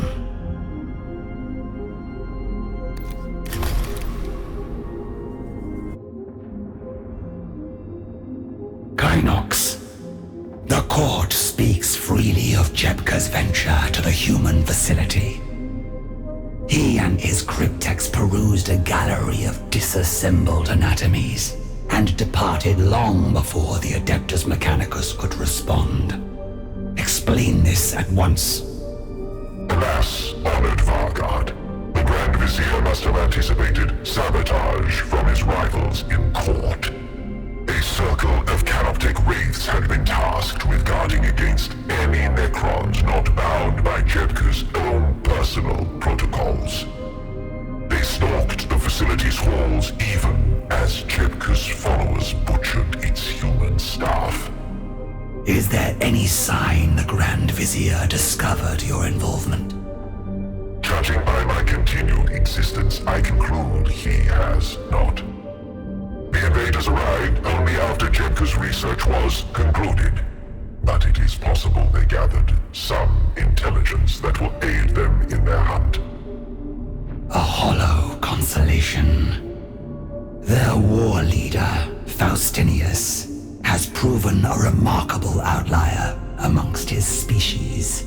But we cannot trust the Adeptus Mechanicus to close in on Jebka alone. We must train our gaze on any opportunity to reveal his trail.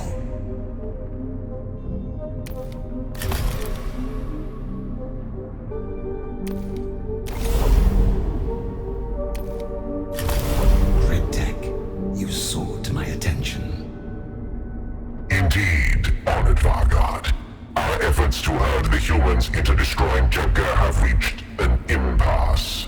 Jebka now moves constantly between laboratory crypts and field experiments. He travels by means of a catacomb command barge. He dares. To ride a command barge is the privilege of overlords, not a lowly advisor to the throne. What possesses him to reach above his station with such open vulgarity? Fear, O Vargard. Jebka's attentions have lately focused on a human scholar of energies, one Megos Faradov. He worries that this creature's primitive research may yield clues to his technological secrets. Whispers among the Hyrotech circles speak of plans for infiltration and assassination. Then Jebka's fears must become truth. Gather further samples of his radiative technology to plant for the humans to find. Either this Faradov will make a discovery lethal to the Grand Vizier, or Jebka will expose himself to prevent it. If stars align, we may even witness both outcomes at once.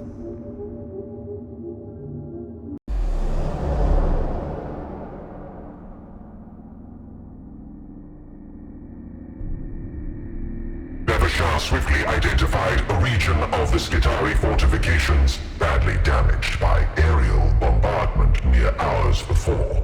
A crashed doom scythe provided the perfect cover, for the humans would surely investigate the wreck and, thus, discover the Grand Vizier's tragically misplaced arcana.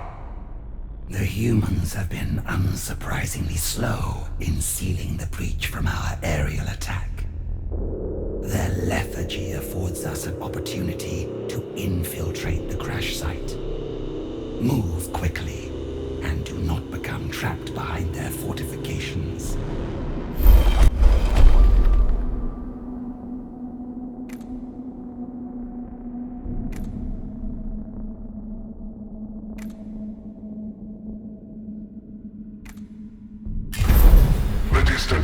Of the circling doom sights furnished Nefershar with multiple scans of the fortifications from above, including the wreck site. This granted insight into the human defenses as well as the state of the wreck within them.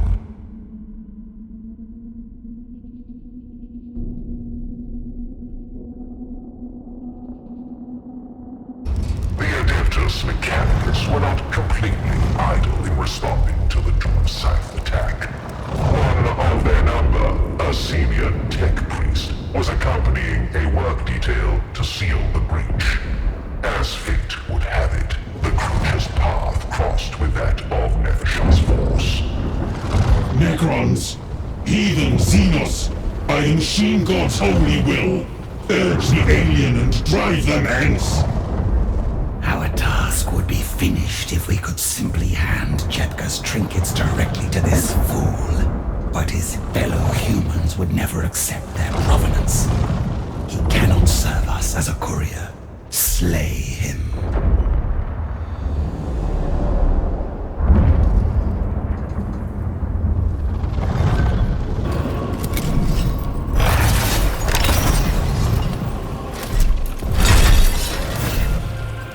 The tech priest's carcass may serve as an effective prop in our charade. How appropriate that a human should prove more useful dead than alive. Secure the body before moving on to the crash site. We can spend but little time here before the humans decide to make themselves into a further obstacle. So do not tarry.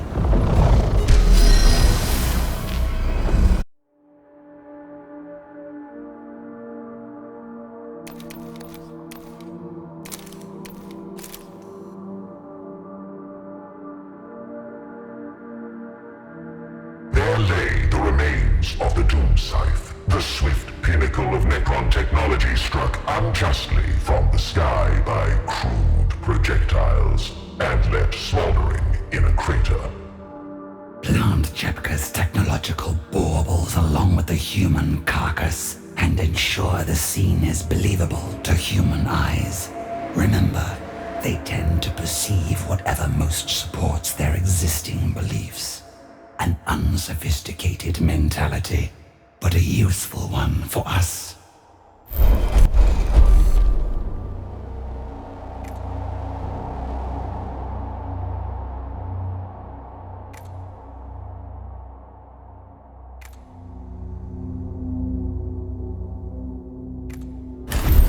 As illogical as it may be, the human brain interprets effort already sunk into a task to make that task's completion more desirable. Thus, the dramatic effort in attempting to survive will make the tech priest's findings seem all the more valuable. Another peculiarity of the human mind to be used in our favor.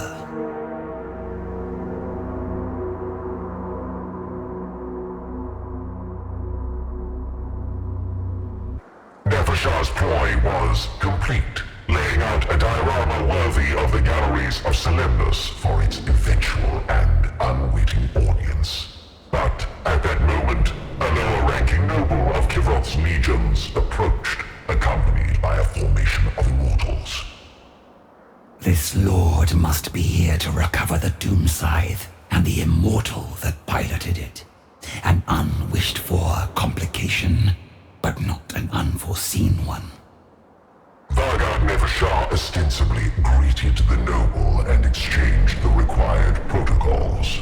In truth, she was communicating silently with the Royal Guard, for the noble and his immortal companions had created an entirely new problem. There must be no witnesses to our subterfuge. If the Eupatridae learn we are acting without their knowledge, they will suspect treachery. It would be preferable for these warriors to be employed in battling the human enemy, but in these circumstances, they must be destroyed.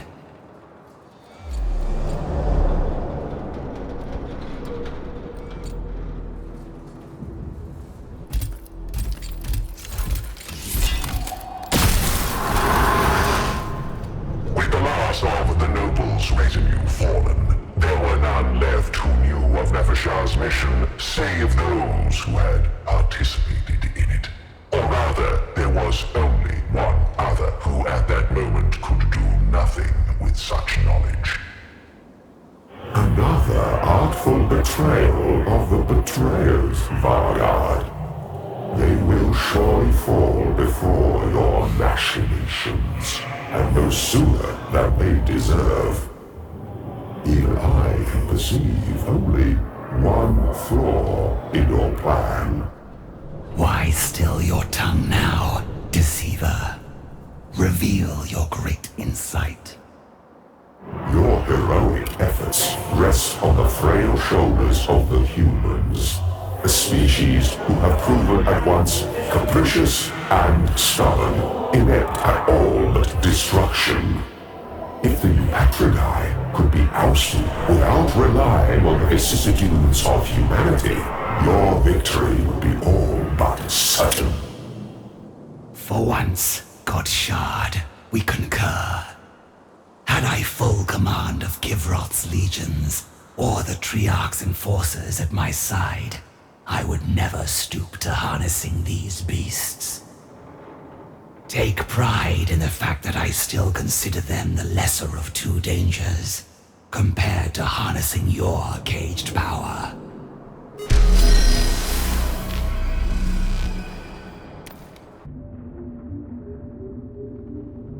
The human plague is not our only concern. The other invasive species of the Ozarian, the ones calling themselves kin, continue to raid our lesser tombs. High Judicator, what do you know of these creatures?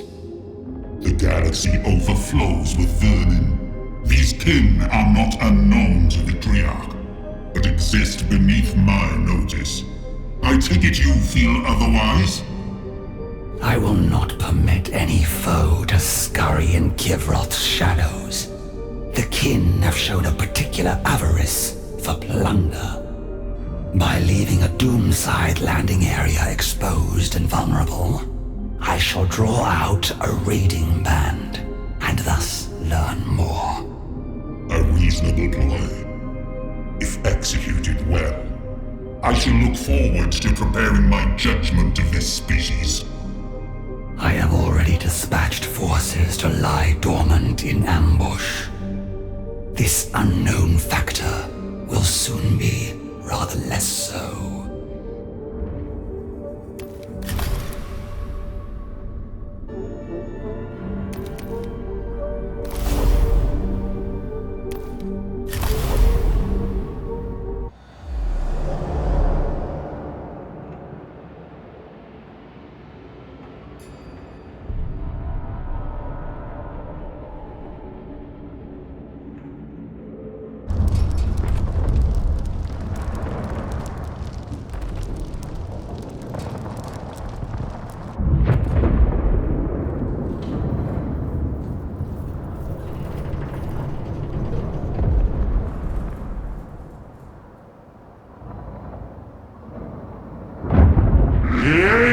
Shall be purged from the stars?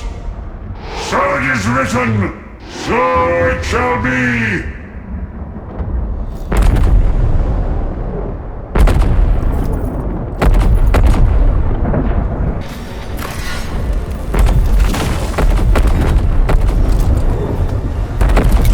By the machine god!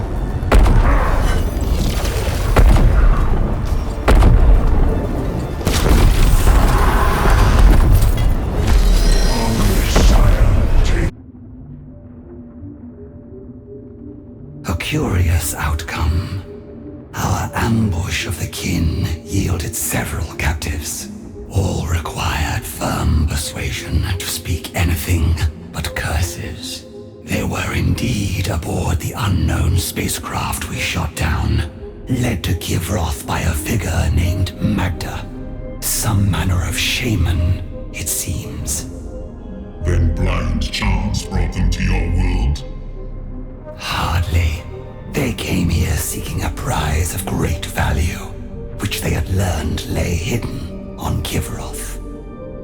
Lowly plunderers.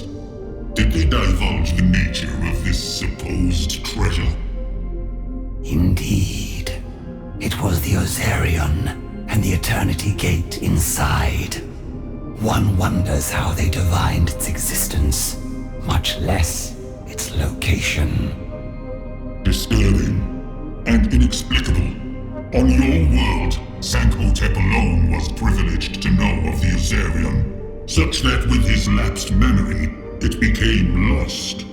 I must consider this matter. Furthermore, they do not act alone. Their league of petty clans is strung across the galaxy, a substantial population.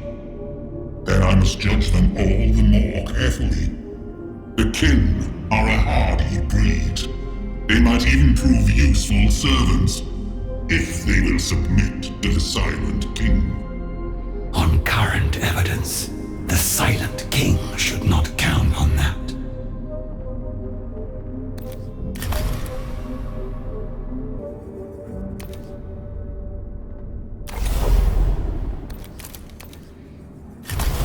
The invaders have once more provided us with an opportunity. We monitored their scouts uncovering a site used by Ukensep's destroyer Creed. A site previously unmarked in the royal records. This location was unknown to your court until now? The Triarch is all too aware of the willful, even defiant bearing of those afflicted by the Destroyer curse. But on Kivroth, it seems they have forged their own empire behind Sankhotep's back. Ukensep has long courted her own power base, among those rightly outcast by the Pharaon's authority. If not for his betrayal, Sankotep would surely have crushed her ambitions and her destroyers with them once they had served their purpose. Your court's transmissions whisper that the old Pharaon was failing in mind. Truly, that must be so. For the Murlocs to have amassed such a force beyond his control. Sankotep knew what was best for his domain, High Judicator. The only failing is in those who betrayed him, and it will cost them everything. I have dispatched a force to the Destroyer Sanctum. We will discover all it has to offer about Ukansep's secrets. You lower yourself to scrabble through a refuge for the diseased and deranged. You expect this will bring you closer to eliminating the Nihilarch? It will, and when it does, think on your criticisms of the Pharaon. You would be wise not to repeat them.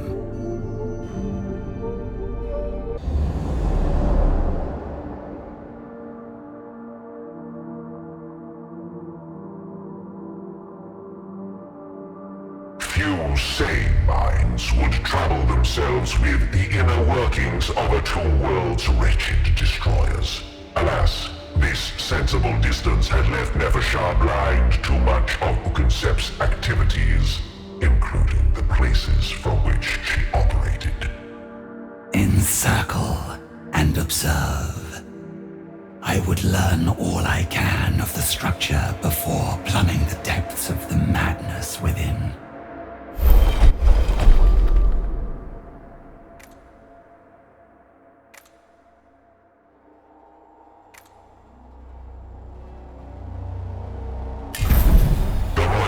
Suffered minor damage from Adeptus Mechanicus patrols, for the humans had already shown an interest in the Destroyer Sanctum and established a cordon. Under direct observation, the Sanctum offered many assault routes for Nefershah's superior tactical mind.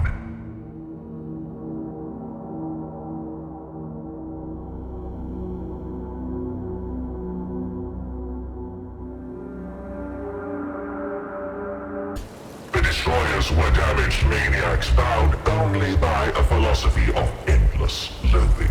Yet under Ukansep, they showed unprecedented organization and coordination. Vagar Nefershah did not know what she would find in their lair, and approached with a caution befitting her wisdom.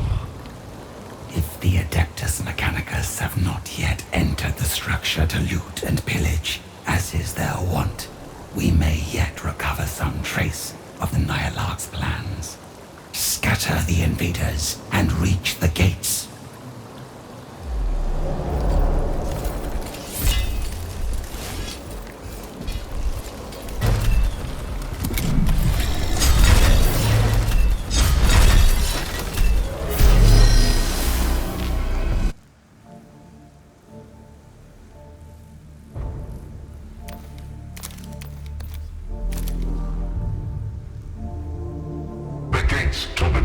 Sanctum opened freely, but a swarm of hostile scarab constructs issued from within, their monomolecular mandibles hungering for living metal. The destroyers have tasked them to defend this lair. Such meager constructs lack the wits to reject the commands of the mad. Let us hope they are also too simple to spread the curse like overeager plasmacytes.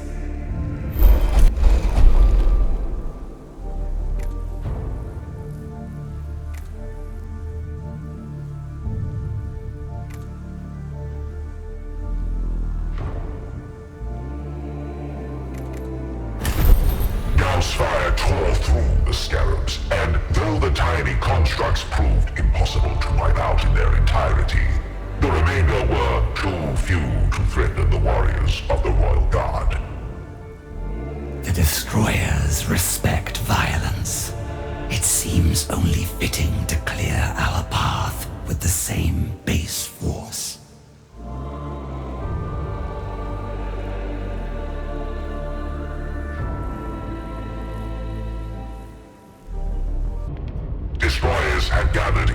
depths, ready to meet a Skitarii assault that would never come. That it was Necrons, not human invaders that faced them, mattered not at all. In their zeal, they rushed the Vargard's force. Onward, and wipe out everything that dares face us, Necron or otherwise. For too long, these damaged maniacs have exploited their independence from the throne. Bring them to heel, or end their miseries.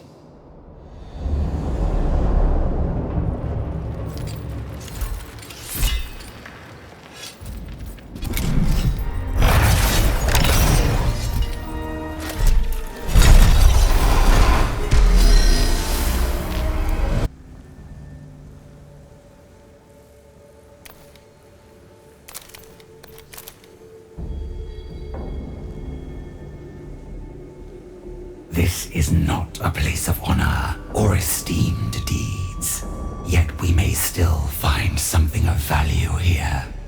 It is clearly more than a staging post for Uconcept's repulsive creed.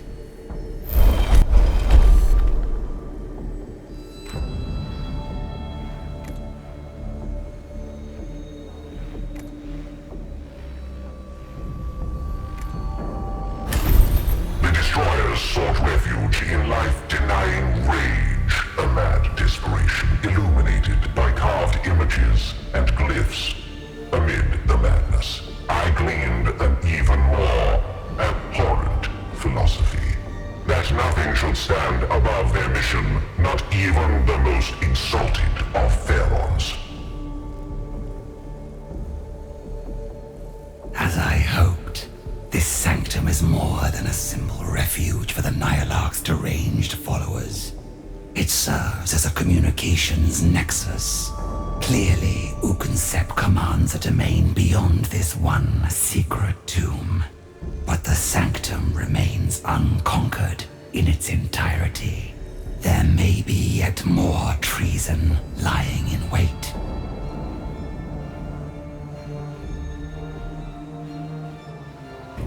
The core chamber of the complex lay ahead.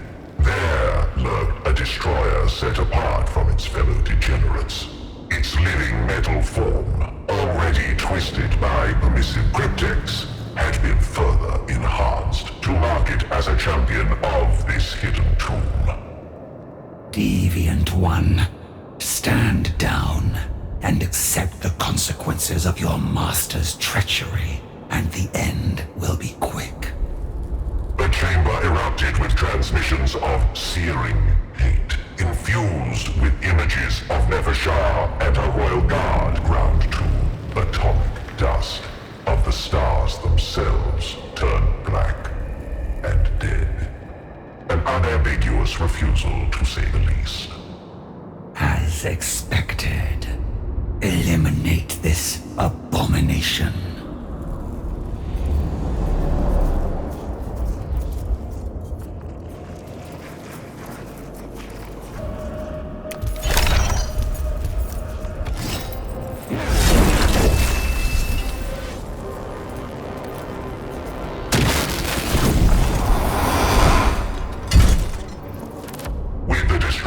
Scattered, Nefershar scoured their lair for signs of Uconcept's plotting. It housed a transmission node unshackled from the royal court, allowing the Nihilarch to covertly commune with her destroyers. The Vanguard's cryptex sifted through its echoes, and thus she divined the truth. A pattern becomes clear to me, though it is incomplete.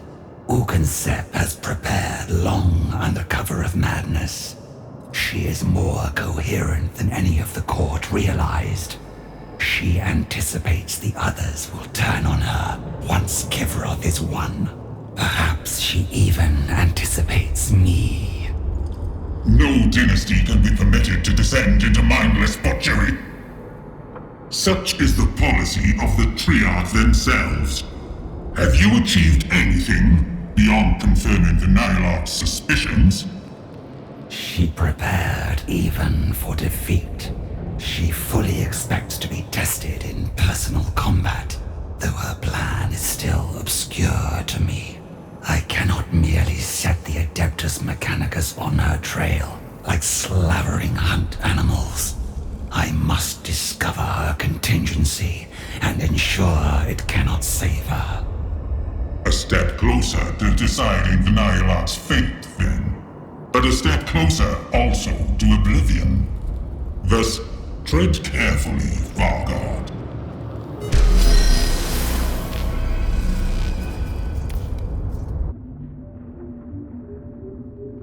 Cryptek, attend upon me.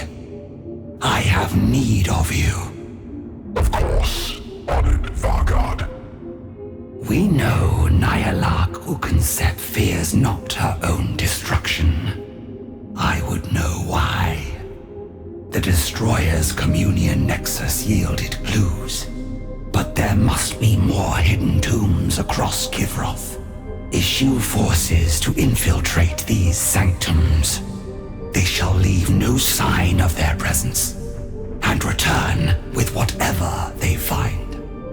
I shall place your most skilled and subtle servants on the matter, my Vargard.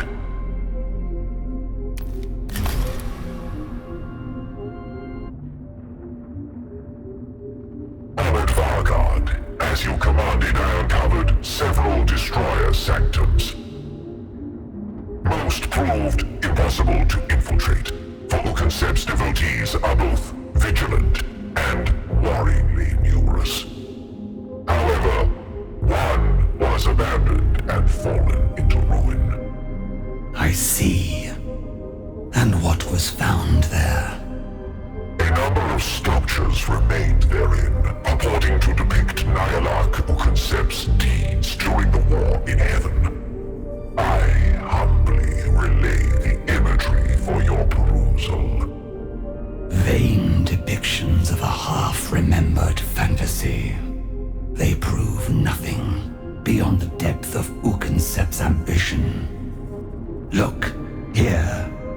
A gallery of destroyers, genuflecting as if she were the Pharaon herself. Hold, Vargard. That amulet at her collar. I have seen its like before. A hypercrypt key meant to subvert a tomb world's own systems. On the verge of destruction, it takes hold.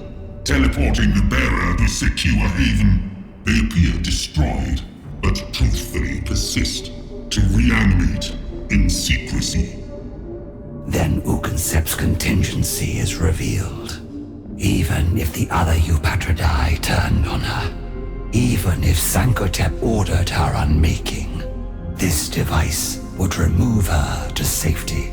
Under the illusion of destruction, she could plan her response. She must have a tomb outside your dynasty's control in which to recuperate. Your Nihilak has invested much into ensuring she survives betrayal or a long-delayed judgment. Her final refuge will be more fiercely defended than any other. No. To guard such a place too closely would only risk revealing it. Cryptek, now this device is known to us. You will devise a means to ascertain its destination. To capture the signal upon activation would be simplicity itself. And to do so while the device is dormant. Ukensep's presence at the Sepulchre Regnant is sporadic, but with surreptitious observation, I may be able to isolate the amulet's hyperspace vectors. See it done. When Ukensep flees from her impending judgment, it will not be to safety. It will be directly to her executioners.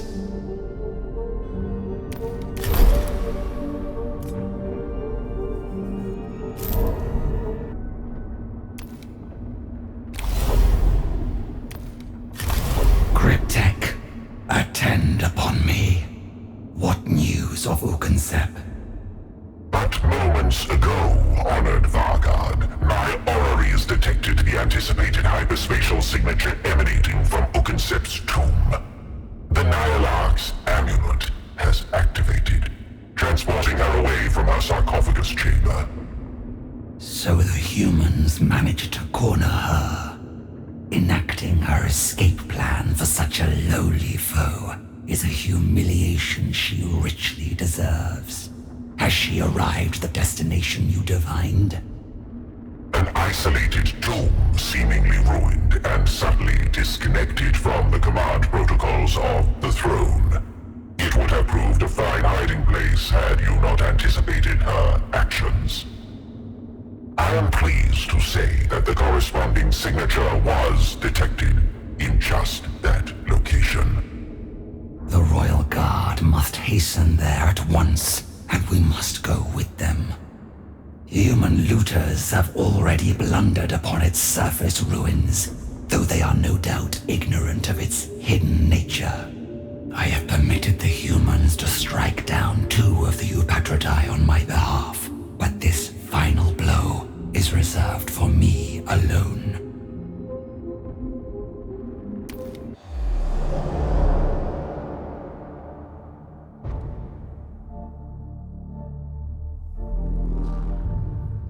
Nevershah's force reached the area to which they suspected the Nihilarch had fled. An anomalous structure was indeed nearby, seemingly ruined and hollow. But they also found Adeptus Mechanicus troops already patrolling the area. The invaders have no idea how close they stand to the last of Givralth's false rulers. Fortunately, we have no need of them to ensure Ukensep's final destruction. Do not let them slow our advance.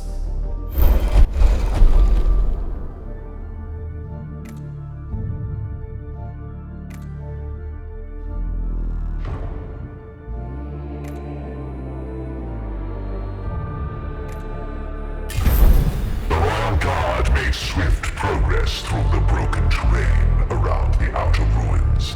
But the enemy became aware of their presence before they reached the tomb's entrance. By the time Nevershah's force reached its objective, the humans had drawn reinforcements from around the cordon.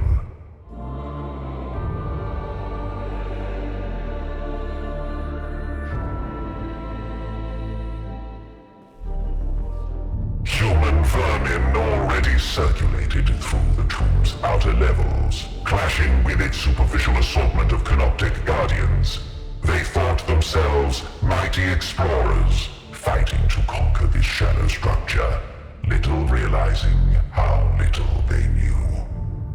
With every moment we waste on these obstacles, Ukensep recovers more of her strength. Destroy everything in our path. We march to the Nihilarch's doom.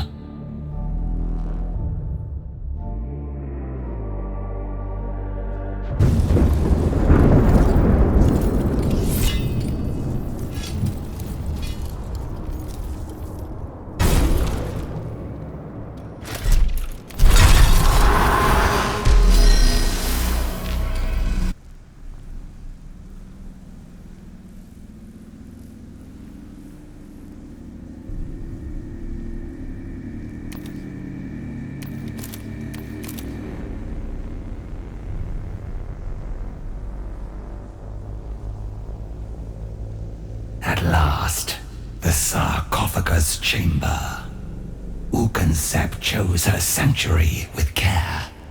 Whichever noble once slumbered here, their stasis crypt was well concealed. The humans would not have found this chamber in 100 centuries. Now, let us announce my arrival. The Nihilarch has an execution to attend.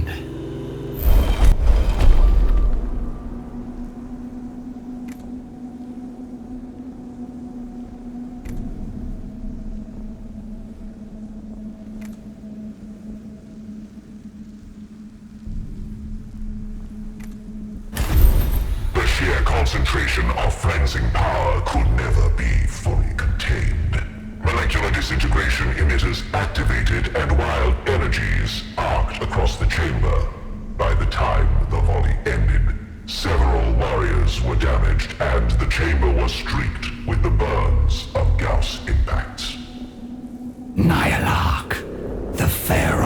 judgment is upon you. We bring the fire of the vengeful stars.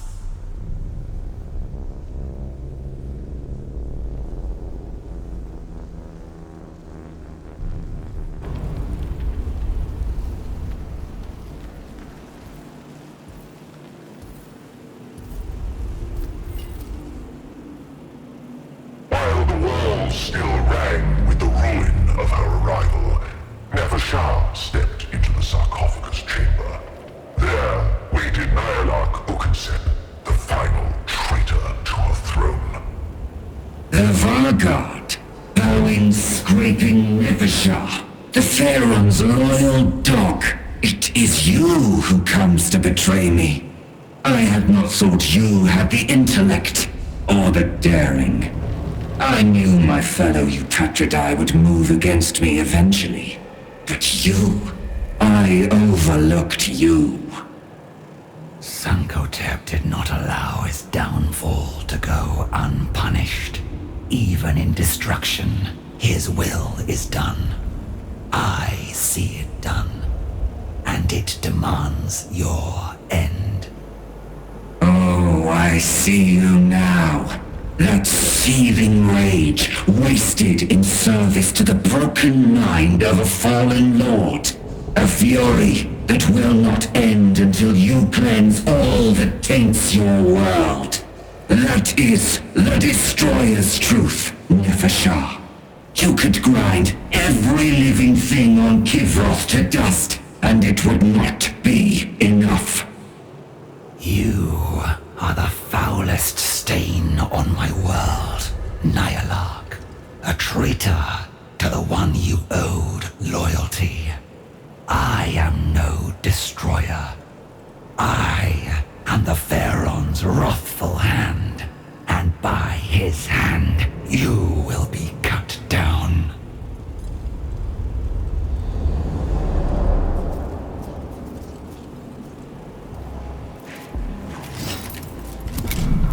Your master cannot protect you now, Vanguard. The Pharaoh's will.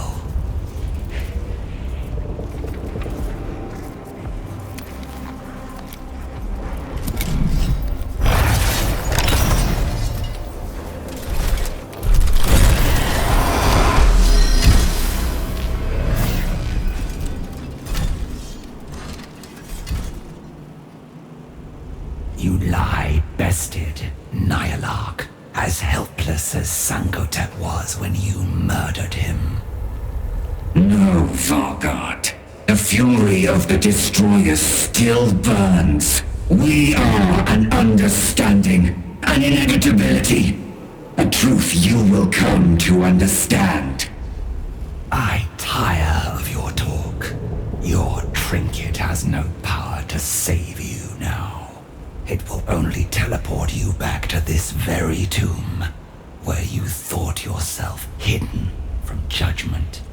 A cunning trick, but one that only deferred your destruction. It is not too late. How can you not see? The filth is rising around your feet.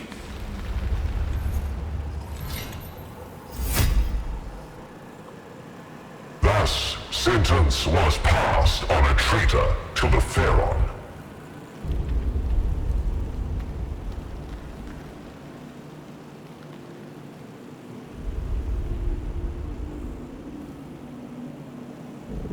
You are the Necron who breached this tomb before us. The Vanguard, Nefershah. But your actions are incomprehensible. Explain your purpose here. A witless question to ask the last loyal subject of Sankotep. Yet I will indulge you, Tech Priest Faustinius. For you have served my dynasty well since your defiance at the Ozarian. Like a trained beast, hunting down the usurpers to Sankotep's throne. This wretch was the last of their ilk. I eliminated the enemies of humanity. That they were rivals of yours is an extraneous datum. This world has no throne for a Necron to claim. Hecateus IV is sovereign territory of the Adeptus Mechanicus. Yet even a useful animal must be slaughtered when its purpose is complete. By all means, Faustinius, try to destroy me. You will save me the trouble of hunting you down myself.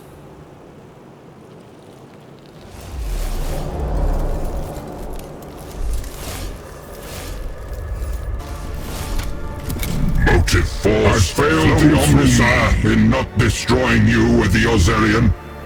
Now, I will finish what I left undone.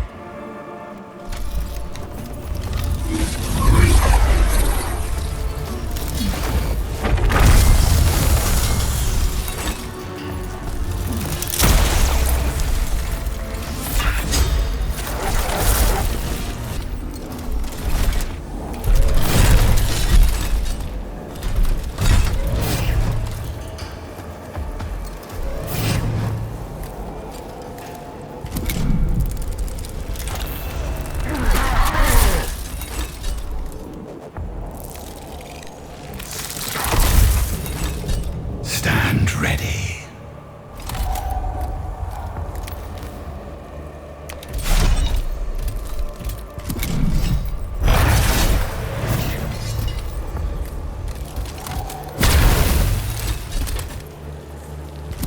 For the dynasty.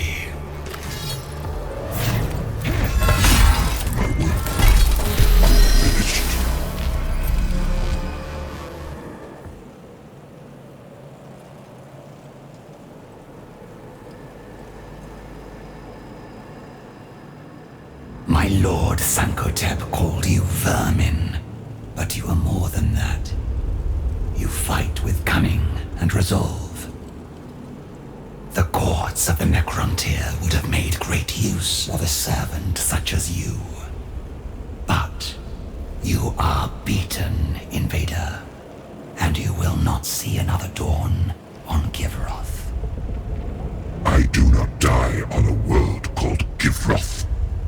I die on Hecateus IV, a forged world of the priesthood of Mars. To die in this tomb is a far greater honor, and one grander than your species could ever devise.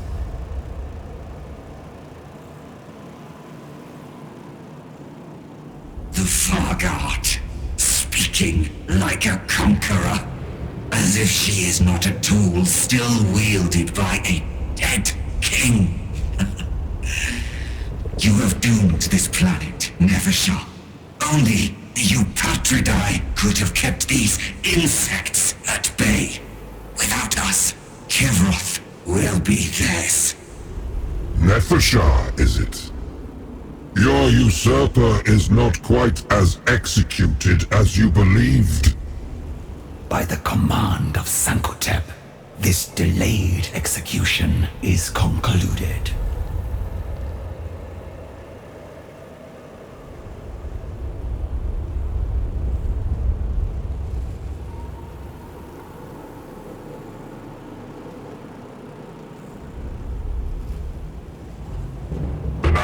Was slain for a third and final time, having shown resilience beyond even the madness of her destroyers. Even in her last throes, she blighted Givroth. For Neversha was forced to turn her attention from the craven human known as Faustinius, who fled the tomb before he could be destroyed in turn. It is done. Ukensep has paid for her treachery, but the humans still await their own punishment. We have much to do.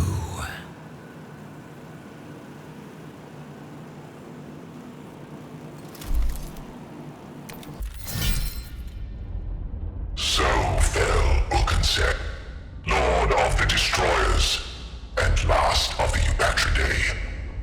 My Pharaon, you are avenged. The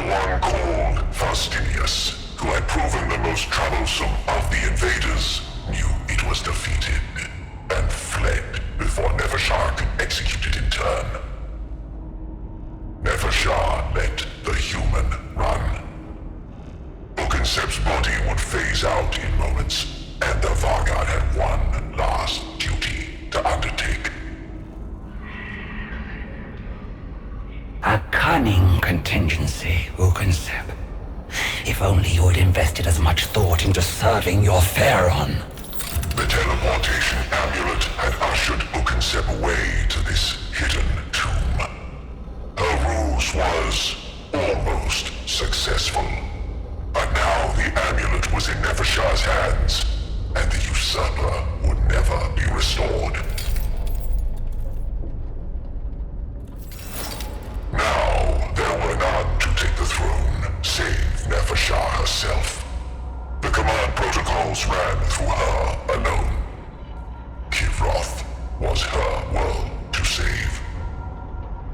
The Vargard's situation was not lost on certain observers. Your rivals are destroyed, O Pharaon. But now you stand alone. A war to wage, a planet to rule. We've got a thought. You can release me. I shall help you bear these burdens. Sankotep gave no command that his world should be handed over to an enslaved godling. And I am not a Pharaon yet. Nefershar had brought justice to the usurpers of Sankotep's throne. But in the turmoil, the invaders had snatched opportunistic victories against the Necron legions and claimed half of Kivroth's surface. Even amid the glory of her victory, the Vargard thought only of her duty to the dynasty. My commendations, Vargard.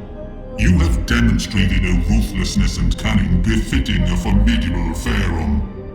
It is the completion of Sankotep's last command I seek, not the throne. And yet, if the humans are driven from this world by your deeds, the Triarch would likely recognize you as your dynasty's Pharaon. When they are driven off, Praetorian, not if. So you say, but the human troop movements indicate they are actively seeking the Sepulchre Regnant. No Necron can rule Kivroth if the throne chamber is taken by the enemy. We shall refocus on the Azarian. Once the Eternity Gate is taken, the invaders' doom will be assured. Mark well. If the humans are permitted to continue their barbaric aggression unhindered, they will succeed. Remember, Vargard, the humans infest much of this debased galaxy. Their armies will, eventually, be reinforced. Without the Eternity Gate, we have no such luxury. In this, I concur. The gate is our priority now. We will not fail to secure it again.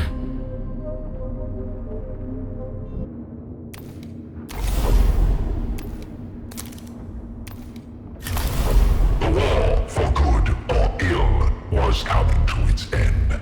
Vargard Nefershar, now in sole and rightful command of the Necrons of Kivroth, sent her legions to besiege the Azarian and capture it where the Eupatridae had failed. There shall be no more distractions. Our entire strength will be brought to bear against the Azarian to seize the Eternity Gate. We must hold the structure in its entirety if we are to remedy the decay of its power systems and hold it open for our allies. Only complete victory here is acceptable. A grand gambit, Vargard. And one that allows few paths to victory. In the event that you falter. It is our only path to victory, High Judicator. The Eternity Gate must be awakened before the humans locate the Sepulchre Regnant and silence the command protocols that flow from the throne. The Eupatridae have lowered us to this desperate nadir, and now I take what action I must. The Eupatridae were not alone in undermining your dynasty, Vargard. Yet victory pardons many crimes. The court of the Silent King will judge your choices, whatever the outcome.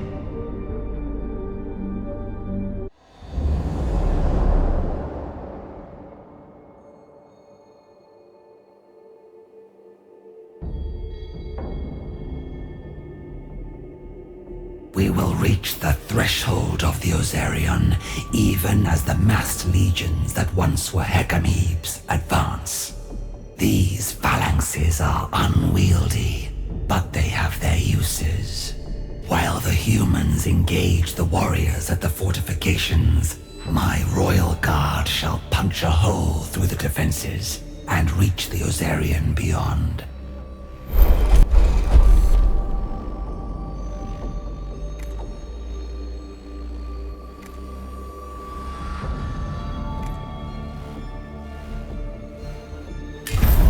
Antimatter death spheres and searing doomsday beams raked the fortifications with explosions.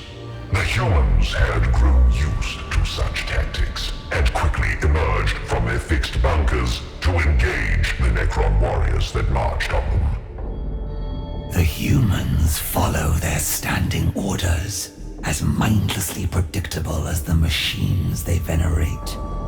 Take every advantage of the ruse's success and breach their defenses.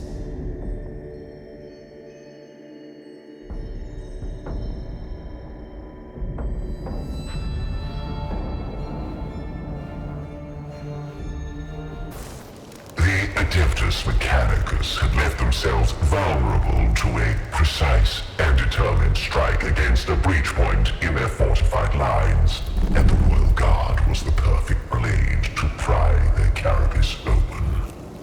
We target the weakness our stratagem has created. Cut deep into their heart.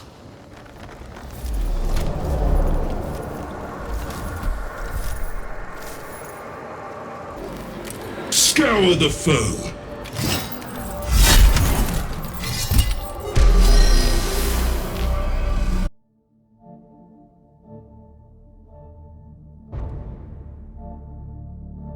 Hold this position. Just as the steel is strongest at the weld, so we shall deny the enemy the weak point they seek. Engage defensive Doctrina. Rally about the Cataphron manacles, and become as 1,000 fortresses they cannot breach.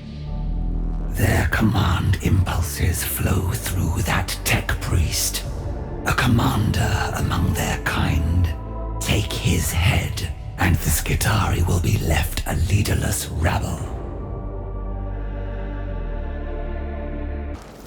So we look upon the face of the enemy, and see that it is death.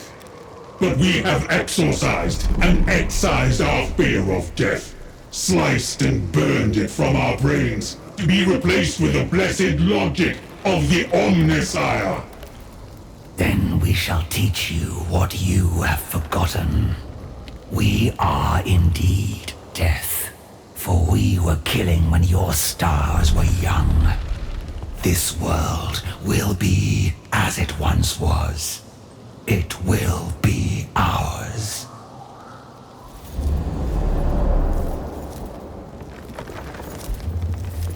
In my sights!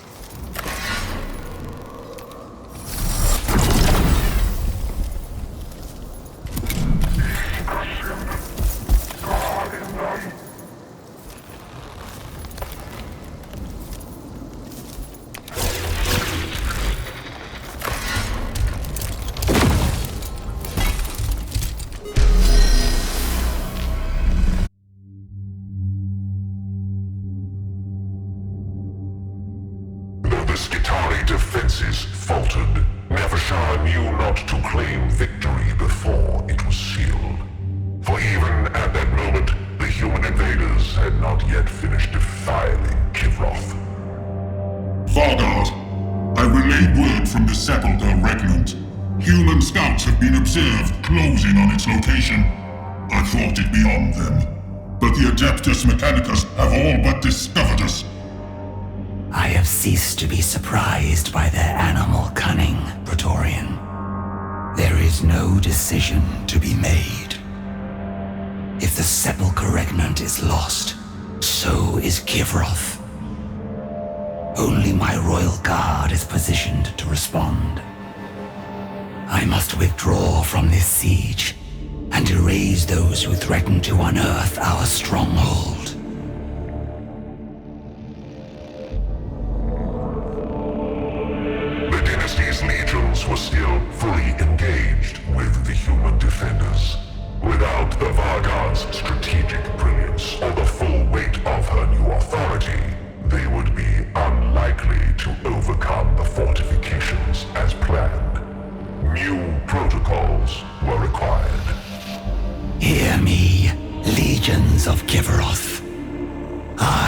the throne of this world, and this is my will.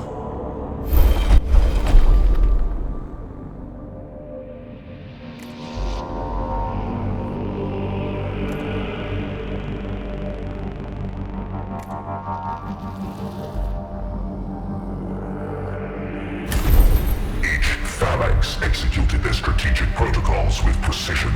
Networks of covering fire and staggered teleportation extricating their many units from the teeth of the battle. The peerless efficiency of the Necron legions was thus amply demonstrated.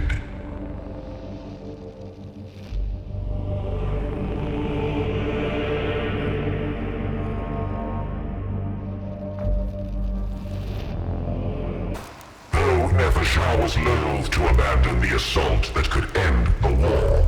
She knew that if the Sepulchre fell into the invaders' hands, victory would become impossible.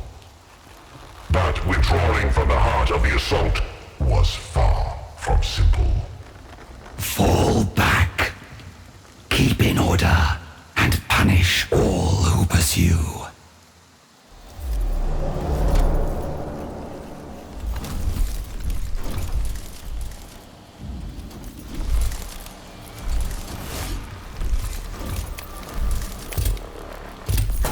The vermin scurry ever closer.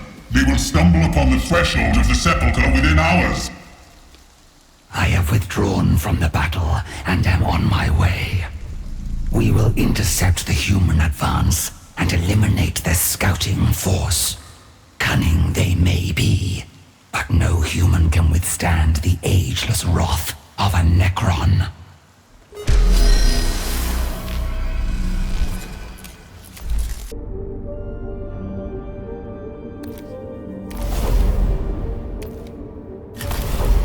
Shah returned to the region of the Sepulchre Remnant. There, she found scouts of the Adeptus Mechanicus, and a hulking machine meant to grind through the surface of Kivroth. This they intended to employ in tearing up the ground and laying bare the structure of the Sepulchre Remnant. A violation even graver than we believed. Simply wiping out their scouts will not be enough to remedy this trespass. You carry with you the will of the Pharaon and the brilliance that outmatched the Eupatridae. You also carry my favor. A few moments of my full, unleashed power, and these human whelps will be scoured from your planet, no longer to befoul its surface. Speak no more flattery, godling. I have my throne to protect. We will engage and eliminate the enemy scouts first.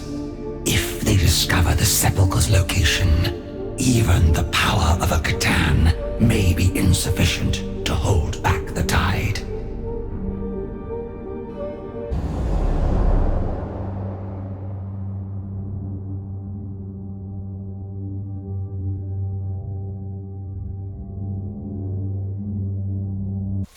The scouts were among the enemy's finest troops, possessing highly autonomous behavioral routines and extensive experience battling Necron forces.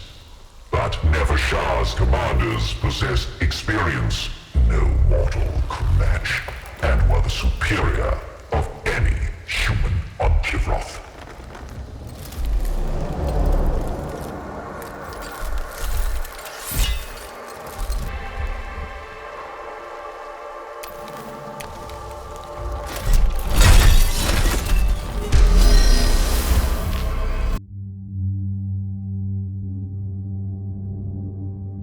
Slain. These were heavily augmented troops. The Adeptus Mechanicus sent them anticipating they would find the Sepulchre. Vardar, your royal tomb is yet undetected, but the death marks posted as spotters have reported enemy cavalry approaching the entrance site. I judge it likely they will confirm the Sepulchre's location. Then we must intercept these outriders at once. Even warriors of living metal have their limits, Nevershah. Delay them as we might, the human engines will reach the sepulchre eventually. Yet your people have conquered death before with my guidance. Unleash my power, and let us turn back the inevitable once more. Let nothing distract us. Engage their cavalry, and leave nothing alive to tell of it.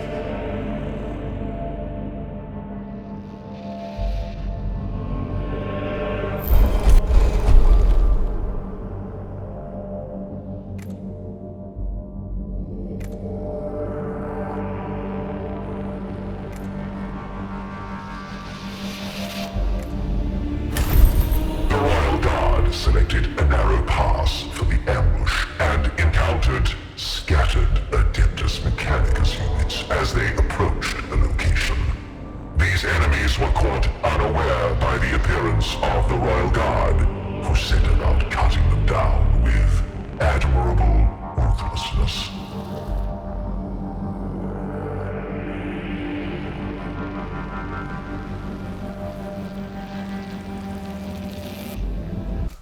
The whole area is crawling with the human vermin. Eliminate them so that we can prepare to receive their cavalry.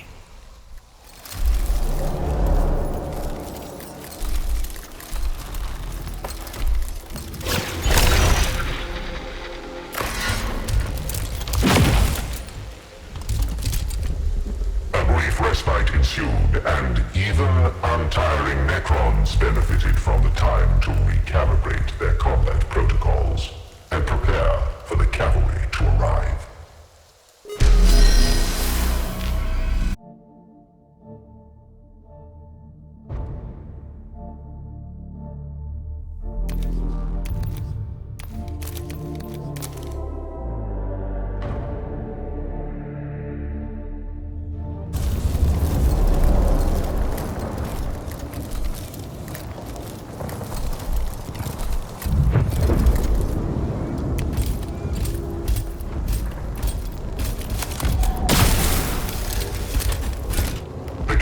Represented yet more of the Adeptus Mechanicus elite.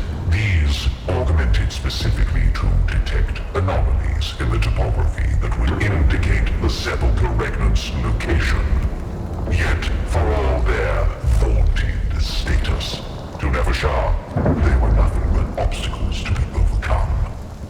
Strike hard, and leave nothing but corpses and silence.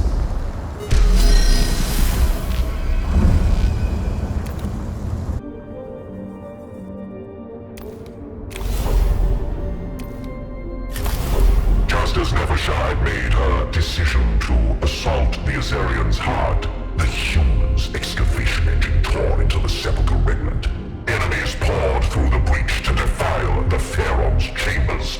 Though she would soon execute her final gambit, Nevershah still needed the Sepulchre to hold. The wretched rabble are past the outer defenses and advancing on your throne room. Should it fall, your royal command protocols will be cut off. If that happens, we shall lose our means of claiming the Ozarian. I shall attend to this myself. All forces, report to the throne room and make ready to cast back the invaders.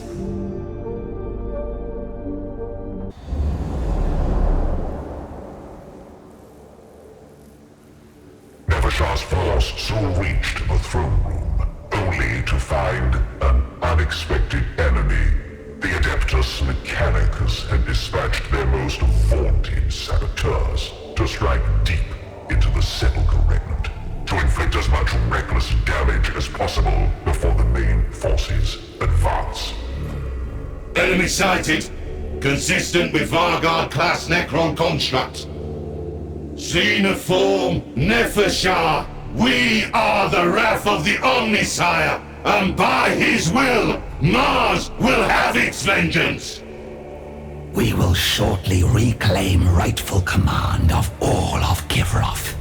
Your primitive home world has no claim on this planet, nor does anyone save the dynasty of Sankotep. Assault doctrine are in effect. Tactical limitations rescinded. No quarter. No mercy. Destroy them all. Pitiful and foolish. Those with such short lives should not be so eager to throw them away.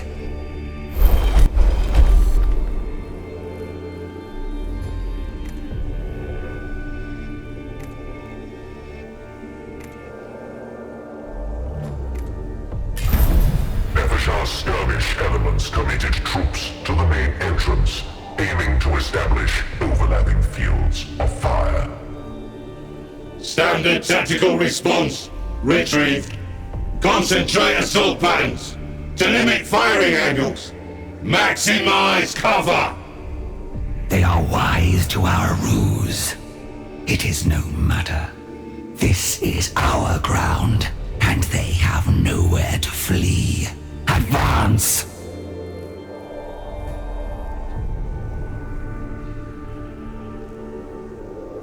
The two forces met in the throne room. Neither could retreat.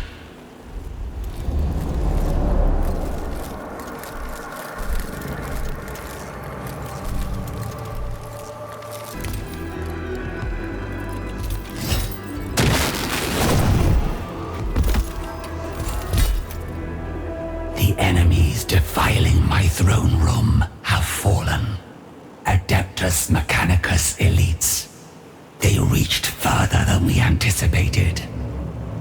Your warriors and constructs are holding back these invaders, but they cannot do so forever. Whatever plan you intend, Vargard, it must be executed now. Hold your guard, Praetorian. I am returning to you. Some of these Skitarii serfs have already forced their way through. Do not count on your path being clear.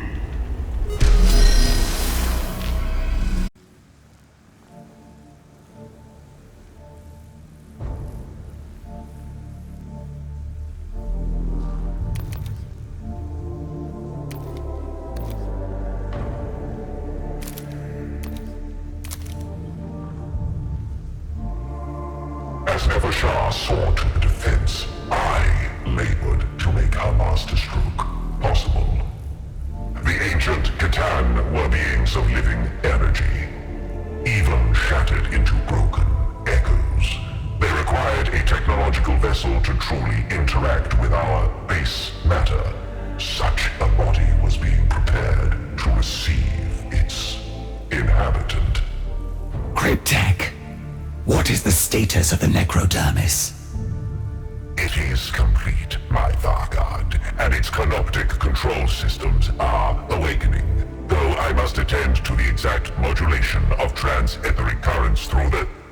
I care not why my star god is unready, only that you make it so soon. Hasten your work.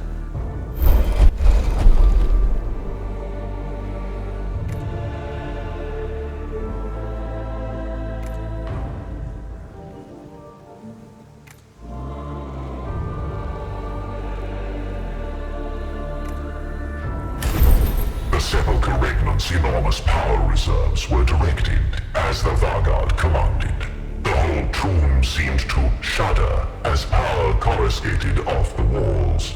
I saw the necrodermis spasm in a facsimile of life. Though all diagnostics insisted it remained still.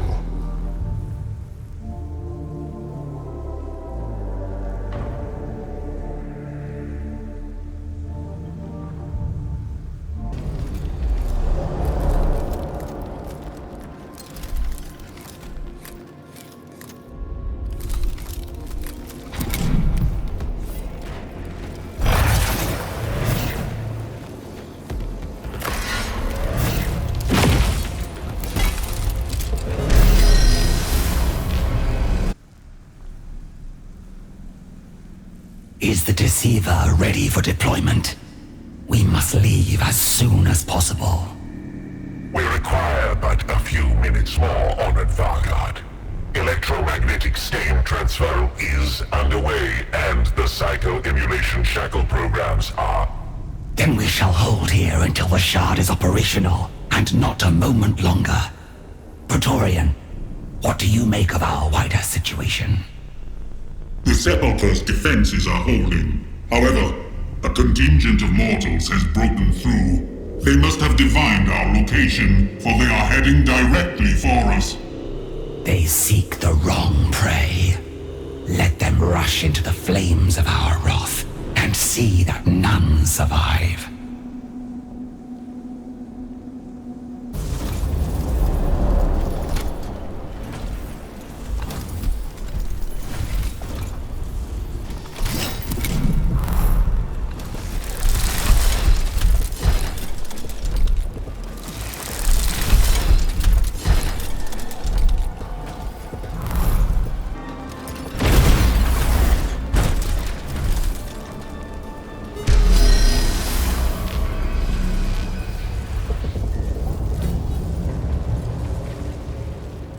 The invaders have faltered, Vargard. Your defenders are holding. For now. No more enemies threaten the inner chambers. Then, in the name of Pharaon Sankotep, let this war be ended. The necrodermis was complete and functional, and with it, the final events of the war were now set in motion. The Eternity Gate. A passageway to the greater empire we are rebuilding across the stars. Once it is open, no force in the galaxy can wrest Kivroth from its rightful rulers. And this time, it shall stay open. Deceiver, the time has come for you to serve. Of course, you who would be Pharaon. I exist only to obey. You have spoken the truth for once, Godling.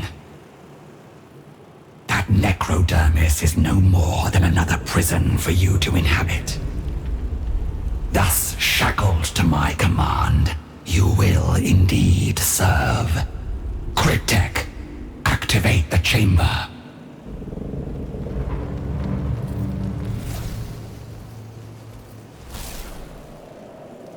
Only a Catan shard with its mastery over all energy could repower the decrepit Eternity Gate. As yet unthrown, Nefershar's control of the God Shard might prove fragile. But in this dark hour, she boldly accepted the risk.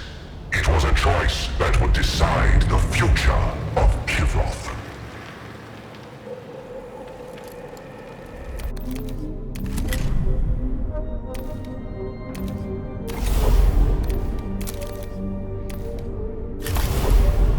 Nefershar had contrived one final opportunity to win Kivroth for its rightful lords.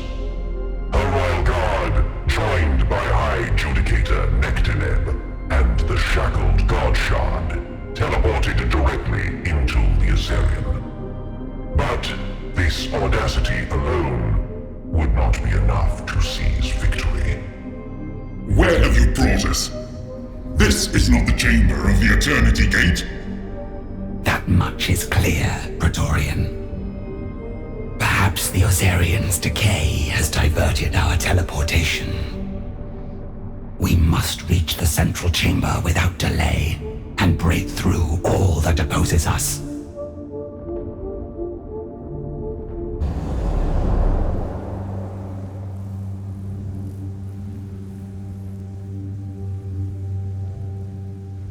We cannot allow these vermin to slow us down.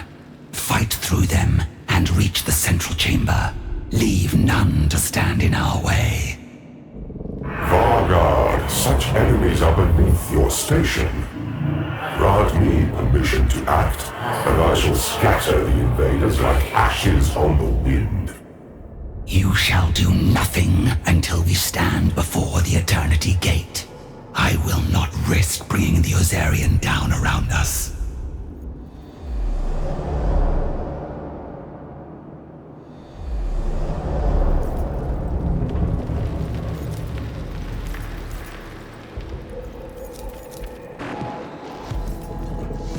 obedience over all.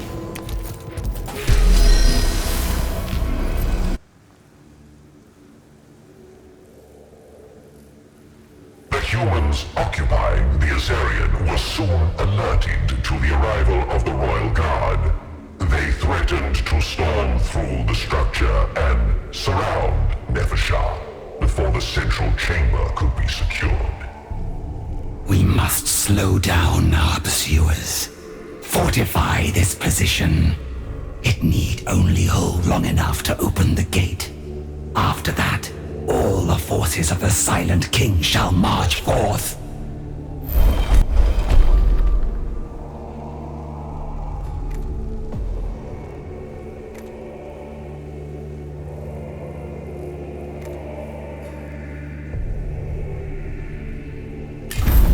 Deathmarks and wraiths lurked as the Skitari advanced past them, then emerged from hiding to sow carnage among the enemy as the Royal Guard engaged them ahead. The bloodshed was great, and many humans fell before the fray was even joined.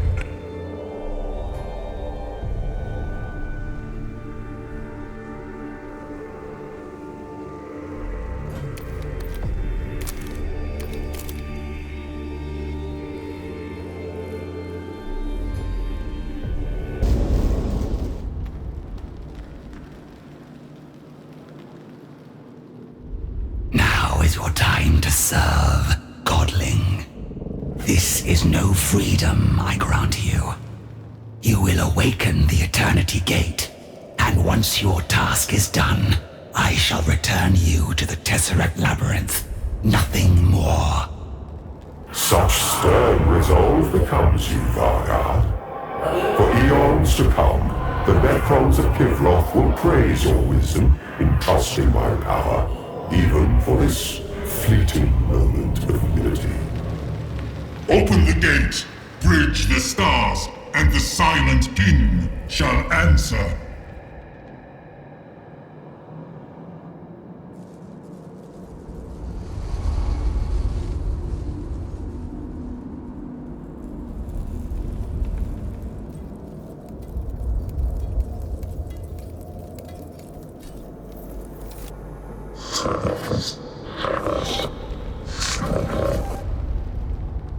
That entity is powering the Eternity Gate. Nepheshah has resorted to some foul sorcery to force the gate open. And in her hands, the Tesseract Labyrinth.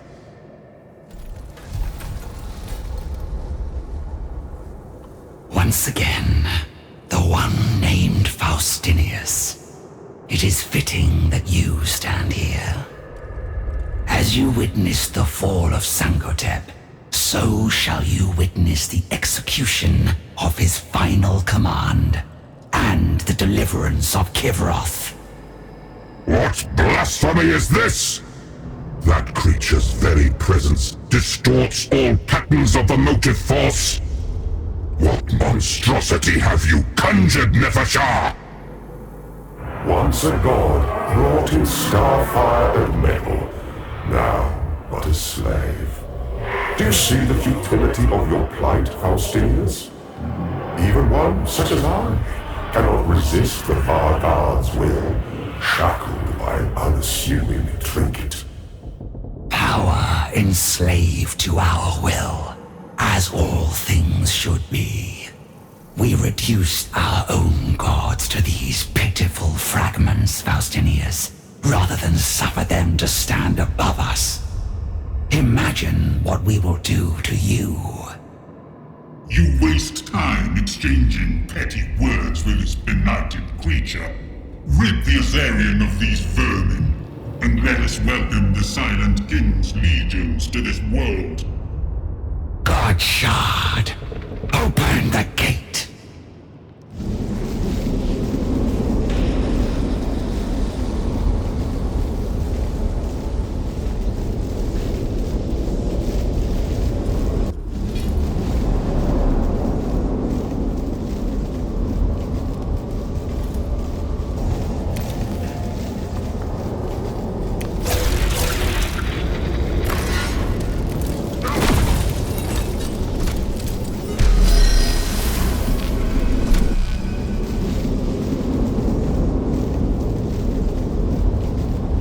truly are persistent beyond all reason.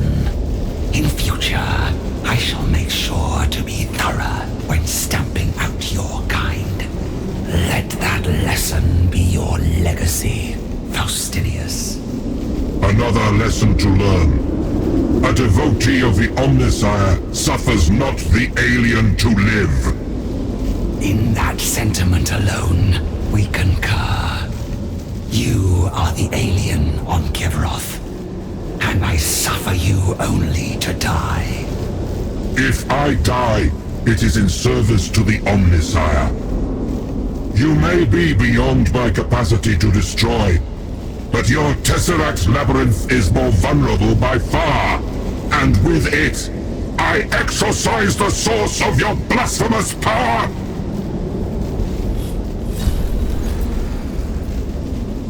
The labyrinth. Its control falters. What madness do you do in your ignorance?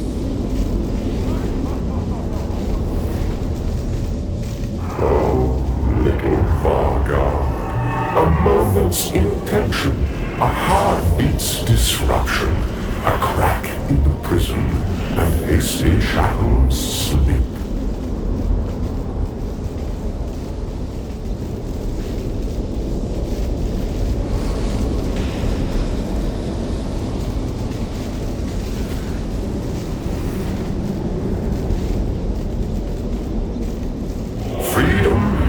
And the stars call. A quantum banquet of choice unfolds before me. Alas, Nefershah, that you did not see what you could have been with my guidance. So deftly you made the human your pawn, but in the end, he served my design. It is loose. The labyrinth was its prison, and you threw open the gates. Human! You have slain my world and yours! Vargard, I charge you to bring the Deceiver back under control. I shall deal with the human. The labyrinth. Damaged, but still intact. We called Mephedran a god, but this is merely a broken shard, iterating echoes of old glories. If I weaken it, the labyrinth can shackle it once more.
Forces have not already shaped your future, and you, Nefershah, have no future at all.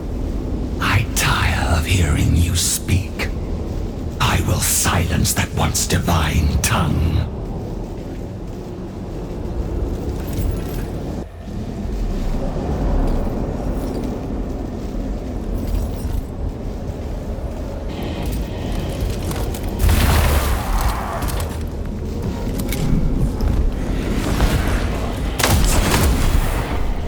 In service.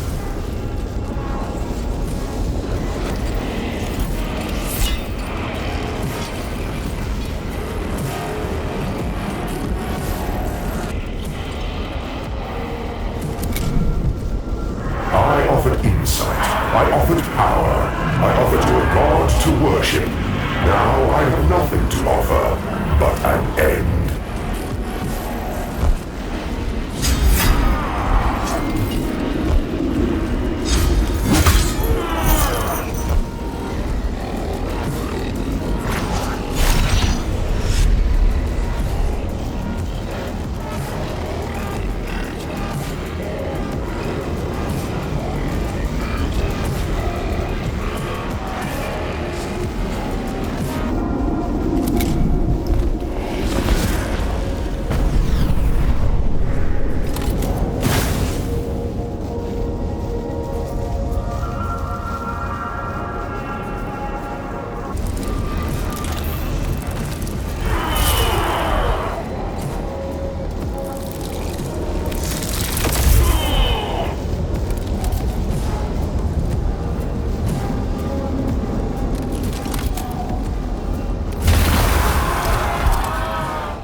shard was vulnerable to the mechanisms that bound it before.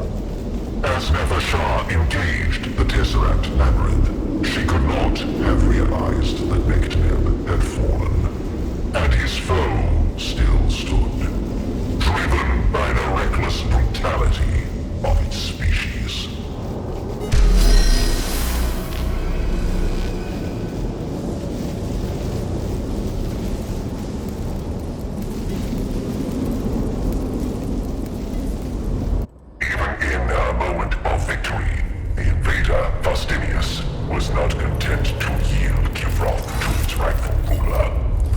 Denounce you, alien.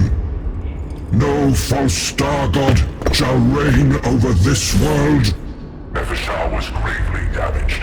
Her teleportation amulet would activate in moments, and all chance of caging the deceiver once more would be lost. The mighty Vargard laid low by a reckless primitive. Oakencept's trinket will whisk you to safety, Nefershar, but I shall be free. The galaxy awaits my appetites. I lack the means to destroy you, Deceiver. But I do not have to. Cryptek, deactivate all power restraints to the gate systems. Oh, spiteful little creature.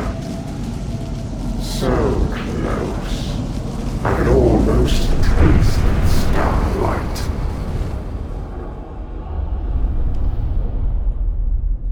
In the aftermath of the Eternity Gate's violent collapse, the humans retreated from the ruined Azerion in terror and disarray. Returned to Oakencept's haven, Nefershar effected repairs and planned her next move. The warrior legions still marched. The Sepulchre Regnant was still in Necron hands.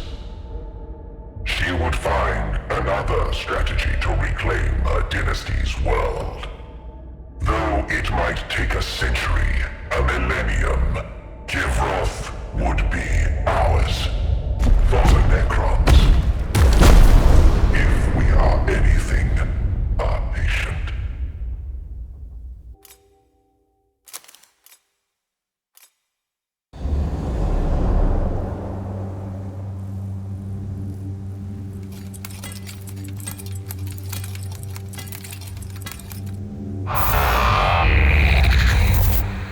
The Omni-Synod have quarantined the Eternity Gate for now. Their cowardice provides a window of opportunity. This may be my final chance to study such an artifact. Once the war ends, Hecateus IV will become inhospitable for a fugitive.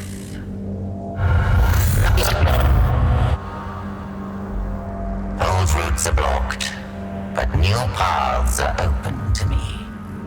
A pity my negotiations with Nefershar did not yield whatever secret entrance she used.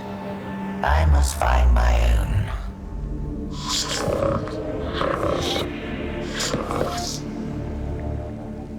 Not entirely unprotected, then. A garrison force remains.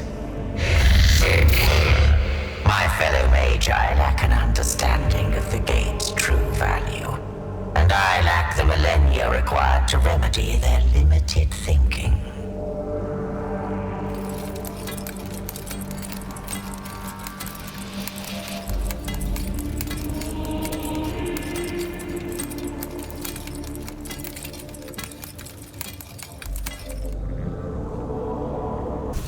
Intrusion countermeasures activated. Halt! Transmit ident data. Magosire Canthan, is it? A dedicated servant of the Omni-Synod. Flawless record of loyalty and obedience. You would better serve the Omnisire by letting me pass. Stygian heretic! Your kind are prescribed by order of the Omnisynod. Submit to disarmament or be destroyed. Violent resistance. Predictable.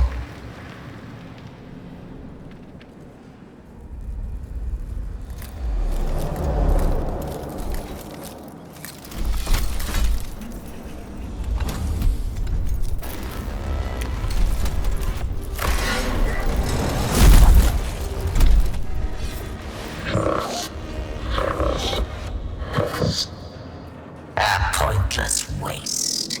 Small minds squandered opposing the quest for knowledge. But now the Eternity Gate Chamber is open to us at last.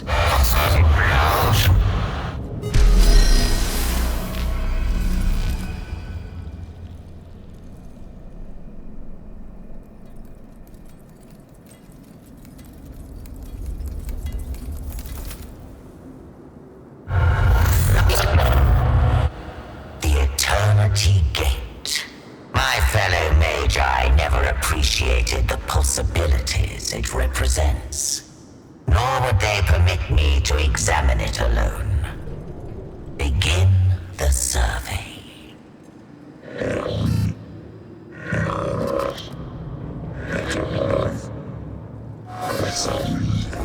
The Eternity Gate lifts.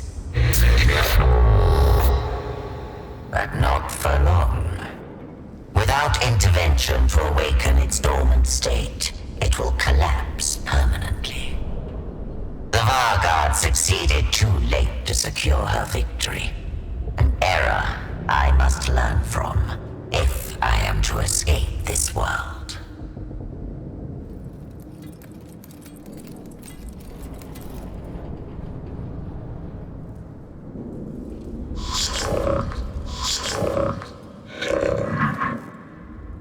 Another artifact.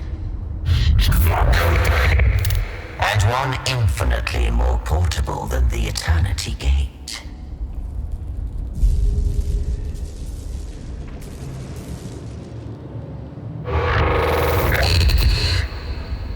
A Tesseract Labyrinth. So, my theories were correct. It is a miniaturized dimensional vault. To examine one with my own optics is a wonder. And that is to say nothing of what it might hold. It holds knowledge, young seeker. It holds eons of secrets. It holds the truth of this galaxy. It holds me. And now, so do you. Identify yourself.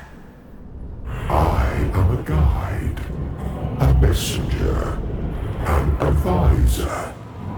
The Necrons named me Mechanicus in the days I ushered them to greatness. A machine intelligence patterned after a Necron deity. Or perhaps some manner of energy-based life form locked away for use. Such a secret for Nefershah to keep from me. Nefershah kept much from you, Skevola. I witnessed your negotiations. Such promises were made. The wisdom of cryptex, an audience with the silent king who waits beyond that gate. Yet when at last she executed her plan, you were set aside. This relic will be ample compensation. Yet I cannot simply depart with my prize. The Omni-Synod control this world and all its spaceports. My options for a covert exit are limited. Why skulk away when you could return in triumph? Nefershah is damaged, vulnerable. You alone can find her, destroy her. Who could condemn you then?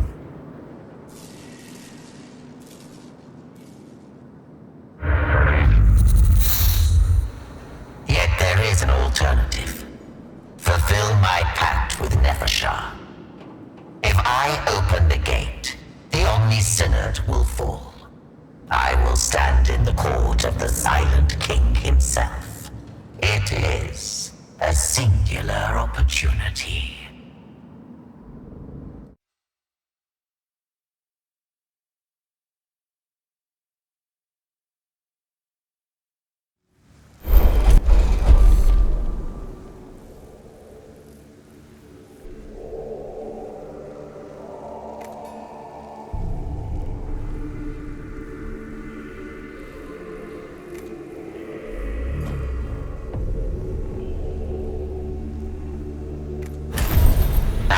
Trust my future to the alien.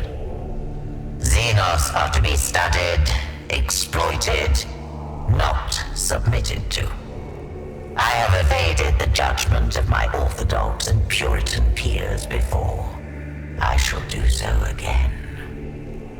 A wise choice, young Seeker.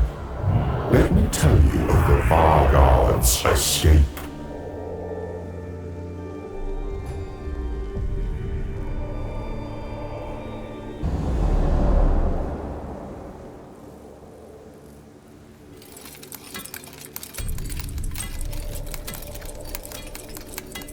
Explain your motives, entity. Your identity conflates with the star god of Necron myth. One of their Catan. Why deliver the Varguard to me? I bestowed my wisdom upon the Necrons long ago. They proved ungrateful, flawed beyond elevation. Is it so strange I would seek new minds to enlighten?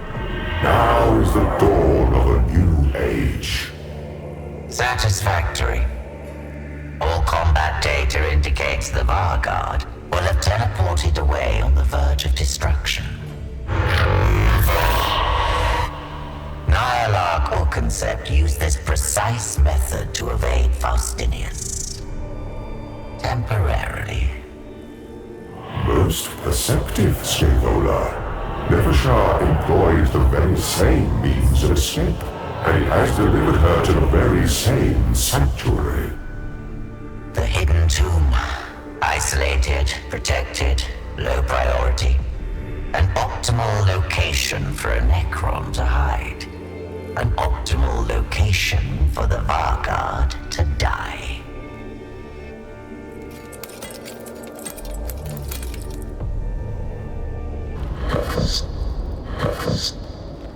A silent tomb. But not an empty one. Tech Acquisitor Scaevola.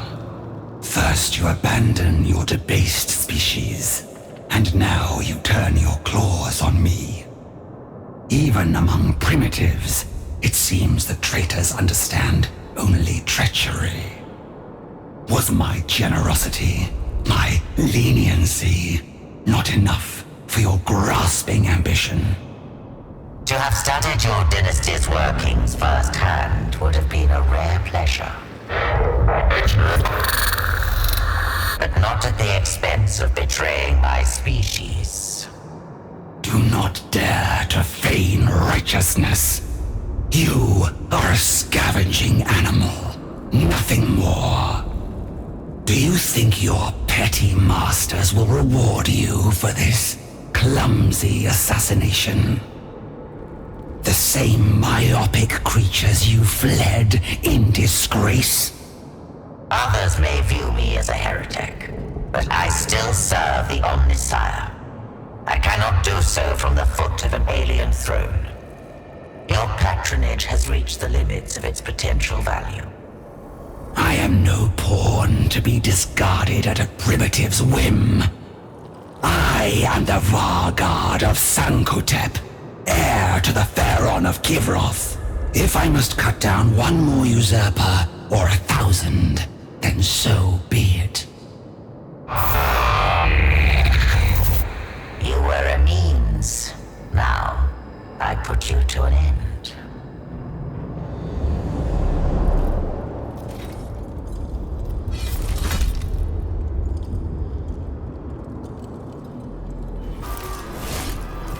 The Pharaon's will.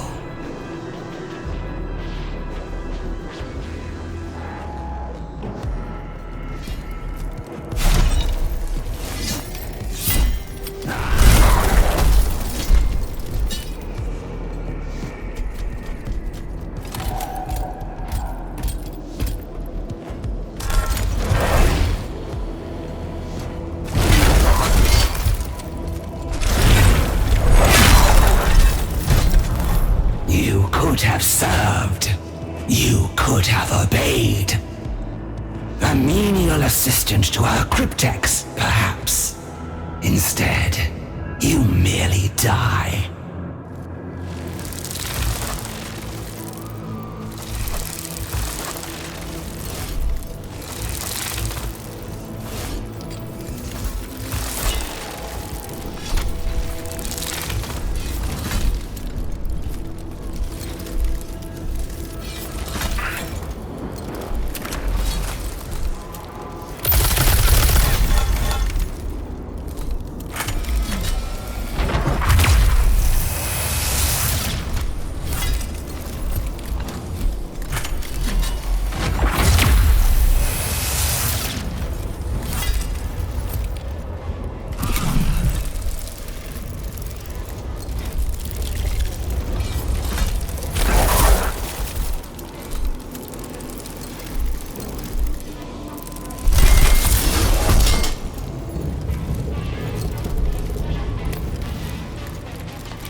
You betrayed your own. It is no surprise that you betray me. Or at least that you try.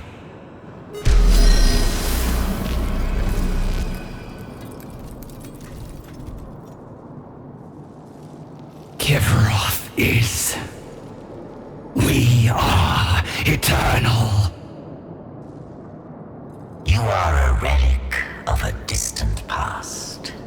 A specimen to be studied. And with the Tesseract labyrinth in hand, my study shall be fruitful indeed. The Deceiver! Foolish wretch! You shall learn nothing but how to repeat our mistakes. Perhaps, but you will not be there to witness it.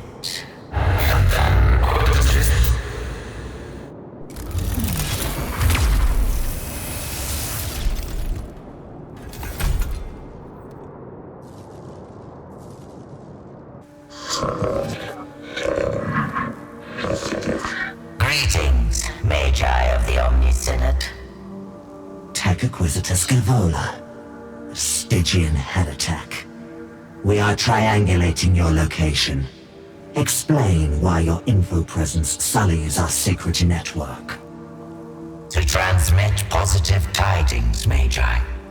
I have destroyed the Vargard Nefershah. My false exile permitted me to observe and infiltrate her lair. Praise the Omnisire.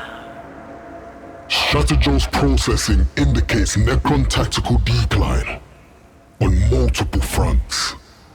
Higher command protocols decaying in efficacy. My departure was a logical deception, Forge Lord.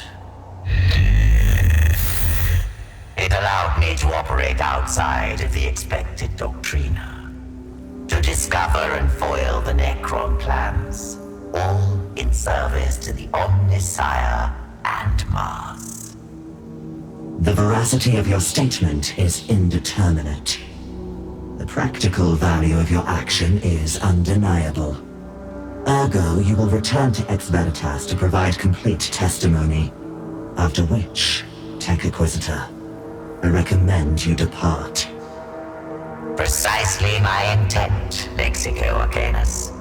The quest for knowledge is endless, and I have a new avenue of research I am eager to explore.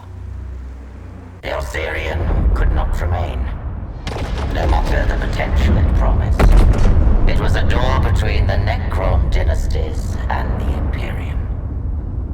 The Xenos would not have stopped until it was opened.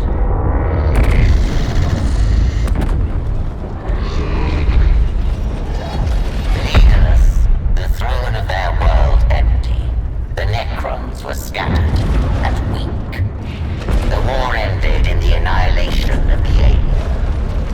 The Omni-Synod had their Forge world.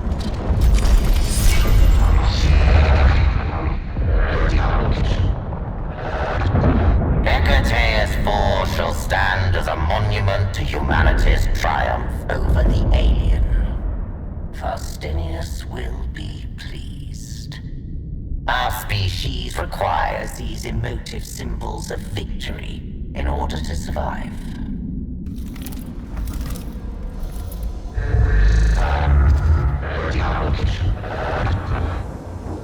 Yet survival alone is insufficient to pursue the Omnissiah's design.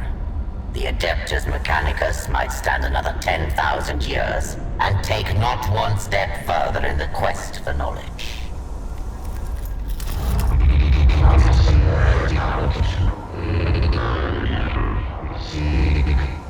A new axiom is required. Only beyond the confines of the Imperium can I freely explore the secrets the galaxy still holds.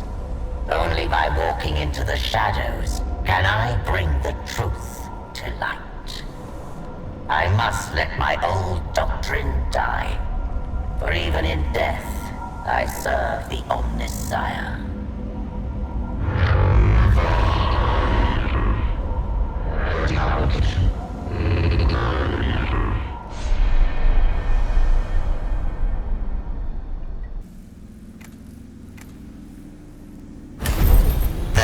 Of Mars are but the keepers of ignorance, choked with cognitive rust.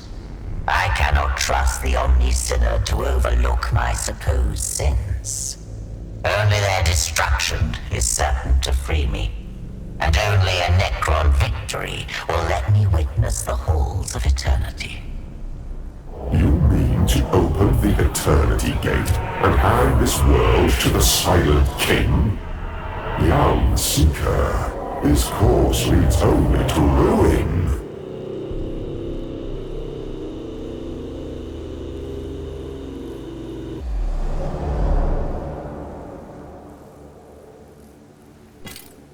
You know not what you do, young Seeker. The Silent King is a traitor among traitors, a fool among fools. Abandon this notion of opening the gate. Your identity is consistent with the star god of Necron myth. One of their Catan, yet you fear a Necron victory. Explain.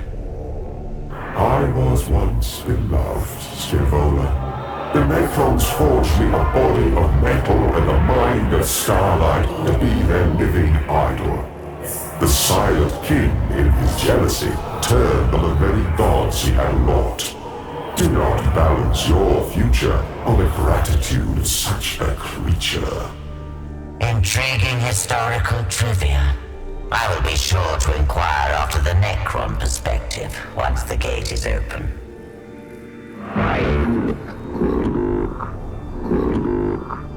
Our presence is detected. Our discourse must end, entity. My future awaits. The gate is inactive, Scrivola. Do not beseech me to open it. Unnecessary. The gate differs from others I have studied only in scale. Now that its systems are empowered, its awakening will be a simple matter. Simple for me.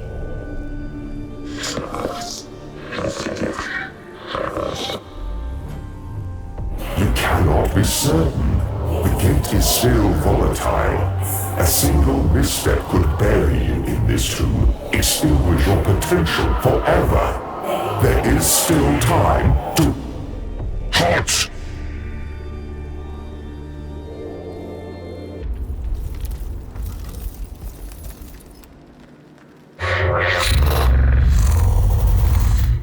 Magos Dominus Faustinius. I see you are yet to recover from your encounter with the Vanguard. You should be at a Medicae facility. My repairs can be delayed. My duties cannot. Every front hangs in the balance. I left Redditus here to observe the Eternity Gate when the inner chamber was sealed. Its transmission was garbled. But I see I was right to respond myself. and your retinue are here alone. We act while the Omni-Synod vacillates. The repeating pattern of Hecateus IV. There is no need for a tech priest of your talents to die here. Leave. Escape off-world before the planet falls. I cannot permit you to open the gate, Scaevola. It is an act of the lowest treachery and highest heresy. I was betrayed first, Faustinius. Millions of years of priceless data were lost to your cowardice on Silver Tenebris. I shall learn more from the Necrons than from a lifetime on Mars. Better a lifetime of humility than a moment of heresy. If you mourn Silver Tenebris so deeply, I can only ensure you share its fate.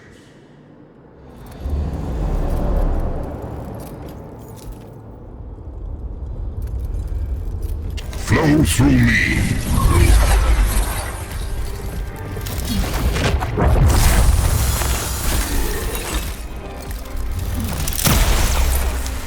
Videx was correct. You are nothing but a heretic and a traitor.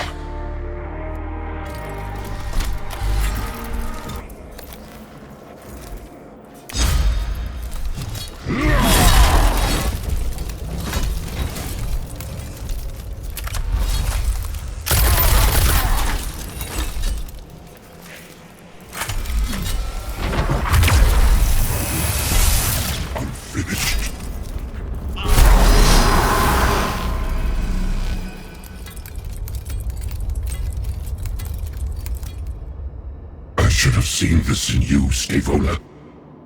I should have seen you would abandon what we know is right, for the sake of knowing what we must not.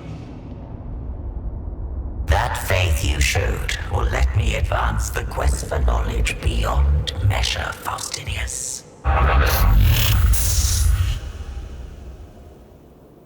Even in death, you serve the Omnisire.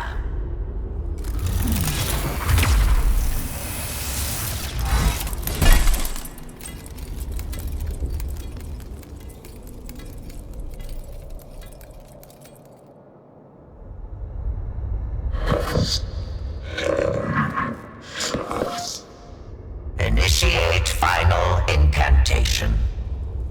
Open the gate. Usher in the future of this world. History recalls that Nevershar opened the Eternity Gate. Dynasties loyal to the Silent King sent their legions to reclaim Kivroth and place Sankotep's successor upon its throne. The Silent King acknowledged Pharaoh Nevershar, and all of Kivroth was made subject to her command protocols. Thus, the Sankotep dynasty was founded anew, fated to rule for an eon more. Some claimed the key to Nevershar's victory came from within the invaders, that a traitor among their kind opened the way. Such absurd whispers could not undermine the glory of her victory. None remain in this reality who could repudiate Nevershar's tale. I merely relate it as the Pharaoh departs. So the saga of Nevershar's rise to the throne of Kivroth is complete. And I turn to the chronicles of the future. Kivroth itself is a monument to Her Majesty. The coming millennia of rule, a testament to her strength. By wisdom and duty she established her dominion,